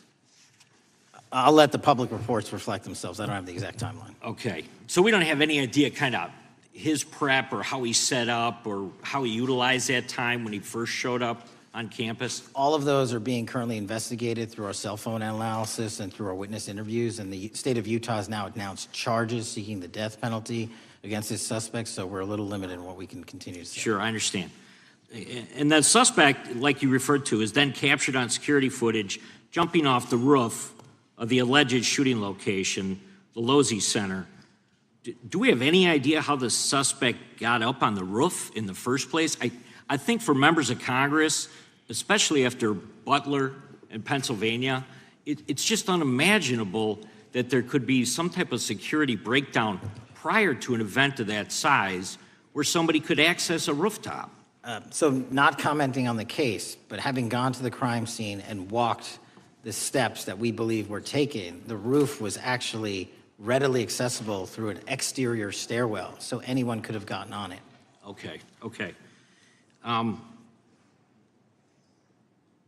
The suspect flees on foot to kind of this wooded area where he drops the rifle, wraps it in a towel, and then proceeds to his staged vehicle and basically drives home. So do we have any idea what the towel was about? Was it used later to identify a place where the firearm was left, or? What we can tell you is the towel, there was a screwdriver found on the rooftop, which DNA was collected off of, and the towel was found wrapped around the firearm in question in a wooded area next to the campus. All have been processed for DNA. And then, according to the suspect's roommate, there were allegedly messages on instant messaging platforms, specifically Discord, suggesting the towel may have been used to identify that weapon's location. So the public reports have suggested that the shooter acted alone. Do we still believe that that's true? Do we have any idea as to whether or not those Discord messages led us to believe that the shooter may have had help in any way or assistance? I can only speak to the FBI's investigation, and our investigation is ongoing, and we are interviewing any of those individuals involved in that chat and other individuals in the area. Very good.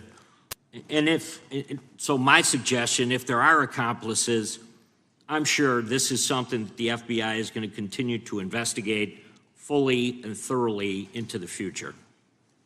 Yes, sir.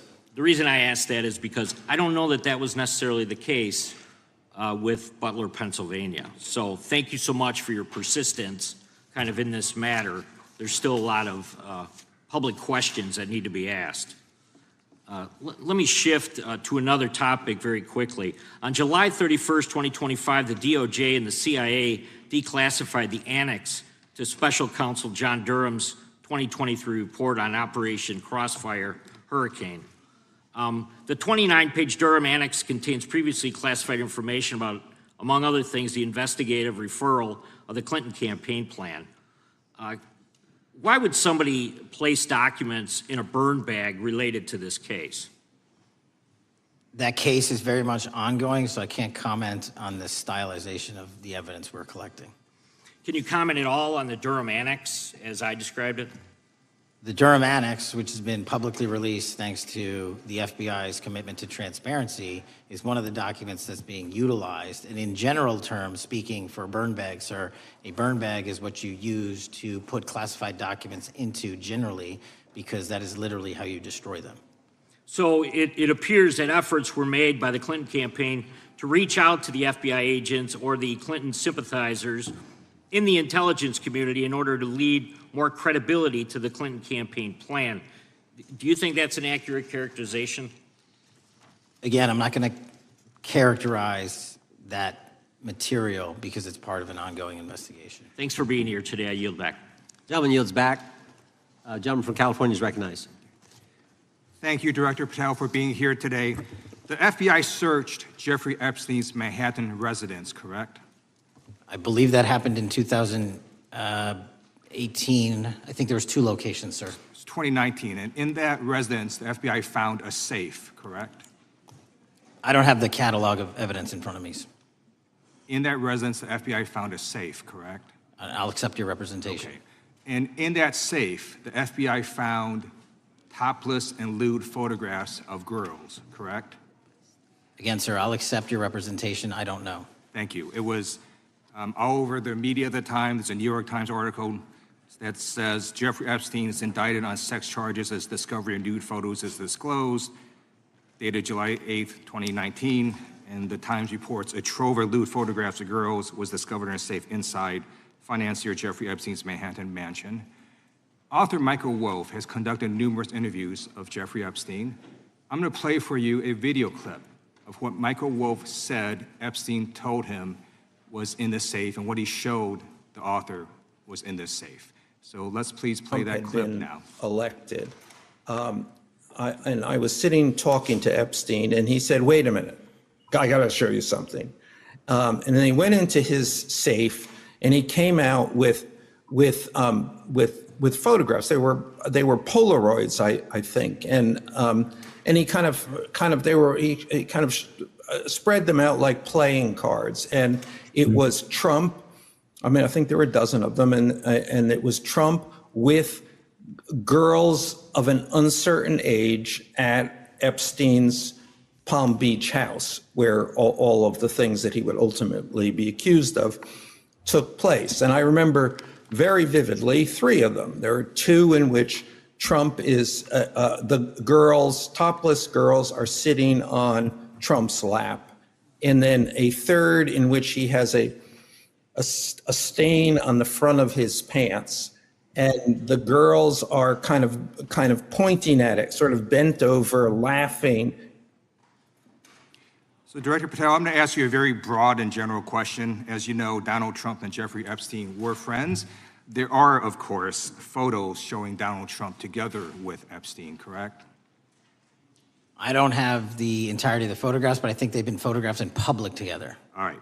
Are there any photos showing Donald Trump with girls of an uncertain age? No.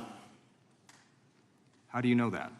Because that information would have been brought to light by multiple administrations and FBI investigators over the course of the last 20 years. Well, you know what? That's just not true, because no one knew about the creepy birthday message that Donald Trump wrote to Jeffrey Epstein until the Wall Street Journal disclosed it, and then all of a sudden, the Epstein estate provides it to Congress. Well, so certainly, you weren't there at the search. You don't know what Epstein may or may not have done with those photographs even prior to the search. Maybe someone has it. Maybe the Epstein estate has it. You raise a great point. So I'm going to ask you, have you asked to talk to Michael Wolff? You raise a great point. I haven't personally asked to talk to Has the Michael FBI Wolff, asked? but you the to Michael FBI, Wolff? I'll get back to you if the FBI specifically So Michael Wolff has has ever. about 100 hours of testimony of Jeffrey Epstein. Wouldn't it be good for the FBI to interview Michael Wolff? I'm not saying they haven't, I just don't know. Has FBI subpoenaed the tapes that Michael Wolff has conducted of Jeffrey Epstein? I don't know. All right, so if you could provide us an answer, that would be terrific. Sure. Well, let me ask you this question then. Have you looked at all the photos in Epstein files? I have looked at all the information that the investigators who investigated this case have provided to run out credible leads. And in the Epstein files, was there that creepy birthday message that Donald Trump had written to Epstein? No, that's what I was trying to tell you. You raise a great point. The estate of Jeffrey Epstein has a voluminous amount of information that they have not released before.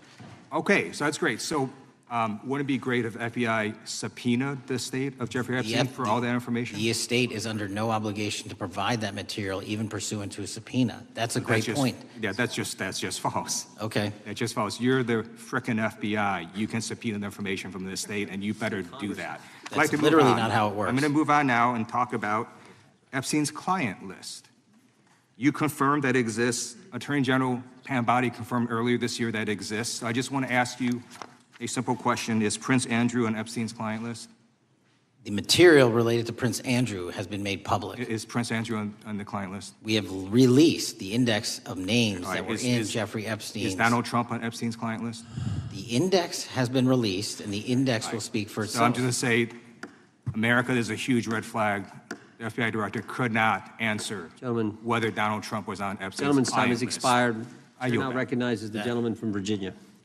Thank you, Mr. Chairman. I want to thank the director for being here and for his work over the last several months, removing the taint of partisanship that has infected the intelligence community over the past several years under the last administration, under the last several directors, standing up for law enforcement, standing up for the brave men and women who work in your agency. But to set the record straight, we have to correct the record. And the record, early days of the first Trump administration saw a dramatic spike in news stories that contained sensitive and sometimes classified details about the FBI's bogus Russia probe, about a leak a day. It's unacceptable that senior FBI officials coordinated to leak classified information to try and harm President Trump. Documents produced to the committee in August of this year revealed that the FBI interviewed a former intelligence committee staffer who gave details on a systematic process through which leaks of classified information were affected by then Chairman, now Senator Adam Schiff. Were these findings escalated within the Bureau's chain of command, and if so, to what level? Sorry, were the findings escalated? Were these findings that were given to us escalated within the Bureau's chain of command, and if so, what level? Did you receive this information? That entire matter is currently under investigation by the people at the FBI that handle leaks of classified information. All right, it's good to know that there is an ongoing investigation. Can you tell me whether these leaks to the media compromised any ongoing FBI investigations during the Trump-Russia probe? I can tell you, generally speaking, the leaks of classified information are detrimental to any work the FBI is doing. Now, former Director James Comey testified before the Senate Judiciary Committee that he had never been an anonymous source, nor authorized anyone to be an anonymous source in news reports about matters relating to the Trump investigation or the Clinton investigation. Was Comey's testimony true? In reference to Director Comey, I'm very limited in what I can say because of what the current status of those matters are with the FBI and the Department of Justice. When I am able to make those public, I will. Can you tell me if there's an ongoing investigation there? Again, without identifying any individuals related to the information you're generally speaking about, there is an ongoing matter that has been under review by the Department and the FBI for some time. Because we know that the documents that we received last month revealed that former Director Comey used Columbia University law professor as a conduit to leak stories to the media that contained classified information. Let me move on to the way that the FISA process was weaponized by past directors. Prior to your confirmation, you raised concerns about government misuse of FISA, including Section 702, stating that FISA was in need of major reform. Specifically, you highlighted that the FISC report that the FBI had conducted 278,000 improper searches of the FISA database. Do you remain concerned about governmental abuse of FISA in Section 702? I'm always concerned, but what we've done since I became FBI director is implement new audit systems. We are nearing 100% review of the 702 query system that you are specifically referring to, and we've also eliminated anyone that has ever touched that database that has in any way made a mistake, whether intentional or not. And we have also identified a system in which those going forward who misuse the 702 system, they don't get 2 strikes. They get 1 and you're done. Okay, I'm glad you mentioned you're continuing to audit because, as you know, in May, the New York Times reported you closed the FBI's Office of Internal Auditing. Can you explain why you decided to close this office? Yeah, because under the new restructuring of the FBI, to save resources, there were 2 different places doing the exact same thing.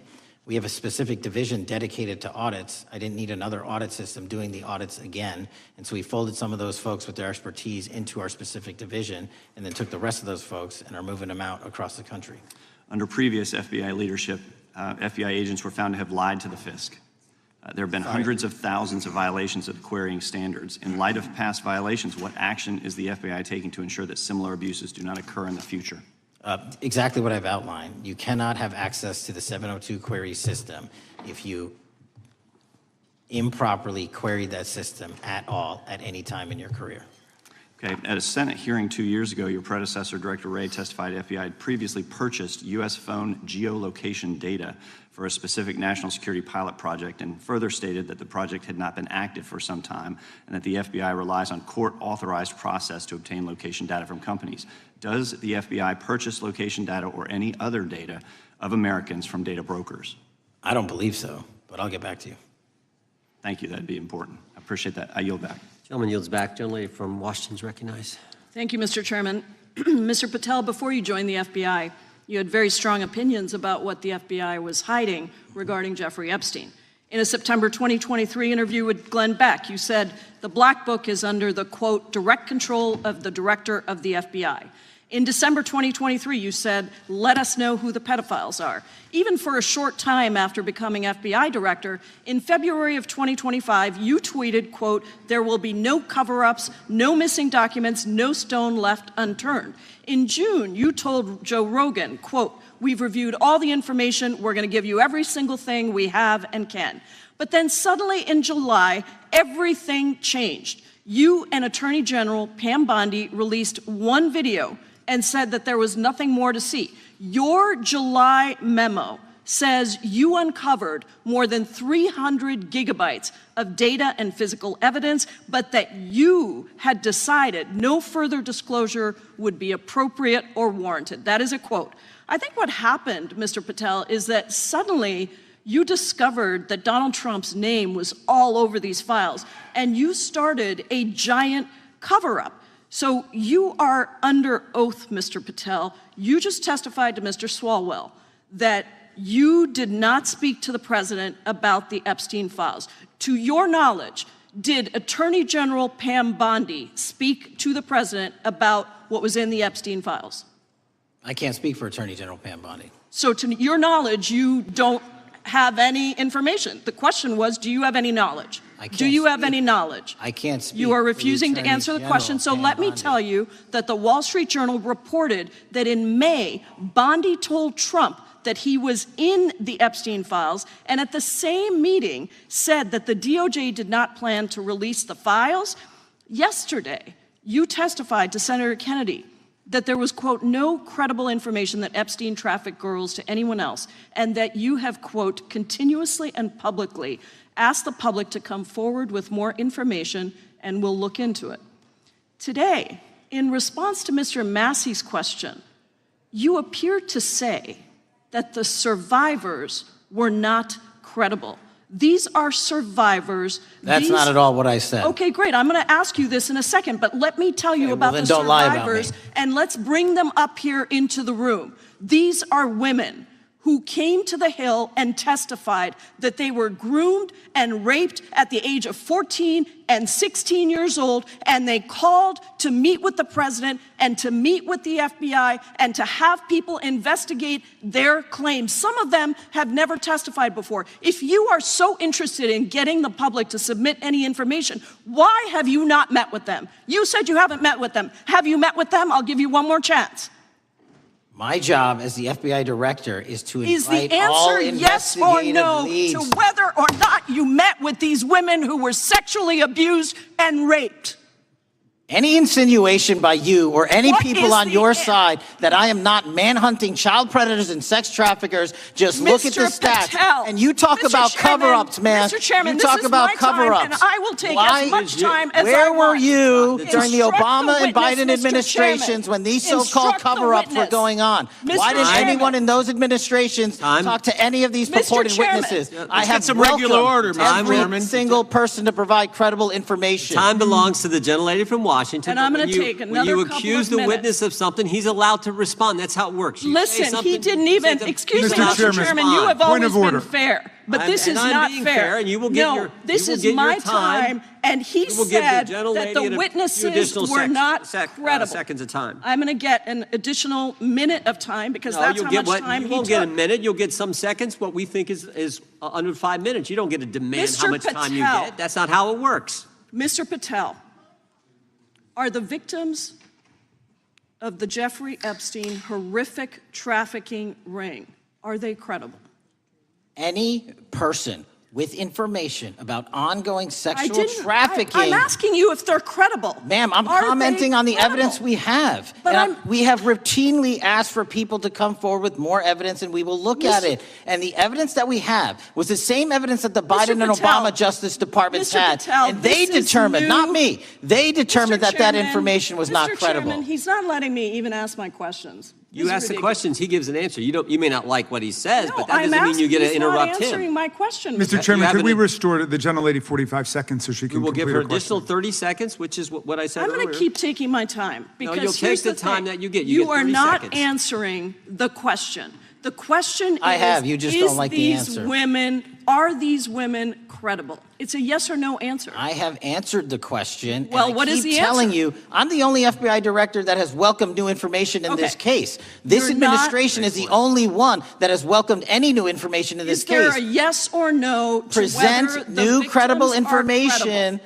Present new Are information. the victims credible or not? I'll tell you what happened in the last Trump Are they administration. credible or not? You can't even Victims say. credibly came forward, and you know what happened? President Trump authorized the indictments of President Jeffrey Trump Epstein, called not them a Biden, hoax. not Obama, President Trump no one called else. the entire thing a Democratic hoax.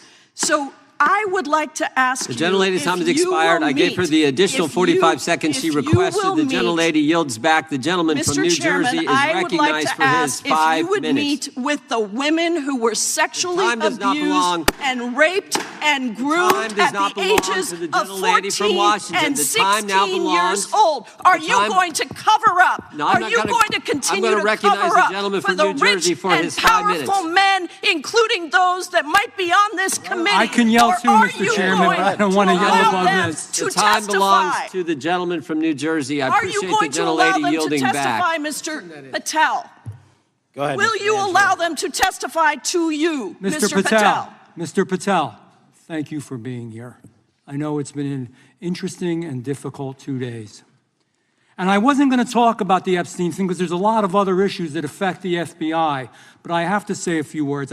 I've sat here, I've listened to this, I've watched it, and my Democratic colleagues are so concerned now, Mr. Patel, all of a sudden. Where were they last year? Where were they the year before? Where were they the year before that? Where was the last president in any of this? All I know, the only thing I see is a single letter from the ranking member that was sent in 2019 that he didn't like the plea deal, and some people signed on to that. Most of the truth, the real truth, let's be honest, let's be intellectually honest. The real truth is we didn't hear from them at all, anybody of them. Hardly any of them ever mentioned it. Some of them didn't mention it at all until the beginning of this year. Earlier in the year it started. Not one Democrat asked Director Wray. We all remember Director Wray was here. Not once, not twice, multiple times. Nobody asked Director Wray about Epstein before this committee. Nobody was that concerned. Where was the concern for the victims then? Where was the moral righteousness then? Where was the outrage then? Where was the sense of duty then? Where was the desire for accountability then? Where was the urgency for justice then? Most of all, where the hell was the integrity then? You know what the truth is. Let's just say it, man. Tell the truth time. The truth is, it's politically useful for them to try to do this now, even though they didn't give a damn about it in the past. And you know what? That's an insult to the victims, and that's an insult to America. Continue to do the work you're doing. Continue to uncover what needs to be uncovered. One real quick thing before I say anything to 9/11. We know that was mishandled by the past director and by the past FBIs. There are family members here. There are family members who are concerned. God Almighty, we want to get to the truth of that. I ask you, please, to meet with them, to talk to them, and to investigate this with truth. In the Biden administration, we went through a very dark and difficult period of time. The FBI trust was broken with the people. Catholics this is the stuff we've been talking about, were labeled radical threats for praying in their churches with their rosaries. Parents at school boards were called terrorists for standing up for their children. Hindu holy men in New Jersey. We have the largest Hindu temple in the world. They were attacked. They were put up against the wall with guns to their heads. So it isn't just a Catholic or Christian thing. American Jews were targeted in colleges and universities, and a lot of folks in the FBI, in the past FBI, not this one, didn't give a damn. We can't go back to targeting religion. We can't go back to silencing free speech. The Biden administration did that. So I got questions for you. Hopefully thoughtful questions that you can answer for us in a thoughtful way. How is this FBI now, under your leadership, how are we restoring trust for Catholics, for Hindus, for Jews, for parents, for all the other, for just American people that were targeted by FISA because they had a different viewpoint? How are we restoring that trust in the FBI? Multiple ways, sir. One, and maybe most importantly, is through transparency and providing the American public with the material so they can see, read it themselves as to what the abuses were in the past, whether it relates to the Catholic memo or the Hindu incident you talked about at the largest temple in North America. Any institution of faith and any member of faith will not be investigated by this FBI because they are men and women of faith ever, period. And nor should they. Nor should they. I don't mean to interrupt you, but my God, of all the amendments to the freedom of speech, freedom to believe in what you want to believe in, I know you're standing up for that. Continue. I'm sorry. No, that's it. Sorry. Okay. The Richmond memo was driven by a reliance on sources. The Southern Poverty Law Center, the words sound nice, but the organization's not so nice. And we've seen the Anti-Defamation League distort data that counts as violence. Have you been able to identify and eliminate these kinds of partisan sources? We welcome all sources, but we want objectivity and neutrality and decency in the way we report all this. Have you been able to uncover any information there? How do we make sure our sources are good in the future? We have reviewed the source processes that infiltrate any institutions of faith, and they will no longer be going into institutions of faith. They will be directed towards criminal activity and protecting the homeland, the two most important missions the FBI has, and that's what we're going to continue to do. Good. And I'll say this. There was a lot of bull today, a lot of you know what, and I'm not going to say it because I respect the institution so much going on around here. Continue to do the work of the people. You are here for that reason. The administration is here for that reason. It was weaponized and politicized, the FBI, in the past. I hope to God we never, ever see that again. One of the darkest parts of American history. Thank you, Mr. Patel. I yield back. Mr. Chairman, I have a unanimous consent. Gentleman yields back. The gentleman from New York is recognized for UC. I would like to introduce a CNN article that explains how an alleged top leader of the MS-13 gang was dismissed. His case was dismissed in Brooklyn so that he could be deported back to El Salvador, even though he was charged with murder. Without objection. Mr. Chairman, I have some unanimous The consent lady from requests. Washington is recognized. I ask unanimous consent to enter into the record an article titled "Justice Department Told Trump in May that his name is among many in the Epstein files." Without objection. I have another one that is a July 2025 article by the New